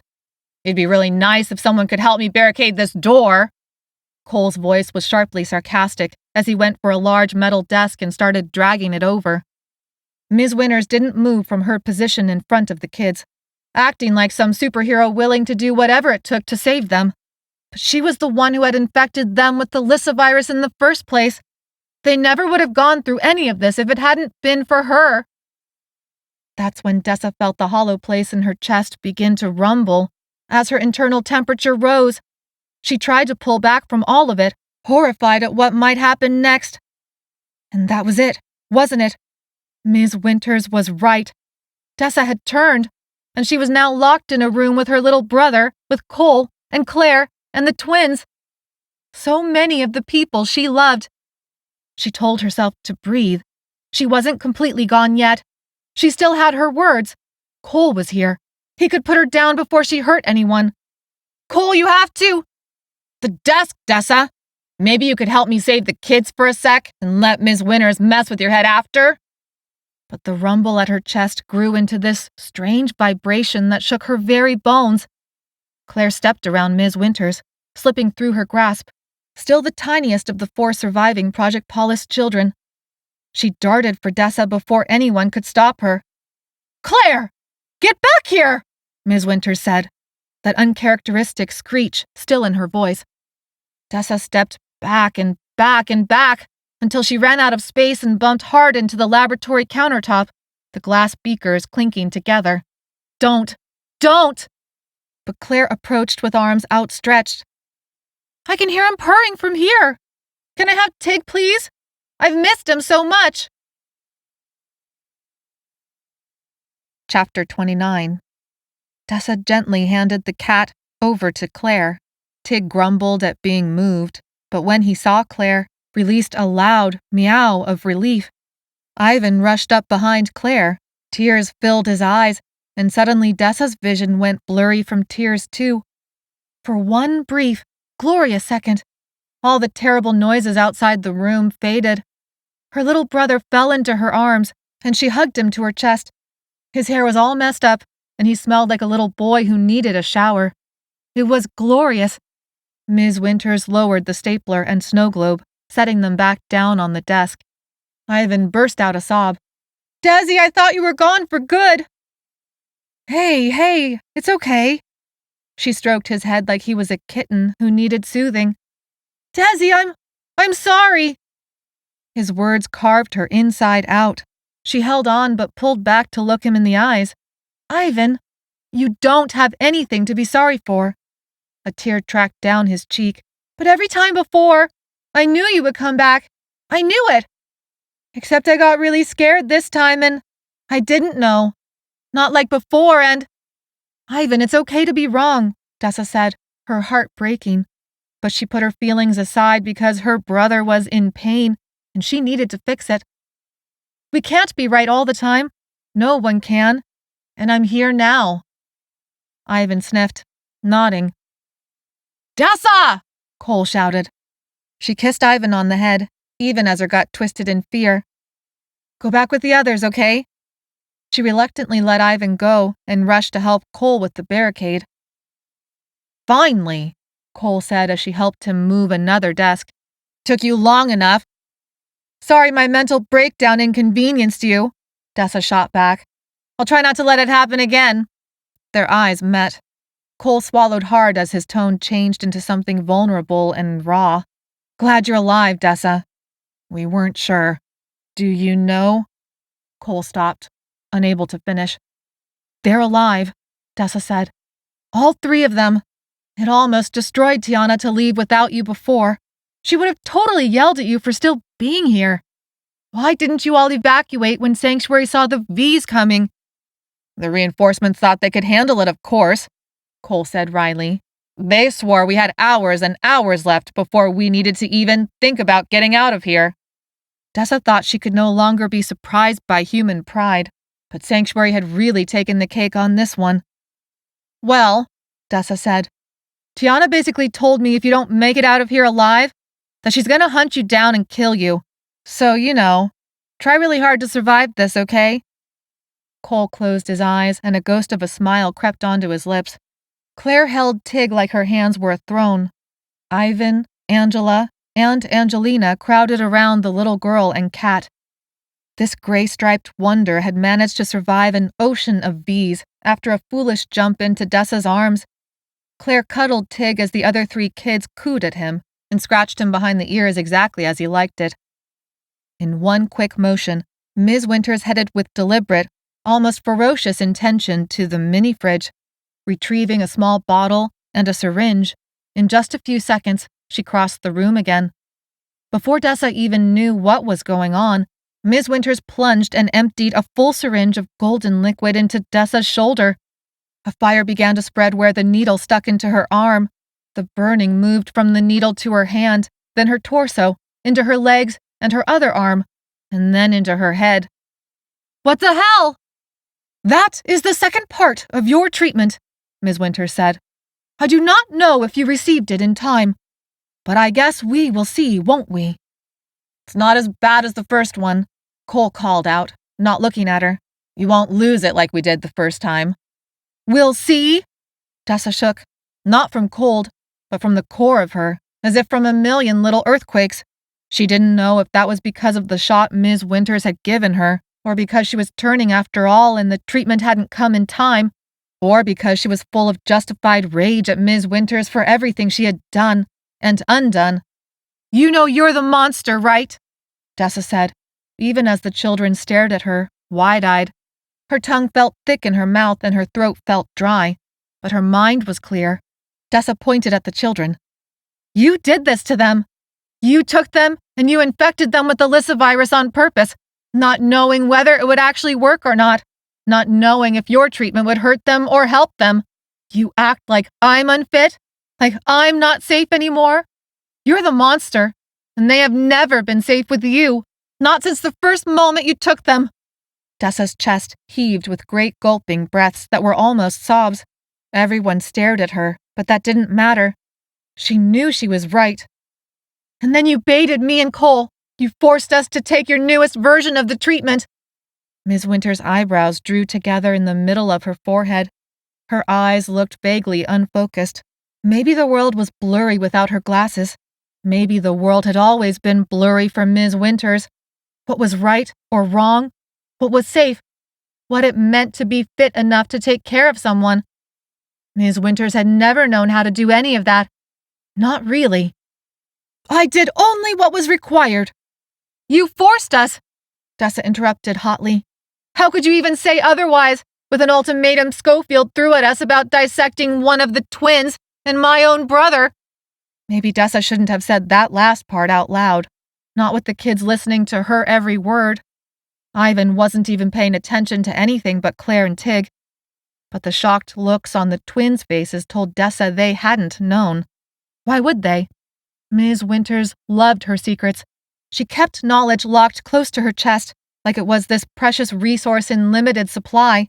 If she released too much, it might run out. "Oh, Dessa, safe!" Ms. Winters said sternly. "You are not yourself!" A roaring sensation rose in Dessa's ears.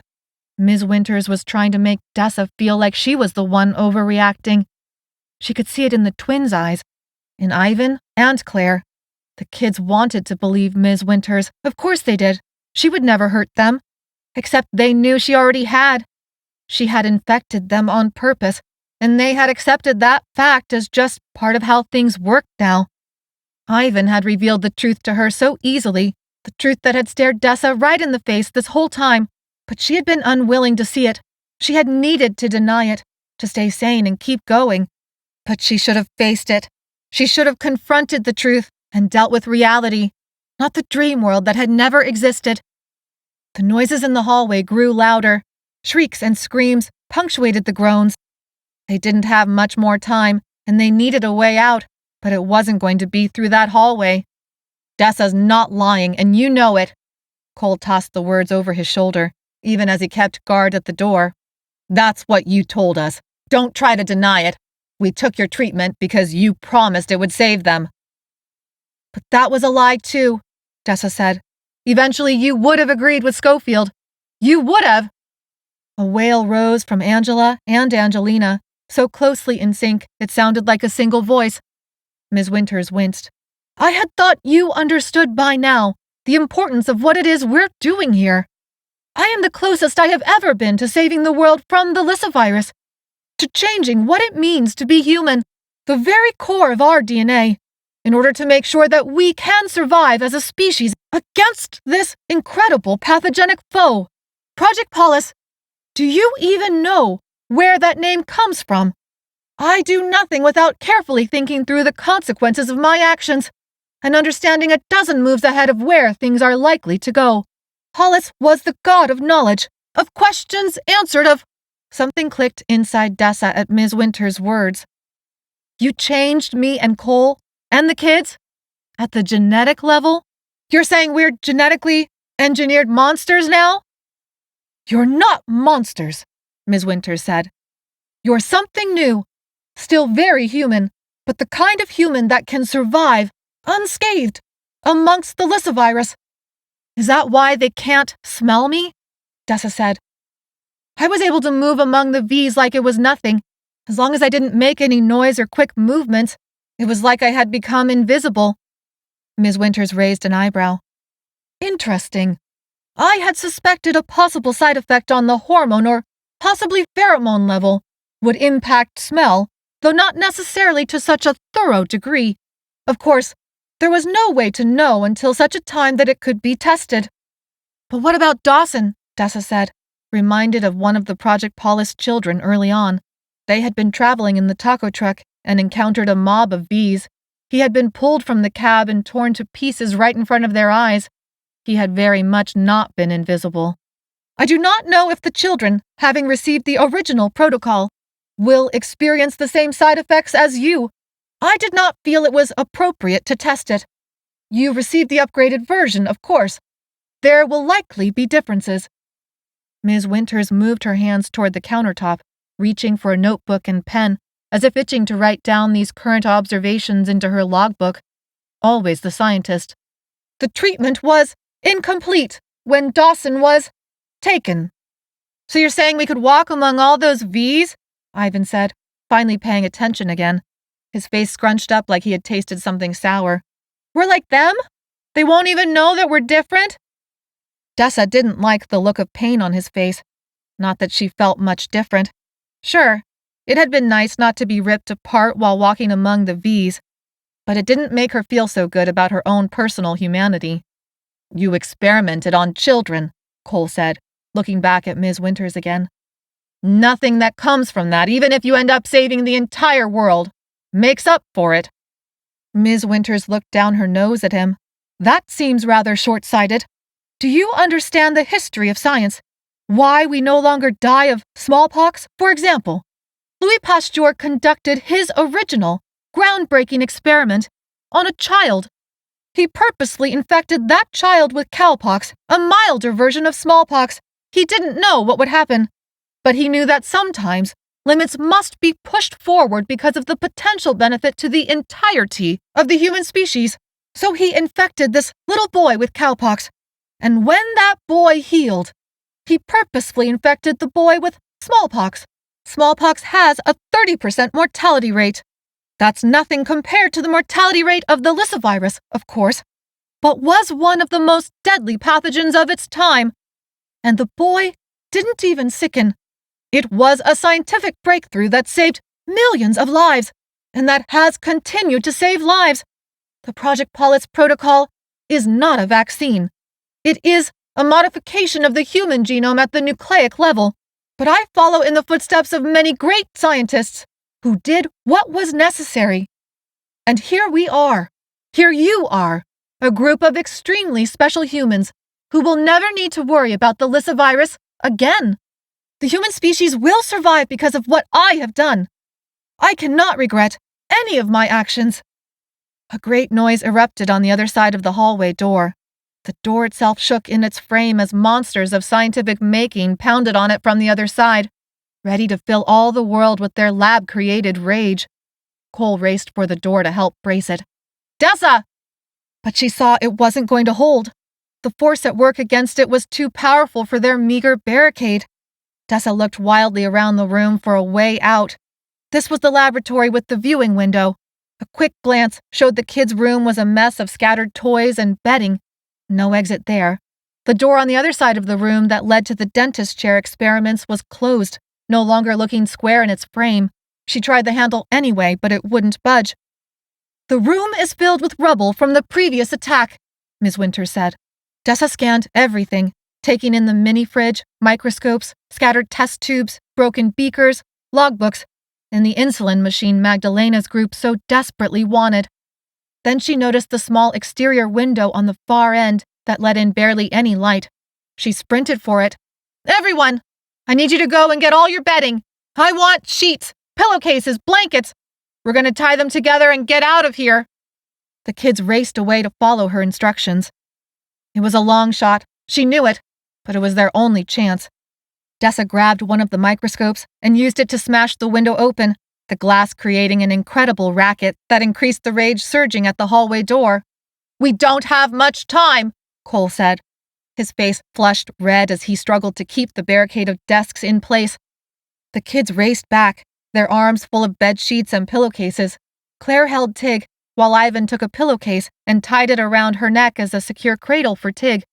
It was how they had carried him as a kitten, and he crawled right into the pillowcase cloth like he was finally home again.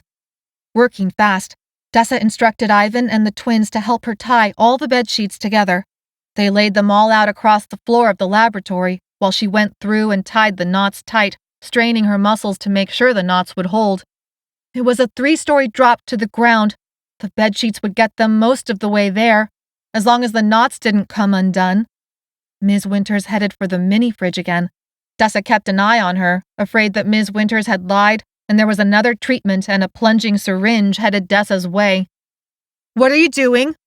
Dessa said without stopping her work on the knots. "Whatever you may think of me. I know who I am, and what I do, and why I do it. Where other scientists have failed, I did not. I believe I have a successful prototype for preventing the long-term attrition of the Borrelia hallucinari, what you call the combo cure. I will not leave this place without the research that may very well save the rest of your friends, Amos, Tiana, and Egg, from someday suffering from the combo cure wearing off." Dessa's heart leapt at Ms. Winters' words, betraying her previous conviction of the great scientist's guilt. A cure? For when the combo cure wore off? Something that would make sure that Amos, that her friends, wouldn't someday turn into V's after all? It was all so messed up. How she could hate Ms. Winters 1 minute and believe in her the next. "But there's a Super V loose on this level," Dessa said. "Wasn't that your treatment?"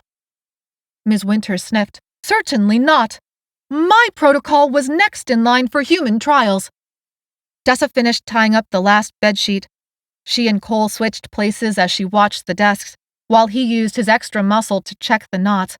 "You mean to say," Dessa replied, "that it was going to be your turn, next, to experiment on another combo-cured person against their will?" Ms. Winters didn't reply, other than scrambling to gather her research. Dessa placed her hand on the wall. It shook, along with the door, from the violence and rage taking place just a few inches away. Cole kept checking the knots, and then tied one end of the bedsheets around a table leg bolted to the cement floor. Dessa watched in growing horror as the hallway door began to splinter in its frame. "Ready!" Cole said. Dessa went to where the bedsheet had been tied off. "Cole, take Claire and Ivan piggyback style. Angela and Angelina, do you think you can climb the sheets on your own? Tell me the truth. Are you strong enough to hold on?" She looked at each of the girls. They nodded, but Dessa looked them over from head to toe with a critical eye anyway. She imagined them climbing down with their legs wrapped around the sheet rope, while their arms controlled the fall. She thought they could do it, but it would be close, and there was no better option. If they twisted an ankle or broke a leg on the way down, That was still better than being ripped limb from limb by the V's. Ms. Winters was on her own. If she wanted to climb down with them, so be it. If she was too frail to make it, then so be it. As if reading Dessa's mind, Ms. Winters pressed her lips together. I'm sure I can make it down on my own. No need to worry about me. Dessa snorted, but there was no time left for debate. Cole scooped up Claire and Ivan. They hung off him, arms intertwined around his neck and overlapping each other, legs wrapped around either side of his waist. Tig's pillowcase resting comfortably across Claire's back. He gathered the bedsheet rope in his arms and headed for the window. Dessa stayed at the table leg to make sure everything remained attached. She was determined to leave only once everyone else made it out. There was no way she had drifted through that ocean of V's to lose anyone she loved now. Cole climbed on top of the counters, 2 kids and a cat hanging off him. He reached for the window, looked out, and froze. Turning back, Cole's face was as pale as a sheet. Dessa, there's a problem. The desks released a heart-wrenching screech as the barricade was pushed out of the way, and the hallway door exploded open. Chapter 30. Dessa hated it when events went slow motion, but she could never stop it. Not the door exploding open, not the terror in Ivan and Claire's eyes as they hung from Cole for dear life, not the V's she expected to pour into the room. It was only one infected, and it was worse than Dessa had expected. Unrecognizable now, the Super V opened its mouth so wide it looked unhinged. Whoever this poor combo-cured person had been before being taken up by Sanctuary, now its skin was covered in growths that looked like erupting mushrooms. The tumors had split and oozed clear liquid. Dark veins surging with rotten blood ran underneath the Super V's skin like rivers. The overdevelopment of muscle made the Super V look like a bodybuilder. For one long second, the Super V looked around the room. It saw the kids, Ms. Winters, Cole. It saw Dessa. Not even she was invisible to this monster. Dessa quaked, knowing with the way her stomach gurgled and her bowels twisted, that whatever protection Ms. Winters' treatment had given Dessa among the V's, it did no good against the Super V. There were so many delicious targets in the room, the Super V hesitated like it didn't know where to go first. Then it opened its mouth again, tilting back its head, and released another heart-rending shriek. The Super V closed its mouth, cutting off the scream, and locked onto the living flesh closest to it. Ms. Winters! In an instant, a thought rose in Dessa's mind. Ms. Winters deserved this, and Dessa would do exactly nothing to stop it. In the next instant, Dessa felt shame. Then the world returned to regular speed, and she scrambled to grab nearby glassware and microscopes. Hey, over here! She lobbed a beaker into the air, and it landed a direct hit, bouncing off the Super V's head, then crashing and shattering on the floor. She threw a microscope next that hit the Super V in the chest. Next, another beaker, then a rack of test tubes, one after the other. Get the kids out of here, Cole! But Cole didn't move. The kids screamed, Desi, Desi, come with us! Ivan tried to twist out of Cole's arms. Dessa, I can't go out the window, Cole shouted.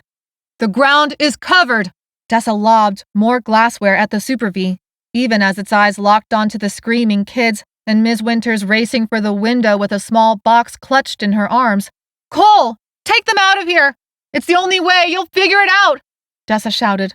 Ivan! Claire! I promise I'm right behind you, but you have to stop fighting Cole! She didn't like lying to them, but they settled down, which allowed the twins to help Cole throw the bedsheet rope out the window.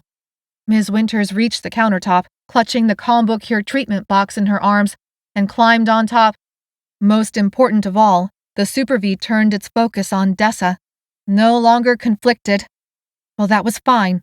She wasn't conflicted anymore either. The Super V took a step, and then another, so focused, so unlike the V's and their strange disconnection from reality. The Super V was a monster, a smart, intelligent monster, determined to catch its prey, and smart enough to plan for it. She was backing up toward the hallway, swinging the Super V around to draw it out of the room and away from the kids. Anything to give Cole enough time. And it was working. Cole looked at her over the Super V's tumor-oozing shoulders. Claire and Ivan had buried their faces in his neck to keep from seeing. There was grim determination in Cole's eyes, and also acceptance. She nodded at him once. He nodded back. She knew that motion contained a promise to keep the kids alive. He would make sure Dessa's sacrifice would be worth something. And that helped. That helped so much. She kept yelling and throwing things, anything she could get her hands on to keep the Super V's attention on her. In just a few more seconds, the Super V would lunge for her. Please, let it be enough time to get them out the window. Almost in the hallway, she could see the blood that now coated the unfinished cement floor, the walls spattered with gore, the stray body parts strewn about, still wearing the classic white lab coat, now stained red. An arm here, a leg there, a couple of fingers, a torso. The Super V was now exactly between her and the kids, between her and that window. With grim determination, she waited for the coiling of muscles that signaled the Super V was tired of toying with its prey and ready to end this all. That's when groans filtered out from the stairwell. At first it sounded like the groans of people in great pain, like scientists who had survived the Super V attack and were about to turn into monsters themselves. But then from the corner of her eye, Dessa noticed the shuffling rage of the V's come into view. Many of the ones at the front peeled away to lick the walls or fall on the severed body parts that littered the floor. But behind them, the V's kept coming. More and more, a great river of them traveled uphill and rushed into every open space, filling everything with their infection, their fear, their rage, their pain. She realized the pain had always been there, underneath the groans of rage. Hadn't she known, deep down, every time she had shaken with rage? Really what was underneath had been fear and hurt? Wasn't that the true heart of things? The V's were trapped in their rage, stuck in a loop forever, unable to escape their pain. Even as the Super V crouched, muscles coiling to spring for her and tear out her throat, maybe add her own dismembered limbs to the hallway. She had never felt more pity for the infected. They were trapped in grief they had mistaken for rage. What a sad way to go. What a sad way to live. She braced herself to join them, knowing it was the only way to save those she loved. Chapter 31. But as the V's surged down the hallway, an idea hit Dessa fast and hard. She had joined that ocean of rage for long enough that it felt like a stain on her heart. She'd lost herself, let herself become invisible. Now it was time to do the opposite. Now it was time to make herself visible. "Hey, over here!" Dessa screamed and waved her hands around. The wave of V's stuttered. She kept it up, giving herself away. She wasn't one of them, and now they knew it. The Super V lunged. Dessa closed her eyes and held still, not wanting the last image in her mind to be of the monster. There was a great rushing of air, a shriek, and then the moans surrounded her. V's streaming on either side pushed her around until she stumbled and opened her eyes to catch herself. The stench of rotten flesh coated her nostrils as she saw somehow the Super V had missed. But that was impossible because Super V's never missed. Then she saw the Super V land on the V to her left.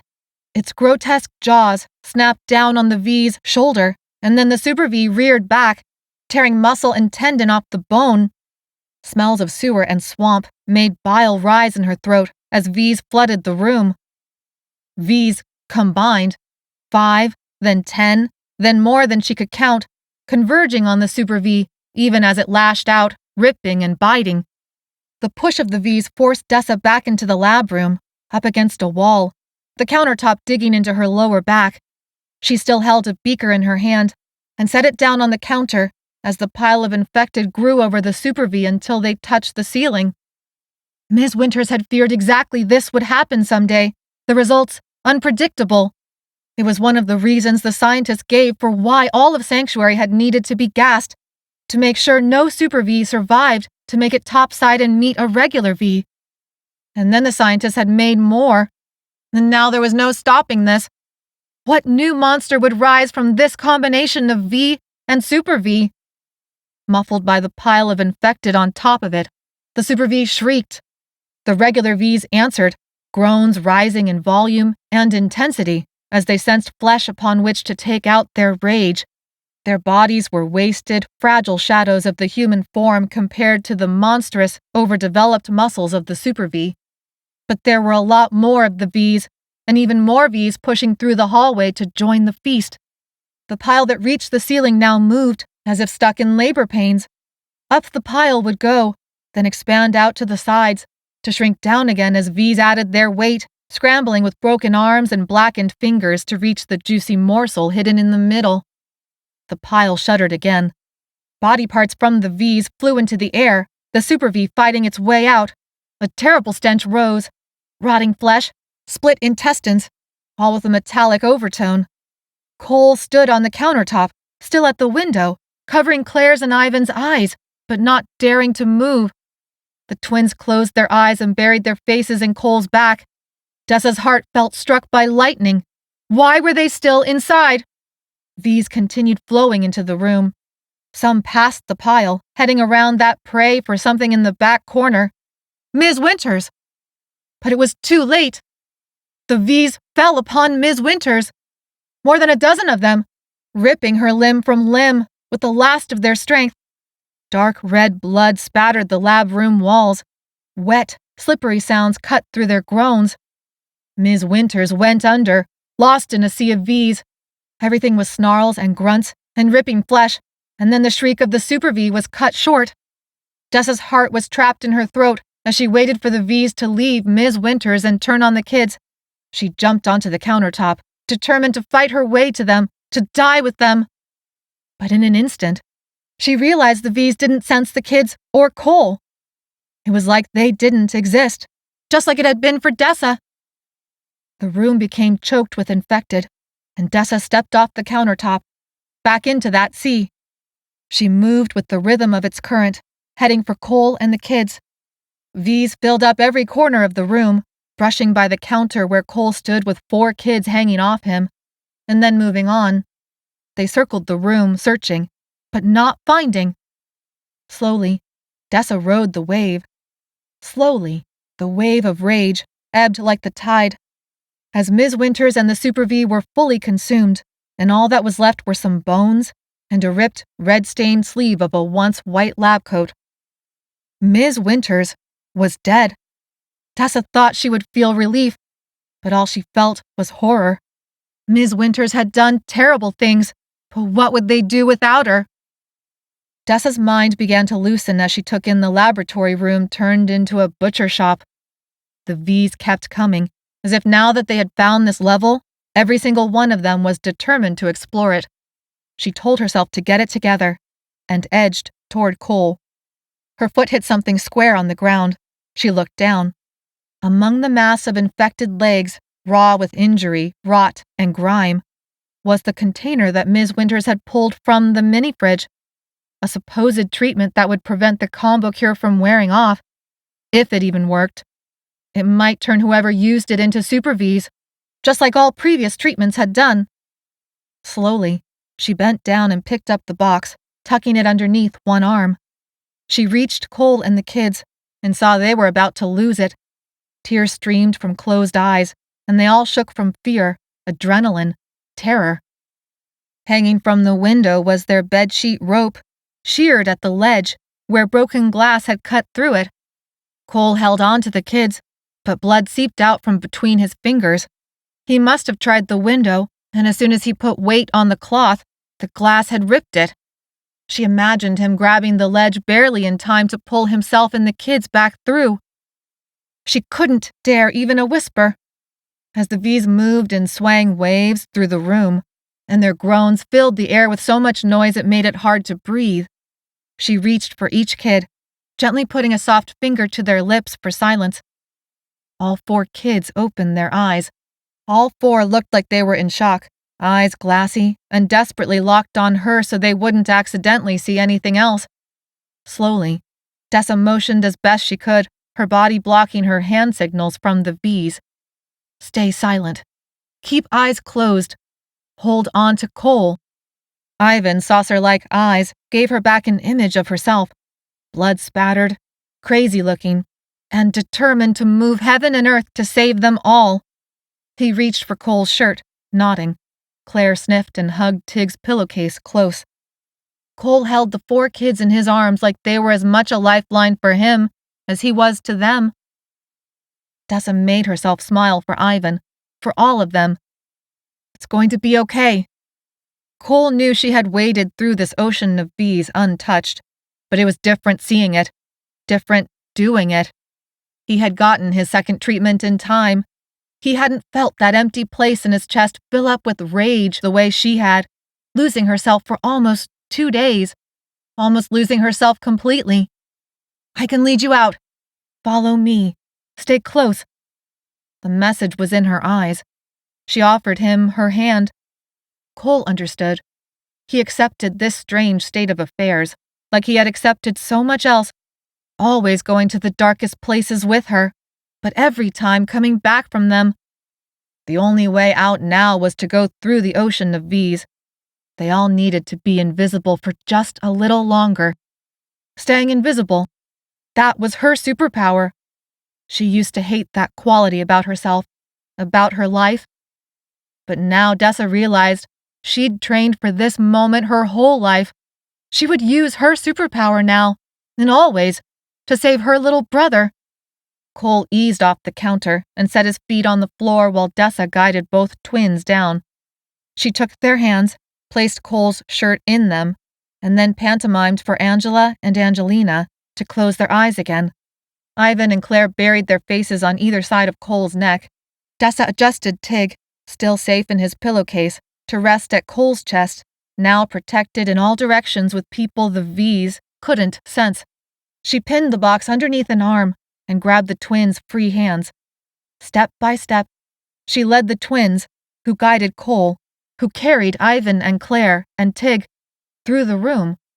As they crossed the laboratory, Dessa skirted them around the puddles of blood and guts that had once been Ms. Winters and the Super V. She could barely breathe from the stench, and from fearing something would trigger the V's notice. But then she fell into the rhythm of the current, and brought Cole and the kids in with her. She moved through the gaps at just the right moment, and the V's parted around her, around Cole, around the kids, treating them like drops in the ocean. A last gift from Ms. Winter's terrible Project Paulus. Chapter 32. Almost reaching the door, Dessa's eyes caught on the insulin machine that sat next to the fridge. No matter what Delmar planned next, Sanctuary would not be free of V's for a long time. She couldn't abandon that machine. So she shifted direction, leading them past the door and over to the machine. Cole was basically screaming at her through his eyes, demanding to know what the hell she was doing, but it was too complicated to explain with hand symbols. She reached down and carefully moved the twins' hands. Now Angela and Angelina grabbed Cole's shirt with one hand and Dessa's sweatshirt with the other hand. Dessa scooped up the insulin machine with her free hand. Leading them all into the hallway, a box under each arm, 5 people and 1 cat in tow. Dessa felt sweat form and slip down her spine. The V's pressed in so thick here, she had to push against soft flesh, angular bone, grime, pus, and rotting breath. Each time, she held her breath, waiting for them to see her and for all of this to be over. Eventually, something in the air changed, and she looked up to see the cement and railing that marked the stairwell. Here, too, V's choked the way. Their current wanted to drag her back down the hallway. She fought against it, carefully, needing to keep them all riding the wave. She led them down the stairs, desperate to get them out before movement became impossible. At each step, her mind flashed back to the moment the V's and Super V clashed. They had destroyed each other. Unpredictable results. Ms. Winters had been right about that. The last Super V was dead. Ms. Winters, the great scientist behind Project Paulus, was dead too. She was the reason why Dessa had gone to Camp Tatum after her brother. The reason they had known about Sanctuary. The reason they had been allowed to stay here. Now she was dead, and never coming back. After long minutes of fighting against the current, with choked breath, aching muscles, and pinched skin where the twins held on too tight, Dessa finally stepped onto ground level. Every few feet, V's tilted their heads toward and away from Cole, sniffing the air, focus sliding away. Maybe they could sense Tig. Maybe it was something else. But their luck held. And with relief, Dessa got them to Sanctuary's entrance, and then outside. V's filled the area for as far as the eye could see, into the landfill. Most of Sanctuary's fences still stood as a shimmering perimeter. Only the sections near the front gate had fallen. Now the remaining fences served to keep the V's contained inside Sanctuary instead of keeping them out. The air cleared, and Dessa could breathe something else besides rot. She reveled in the cold, clear air. The sun rose high overhead, signaling half a day had passed since Delmar's dawn assault. The space between V's grew, and it became easier to move. The twins dared to open their eyes and looked around, sniffing, not letting go of her or Cole. She headed out on a direct path that took them past the guard shack where Tig had jumped, then through the fallen chain-link gates. The crane hook had tipped over on its side, but the wrecking ball still hung in mid-air. Finally, she got them across the gravel. They hit the soft grass of the first hill. Relief flooded her, making her legs weak. Eventually, they left the ocean of V's. Not all at once, but slowly, as the infected spread and thinned out, until Dessa led them around the slope of another hill dotted with oak trees, and suddenly the V's were gone. Still, she didn't dare make a sound until she brought them deep into the trees. Finally, when the silence of the forest descended on them like a thick, soothing blanket, she dared speak. "Just a little further now, okay?" Dessa whispered. "Claire, Ivan, you can open your eyes if you want. We're in the trees now." But they didn't move. A sob tore from Ivan's throat as he squeezed Cole's neck, almost choking him. Claire was frozen like a statue. Cole looked for all the world like he was about to collapse underneath them. He had carried them through 3 levels of stairs and into the forest. Sweat soaked his clothes and dripped from his hair. Birdsong rose as a squirrel dashed across a branch, rustling the leaves above their heads as it chattered at another squirrel racing alongside it. "Look, a squirrel," Dessa said, pointing up. "I think it's playing." That got Claire to move, and her eyes were puffy, but she followed Dessa's hand up, blinking the tears away. "Ivan, it is a squirrel! Just like from the story!" Dessa didn't know what story she meant, though she figured there were probably a million children's stories that featured a squirrel. What mattered most was Claire's words got Ivan to look. He peeled away from Cole's neck, loosening his grip. Cole sighed with relief and took in enough air to puff out his chest, like it was the first deep breath he'd had in a while. Claire, Ivan, Angela, and Angelina all followed the progress of those 2 squirrels running around on the branch like it was the best television show in the whole world. Eventually, the squirrels decided they'd had enough of the tree and jumped to another one, producing a gasp from the kids at the sight of the animal acrobatics. "Maybe we go a little further into the trees," Dessa said carefully, the adrenaline leaking from her as it finally sunk in that they were safe. In the place of adrenaline, utter exhaustion rose, but she couldn't give in yet.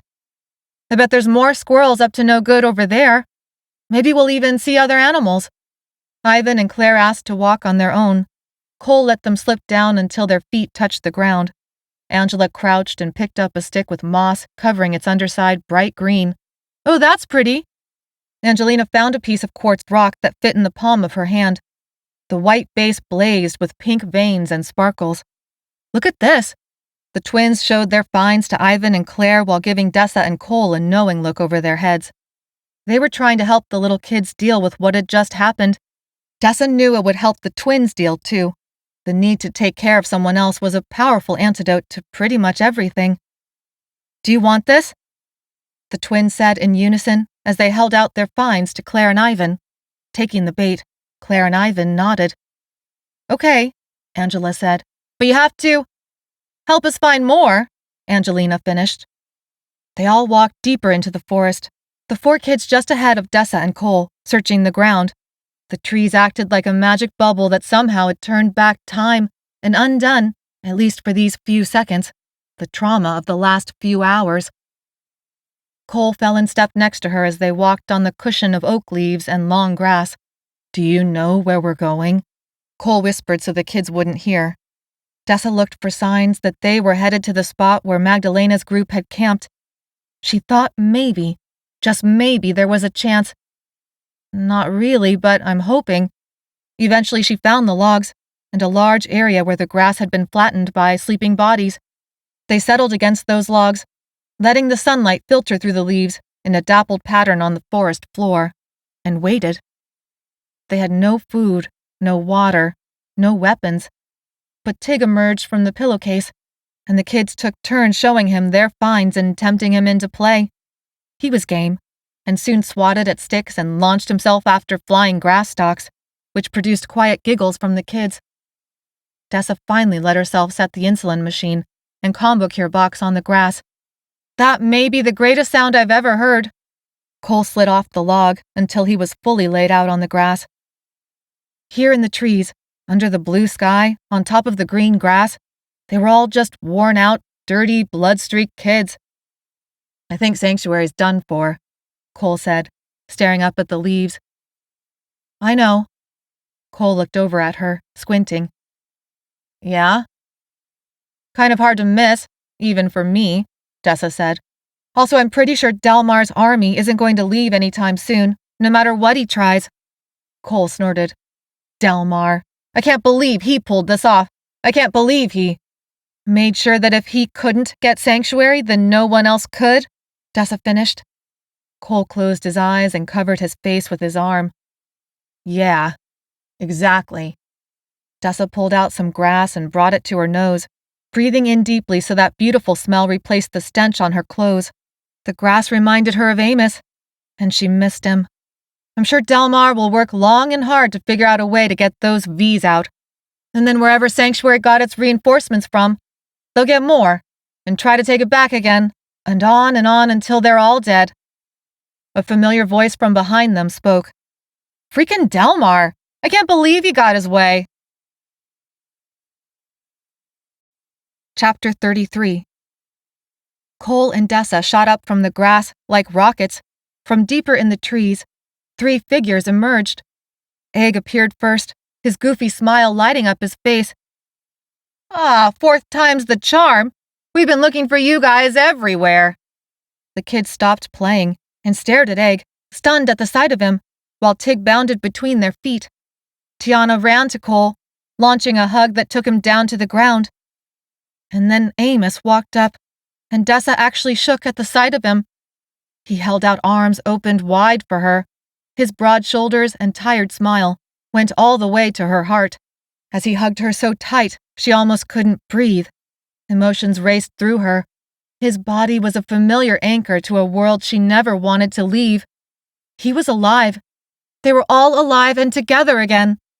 Tears seeped from her eyes as, overwhelmed, her legs gave out, unable to hold the weight of all her emotions anymore. But Amos was there, scooping her into his arms and setting her down on the grass. "Whoa, I got you." His voice was gentle and full of love. The last time he had seen her, they had been asleep together on the cold floor of that hobby shed. Then she had left him without saying goodbye to join the ocean of bees. "I told him you were hard-headed," Tiana said from behind Dessa. "But that was what we needed. When we learned Cole and the kids hadn't made it out of Sanctuary before the V's, I told him you and Cole would figure it out." Egg laughed. "Yeah, we had no idea how, though. I swear Amos almost had a stroke when he found out you'd gone back into that mob. He was ready to go after you, into that mess himself, but we finally convinced him you needed a backup plan once you got the kids out." Egg turned on the kids and waved in their direction. "But what I don't understand is why you're all standing there acting like I'm some stranger. Where the freak is my hug? I expected a pile-on like you're my own mini football team, and I don't understand why it hasn't happened yet." Ivan laughed, and Dessa looked at her little brother in wonder. Egg had managed to pull that sound out of him in less than 5 seconds. Her heart ached, knowing everything the kids had gone through, and everything they might still go through.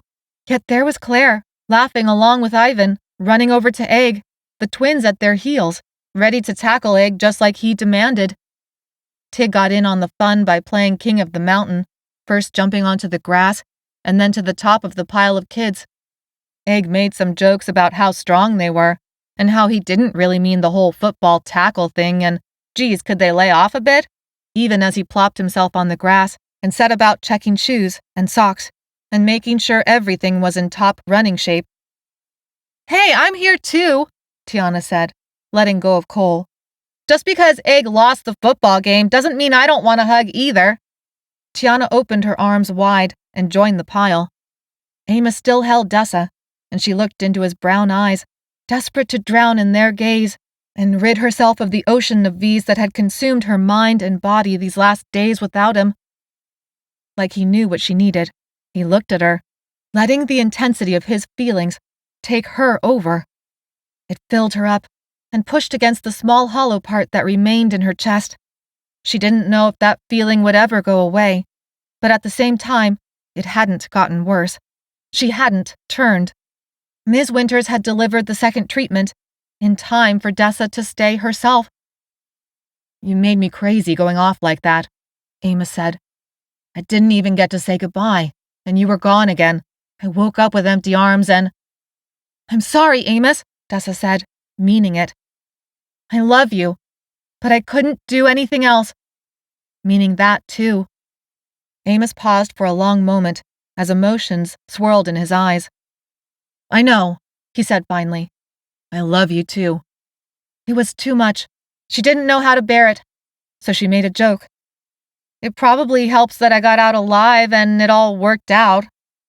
Amos smiled, and it lit up his eyes. "Yeah, that does help." She pulled back from him slightly, but didn't let go. "I must stink, though." Amos wrinkled his nose. "Maybe, but I don't mind." Tiana left the pile of kids and joined Cole on a log. She tended to the cuts on his hands, and then they sat together, side by side, watching the kids and leaning into each other to have some private conversation that looked suspiciously romantic and very private.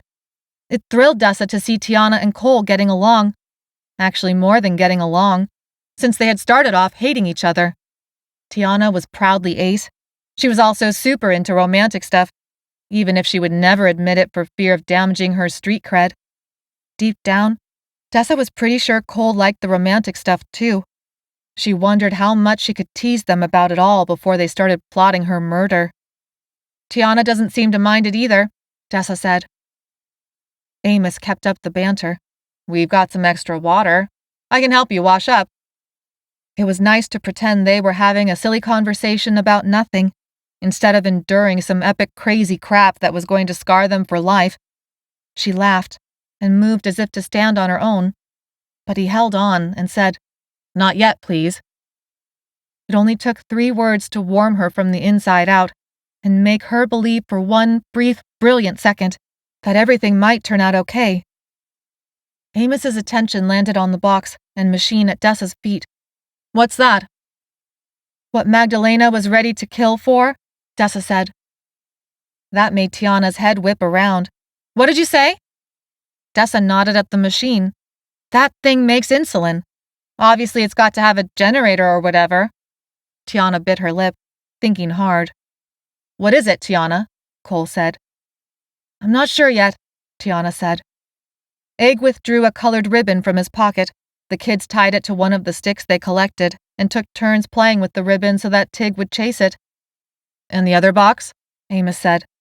Dessa bit her lip. "Well, that's got something for you, Egg, and Tiana." She bent down and opened it. There was a set of papers on top. Underneath were several injectors. 3 to be exact. Just enough for each one of her friends. She called Egg over. They joined Tiana and Cole on the logs. As the kids continued playing with Tig, Dessa knew the joyful reunion needed to be put on pause for the moment. "We need to talk about this box and make a decision about what to do." Dessa explained about the box, about Ms. Winters dying, about what had happened to get the kids out, and how Sanctuary was taken over. "Delmar and the others won't give it up," Tiana said. Egg shook his head and twisted a piece of grass around his fingers. No, they won't. Dessa motioned to the box. Okay, but the thing is, Ms. Winters said she was working on a treatment for the combo cure that she was pretty sure would keep it from wearing off long term. It could keep you from turning into Super Vs, Cole finished. Or regular Vs, or whatever's gonna happen. Amos, Tiana, and Egg stared at the box. But every other treatment they forced on the combo-cured people turned them Super V, Amos said. How do we know this'll be any different? Can we really trust anything Ms. Winters says? Tiana said, biting her lip. She motioned for the box. I want to look at this. Dessa handed it over. Tiana was always the one who could figure out complicated directions best out of them all. She was the mechanical one, but also pretty decent at all the medicine and science that Ms. Winters had tried to teach them over the last 6 months. Tiana flipped through the papers, her eyes widening. These are instructions for making more. Yeah, but that only matters if it works, Amos said. How do we even know that it will? Tiana held up one of the injector tubes. It's not even a syringe. It's more like one of those allergy pens. She loaded the stuff in this cartridge. You just have to press it hard into the thigh and it delivers the package. I don't know if it'll work, Dessa said. But I will say, no matter how wrong she was for doing, well, everything to us, her Project Paulus stuff worked. The Vs can't sense Cole or the kids, just like with me. I don't know. Amos shook his head. This sounds really risky. We need to wait and think about this more. There's no rush. Tiana rifled faster through the papers, her breathing increasing. Crap! What is it? Cole said. Tiana looked up at them, her dark eyes wide, as she surveyed the group, specifically Egg and Amos. It's not going to last much longer without refrigeration. Maybe an hour, tops. If we don't use it now, it'll go bad. Yeah, but you just said there's instructions for making more, Amos said. Tiana bent over the papers again. That doesn't mean it's easy to make. These instructions are complicated, and I don't recognize all the ingredients. I have no idea if they'll be easy to get. This isn't like the insulin machine. This is a lot of stuff I have no idea about. We need a real doctor or scientist or whatever to figure out how to make it again. We can't risk it. Amos leaned forward. We're fine right now, and we're gonna be fine for a long time. We can't risk now for something that might happen later. There was a long pause as they all stared at the injector in Tiana's hand. Suddenly, Egg grabbed for the injector and with one quick motion plunged it into the thigh of his pants. There was a click and then a release. Chapter 34. Egg winced and then held the empty injector out to Tiana. They all stared at him in shock. What did you just do? Tiana said, her voice rising. Did you literally just take an experimental treatment that we have no idea what it's actually going to do to you? Out of my hands, and inject yourself with it? Egg looked at her, his eyebrows raised in confusion. Yeah? You literally just saw me do exactly that? I mean, there's only one way to find out, right? I don't want to turn, and even though Ms. Winters is dead and she really screwed things up, Dessa is right too. Ms. Winters has been right about her treatments every single time. It's the whole experimenting on people against their will. That's the wrong part. So I'm gonna bet on this working. Tiana shook her head, utterly disgusted. You're gonna bet on it working? What if it doesn't, Egg? What if it does? Egg said. Dessa, Amos, and Cole began to search the area for weapons. If Egg turned, Dessa picked up one of the rocks the kids had collected. Amos placed a casual hand on a thick oak branch. Cole grabbed the boxy insulin machine. Thankfully, the kids had fallen into an exhausted pile with Tig, now all asleep. If things went bad, Dessa hoped they would stay asleep for long enough. Egg stared down at the bare skin of his arms. They all stared and waited for tumors to erupt and then split, like what happened to Riley. But the kids kept sleeping, and they kept staring and nothing happened. The Lyssa worked fast, whether it was the original strain or the Super V version. With Riley, it had only been minutes before she'd begun to change. After almost an hour of tension, Amos finally said, "So, you're okay?" Egg tilted his head from side to side, as if stretching his neck, then he flexed his biceps. "I mean, except for these super amazing muscles I just started growing, I feel great." "What?" Cole's voice was sharp as he lifted up the insulin machine. Egg's eyes grew wide, and he held up his hands to ward him off. "I'm just kidding! Can't you take a joke after all this time? Haven't I taught you anything?" "You are an idiot, my friend." Cole set the machine back down and returned to his cross-legged seat on the grass. "I hope you know that." Egg gave a lopsided grin. "An idiot of the best kind." With a big sigh, Tiana took out the last 2 injectors and handed one over to Amos. "What do you think? Egg didn't drop dead, or turn Super V yet, so are we going to do this or not?" Dessa looked at Amos, trying to read his face. A part of her didn't want him to chance it, but a larger part of her wanted him to take the injection. It was a risk. It might not work, but she suspected that it would. Egg had proven it wasn't immediately deadly. The Super Vs had proven the combo cure would wear off. Ms. Winters was so very wrong about so many things, except for when she was right, and she had always been right about the science, if not about how to use it. Amos looked at Dessa and gave her a half smile, able to read her mind even though she hadn't said a word. "Yeah, I guess so. All or nothing, right?" Tiana released another long-suffering sigh. Before they could debate it further, both Tiana and Amos plunged the injectors into their thighs. There was a pair of clicks. They both winced. Tiana put everything back and closed it up like it was a huge jewelry box. Dessa watched Amos for any sign of anything, but nothing changed. Finally, Cole said, "I want that water I was promised." Amos, Egg, and Tiana left, returning shortly with jugs of water, a small stash of clean clothes, and even some food. "We found where Delmar had put some of our stolen stuff," Tiana said by way of explanation. It was strangely peaceful to clean up in the woods, the bushes creating plenty of privacy as Tiana stood watch. Dessa dunked her entire head into the bucket of water and used the most fantastic-smelling lemon soap to wash her hair, face, and body, scrubbing herself clean. As Dessa washed, Tiana talked about nothing at all, but also everything that brought Dessa out from the dark hole she'd been living in. She chattered about the birds, the butterflies, the different flowers about to burst open with their colors, the clouds marching across the sky. It was like Tiana knew what she needed to say to keep Dessa grounded. Finally, Dessa was clean, dressed in fresh clothes, and feeling better than she had in a long time. Definitely cleaner than she had ever thought to feel again. Her skin was pink from all the deep scrubbing she had done to get every spot of blood off. She stepped out of the bushes, her wet, tangled hair leaving damp spots on her shirt, ready to eat. With a start, she realized all that water hadn't bothered her at all. "It doesn't hurt to think about drinking water," Dessa said. Tiana nodded, understanding what Dessa meant.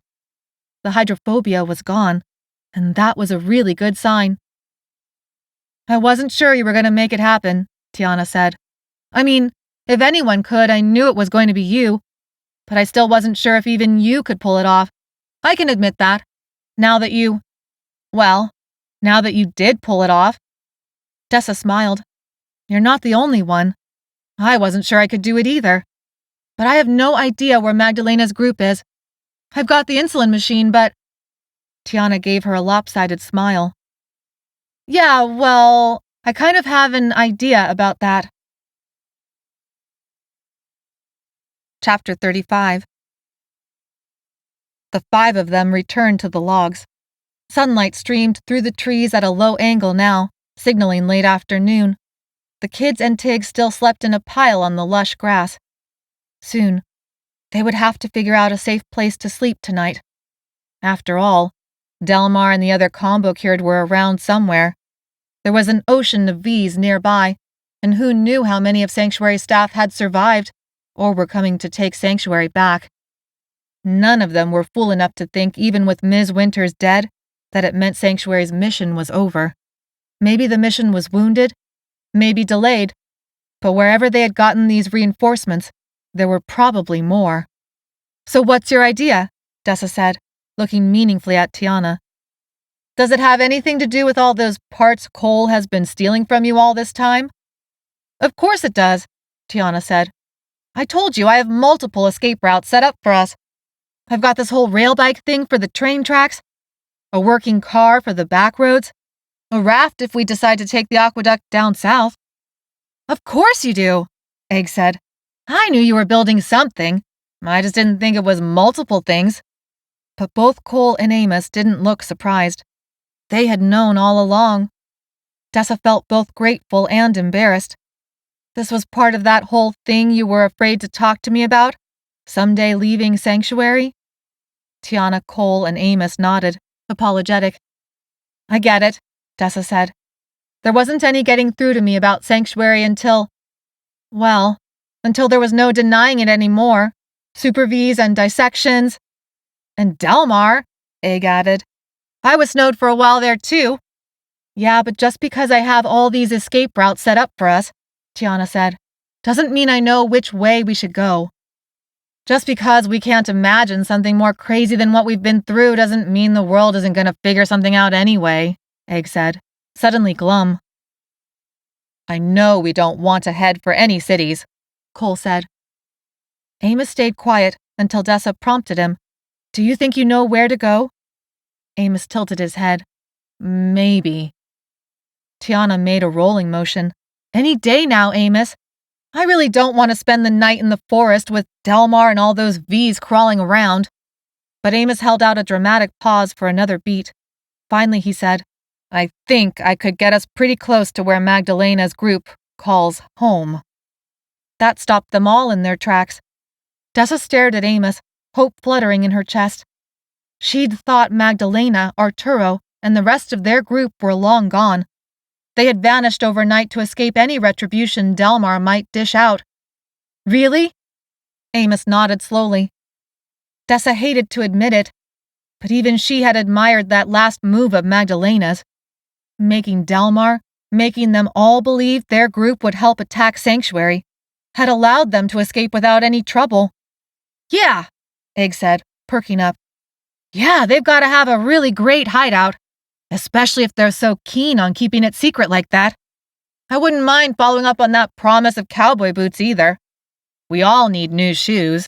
He motioned to their sad array of split soles, chunks of missing rubber, tread splitting from the uppers. Is that really all you can think about is shoes? Cole said. When we're constantly running for our lives? Yeah, Egg shot back. Makes perfect sense to me. Are you sure? Dessa said, asking Amos. Pretty sure, Amos said, looking over at the kids, sure enough to risk it. Pretty sure it'll be better than trying to make it out here. He nodded to the insulin machine that sat next to the combo cure box. But you knew that already. Maybe, Dessa said, smiling. It's because you're smart, Amos said, and beautiful. Tiana rolled her eyes, even as Dessa flushed from the compliment. She was clean and dressed in fresh clothes, and that felt pretty wonderful. Magdalena and her group had done some pretty crappy things, but so had Dessa and her group. None of it compared to the level of what Ms. Winters and the other Sanctuary scientists had done. It said a lot that Magdalena's group had walked away. So are we going or what? Dessa said. But where are we going? Cole said. I overheard them talking about their home, Amos said. I've got some landmarks to go by. As long as Tiana still has her maps, then we need to go south, and I'll figure it out from there. I've got the maps, Tiana said, reaching into her backpack for them. Okay, but Dessa really shouldn't be the one to talk to Magdalena, right? Egg said. I mean, the last time they saw each other, I feel like there was a lot of yelling, or at least a lot of mean staring. So if we actually find them, I'm gonna volunteer myself to do the talking. Dessa laughed. I am totally fine with that. You're way better at making nice with people than any of the rest of us. Cole huffed and acted hurt. I thought I was the friendly one in the group. They all stopped and looked at Cole. Then they broke into giggles, even Amos. Cole seemed so serious until just the faintest crack of a smile appeared on his face. Good joke, right? My man, Egg said, slapping him on the back. You are finally learning. Took a long time, and I'm not gonna lie, I had a lot of doubt you were ever gonna pull it off, but that wasn't half bad. Not great, but you did get a laugh on the first try, and that counts for something. Cole looked thoroughly pleased with himself. Tiana stood up, brushing the grass off her clothes. That's great. Super happy for you, Cole. Can't wait to hear all the rest of your jokes and laugh until my belly hurts. But I think it's time to go. Come on, let me bask in the moment for a minute, Tiana, Cole said, but stood up and brushed off his clothes too. Soon they were waking up the children and bundling together the meager amount of supplies. They made sure to secure the combo cure instructions and the insulin machine that would hopefully be the icing on the cake for making a deal with Magdalena's group. So which way, Amos? Tiana said. By water, land, or rail? If you say air, I'm gonna be upset. Because no, I was not able to build a plane. Yet. The rail bike, obviously, Amos said. I'm itching to use that thing and pedal our way down the tracks. Oh, good, Tiana said. Me too.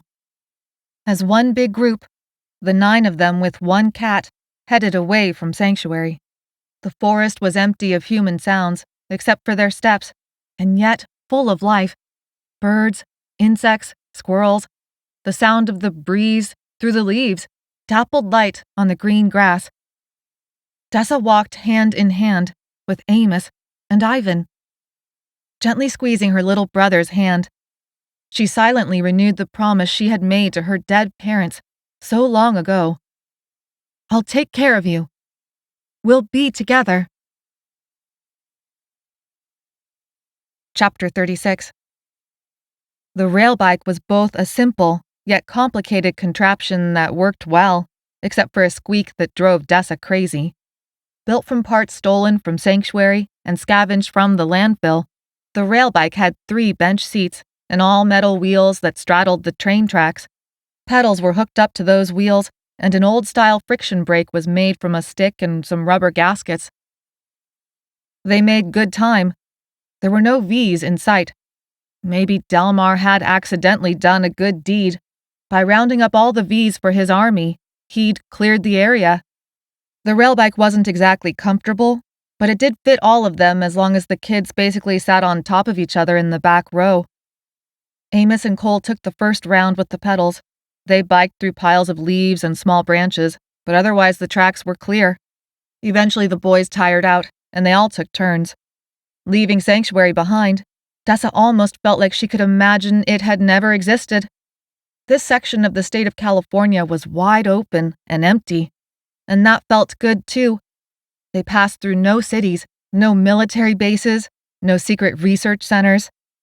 Amos kept checking the maps and surveying everything in sight, looking for those landmarks. When it was her turn at the pedals, and then for a rest, she gladly settled back down next to Ivan and curled up with him. He was looking over the side at the passing trees, fields, and hills. His hair was shaggy and needed a cut. She hugged him close and imagined just letting him be a kid and run around and play in the dirt as much as he wanted. I'll take care of you, I promise, Dessa whispered into his hair. There was no guilt about that anymore. People had made her feel unfit for so long, but she was done with that.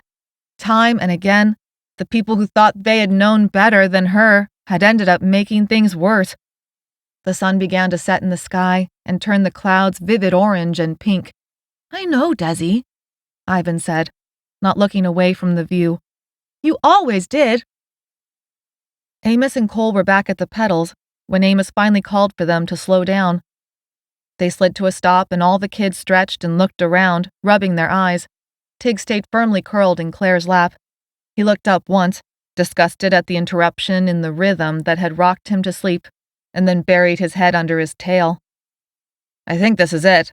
Amos motioned to their right, into hills that didn't look much different from anything they had passed in the last half hour. How do you know? Cole said, skeptical. Amos pointed. That water tower. I overheard them talking about it. Dessa had to squint, but she did see what he was pointing at. It was this big wood-colored bucket in the sky that blended in with the trees unless you looked really close. They unloaded themselves from the rail bike, gathered up the insulin machine, the combo cure instructions, and the small amount of supplies they had left, mostly just some water and a box of raisins. Amos led the way, acting like he knew where he was going. They had just left a view of the train tracks when people emerged from the trees with guns, acting like sentries. "Found 'em," Amos said, sounding proud. After an initial standoff, both sentries denied knowing either Magdalena or Arturo. "Never heard of a Magdalena," the taller sentry said. But then Egg, rolling his eyes, grabbed the insulin machine from Dessa's arms and held it up for them to see. "Can you just go tell Magdalena that we've got her insulin? Actually, this bad boy can make all the insulin you could ever want. It's basically an ice cream machine for insulin. Oh, and I really want to talk to her about trading it for a cool pair of cowboy boots. In my size, of course. If you could spare it."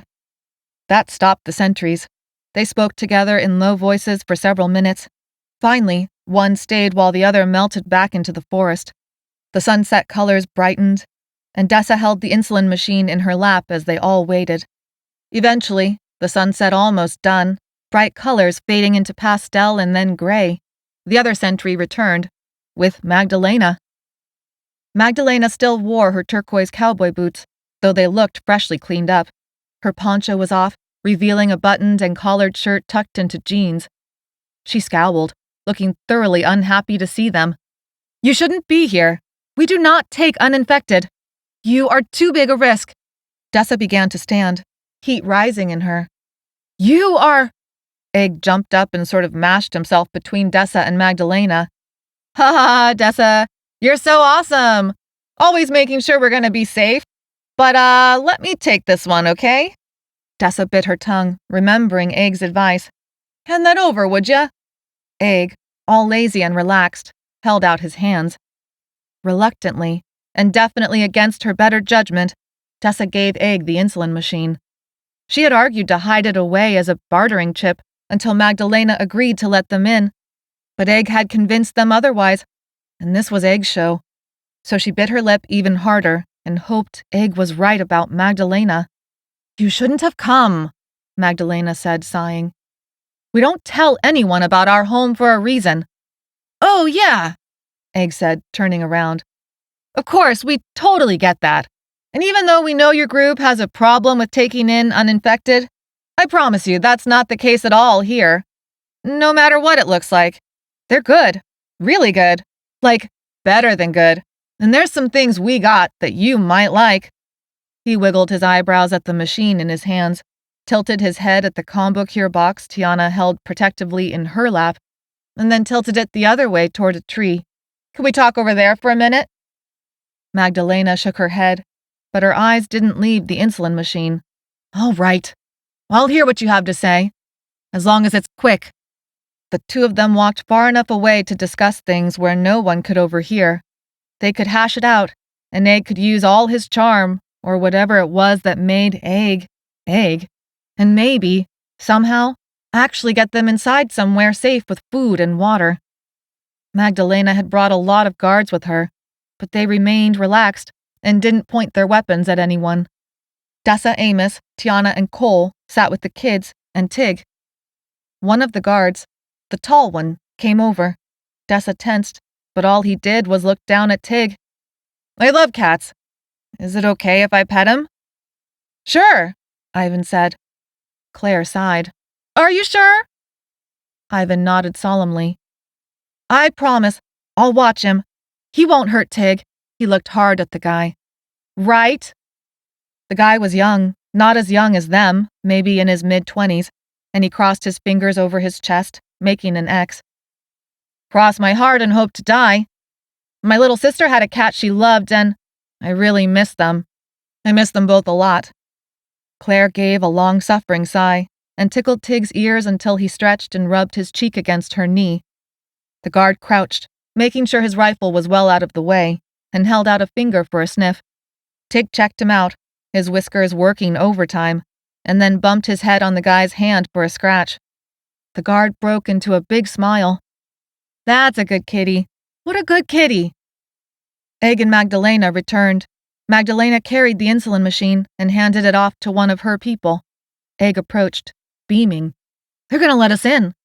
We'll do a test trial and make sure everything works out and stuff, but I'm sure it'll be fine. We got a lot to offer them, and they got a lot to offer us, so yeah, Egg said, all in a rush as if he couldn't actually believe that it had worked. Dessa looked at Magdalena, and Magdalena rolled her eyes at Egg. We are going to blindfold all of you, but you'll be fine. We'll bring you inside and then we'll go from there. Dessa wanted to protest the blindfold, but knew that it was a smart move on Magdalena's part, so she let it happen. They probably made a sorry-looking human train through the forest while trying to watch their steps from the edge of their blindfolds. But every one of Magdalena's people guided one of them.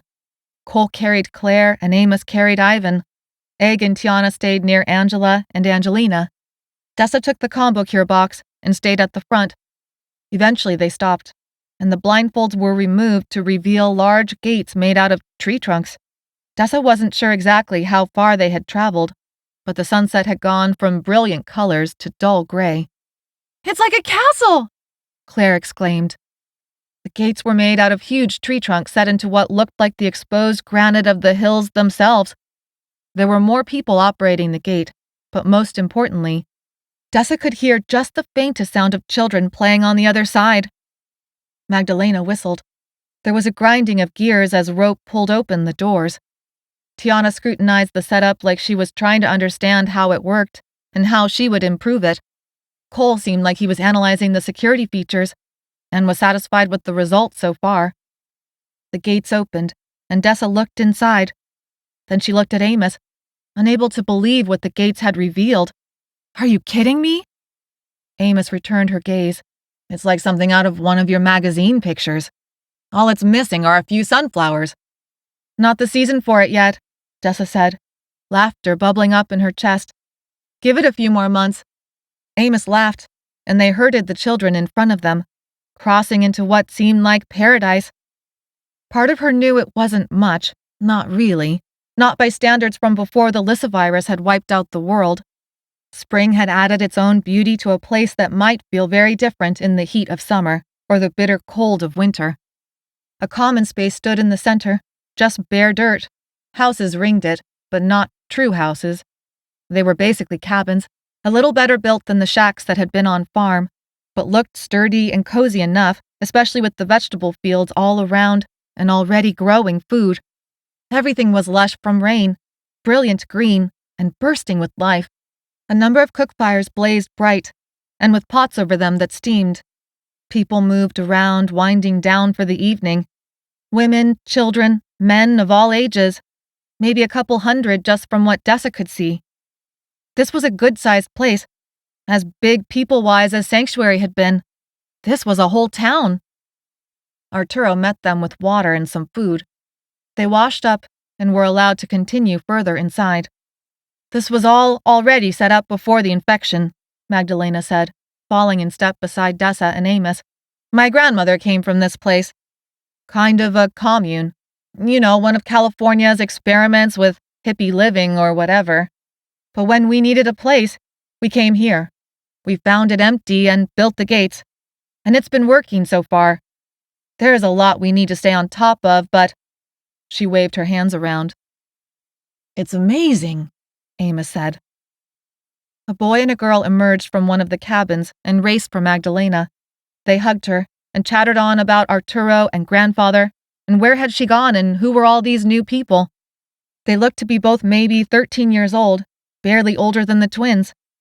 Magdalena answered all their questions with great patience and then looked over their heads at Dessa. This is my brother and sister, Romero and Rosa. Twins. Not identical, of course. Rosa and Romero. They were the ones who needed the insulin. Dessa tilted her head. That's Ivan. He's my brother. That's Claire, Angela, and Angelina. We're all family now. Claire held Tig out so that his belly was exposed and his legs hung long. Ivan, can you take Tig? My arms are so heavy from holding him. He's so big now. I feel like my arms are going to fall off. Please, will you take him for a little?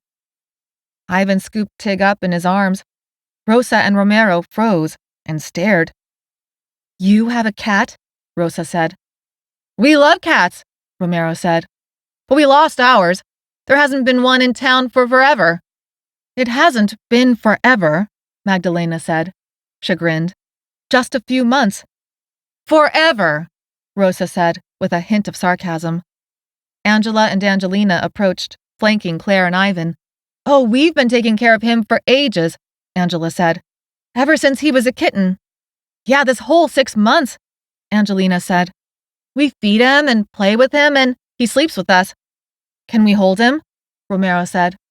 I don't know, Claire said, frowning. He doesn't always like everybody. Dessa knew that wasn't true at all. Tig jumped into all the arms he could get, but then she realized maybe Claire was afraid to share Tig. No, Claire, Ivan said, his voice gentle. It's okay. You know how Tig loves scratches. Maybe they could help hold him sometimes. Claire's frown deepened.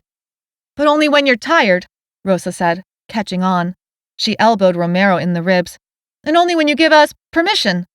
Romero startled, and then said, Yeah, of course. Only when you say, and only when you're tired. Well, Angelina said, I think he's kind of hungry right now, and his favorite food is tuna. Angela continued, Do you have any? Yeah, Romero said, and both he and Rosa whipped around to look at their big sister again. Magdalena was trying to scowl through her smile, but it wasn't working. She just looked awkward. We need that food to feed people. But it's just one can, Romero said. Yeah, it's just one, Rosa said. We'll give up some of our dinner rations if you really want us to. He could have some of the tuna you would have fed us. But you don't even like tuna, Magdalena said. Exactly, Romero and Rosa said at the same time. Angela and Angelina giggled. We do that too, Angela said. Yeah, Angelina said. We finish each other's sentences all the time, Angela finished.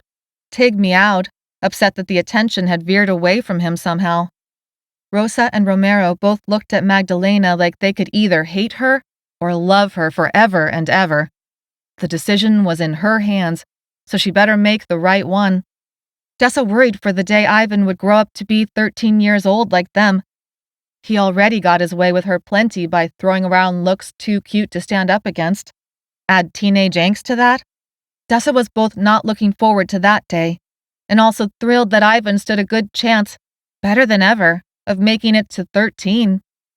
Magdalena released a long-suffering sigh. She was in big trouble, and she knew it. One can. But this will not be a habit. We will have to find actual cat food that is not people food if we're going. But before Magdalena could finish, Romero and Rosa exclaimed in joy, yelled for everyone to follow them, and raced further into town, toward what Dessa guessed would be the storeroom, to make sure Tig got the best can of tuna in the place. Dessa itched to check out that storeroom, too. What kind of inventory records did they keep? Maybe the supplies could use a little organizing. She liked this place a lot, and she liked that Magdalena had been unable to hold strong against her own brother and sister. Not when it mattered. Not when it came to feeding a cat their favorite food.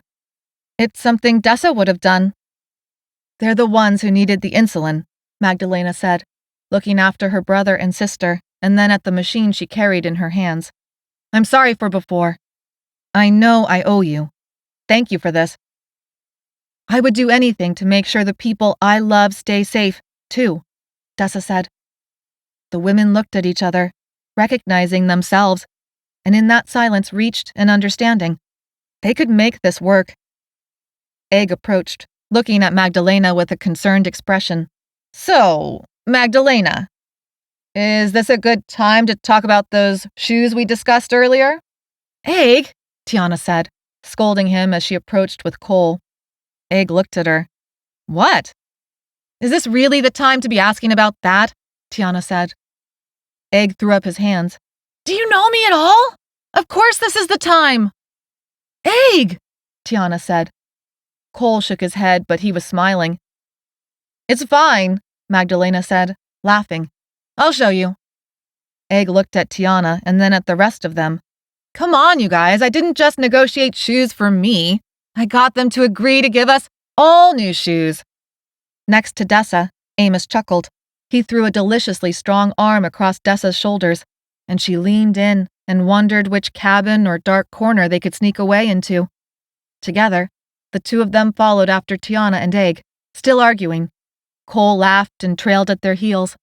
Magdalena led them deeper into their new home, following after the kids determined to get their cat some tuna. Dessa's heart grew, bursting with feeling. They were free! There was still a lot of work ahead of them to make sure they would stay safe, but she had a good feeling about this. That hollowness in her chest was almost gone. They had a treatment to keep the combo cure from wearing off. Everyone she loved was alive, and they were all together. The V's hadn't died off yet, but they would soon. Their survival no longer depended on Ms. Winter's lies. They were as safe as they could get in this new world, with food, water, and shelter. Tiana might even find someone knowledgeable to help work on more combo cure stuff.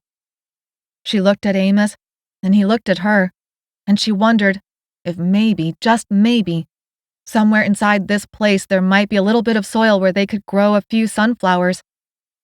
Amos smiled, as if saying, "I think so." She smiled back at him. He was her safe place, but she was also his safe place. And she was Ivan's safe place too, and she would never let anyone make her believe otherwise again. She would fight to keep it this way for as long as there was a single breath left inside her body.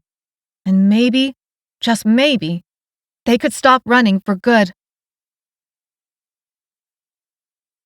This marks the current finish line for the After the World Ends series. But wait, there's more.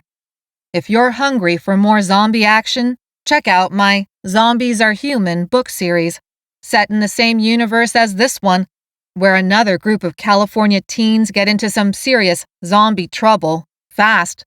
Readers might notice the final book in this original series is set 3 years in the future, with visits to Sanctuary, or what's left of it. The books also track the desperate search for a solution to the combo cure wearing off. Get ready for some strange, but plausible science, and some serious twists. Also, make sure to visit jamiethornton.com, where you can unlock exclusive bonus content for all my books, including quizzes, custom art, research briefs, book trivia, book-related swag, and free audiobooks and ebooks from my other series. Just sign up for my author newsletter and get ready to dive in. And if you loved After the World Ends, please leave a review to show your support. As always, thanks for listening.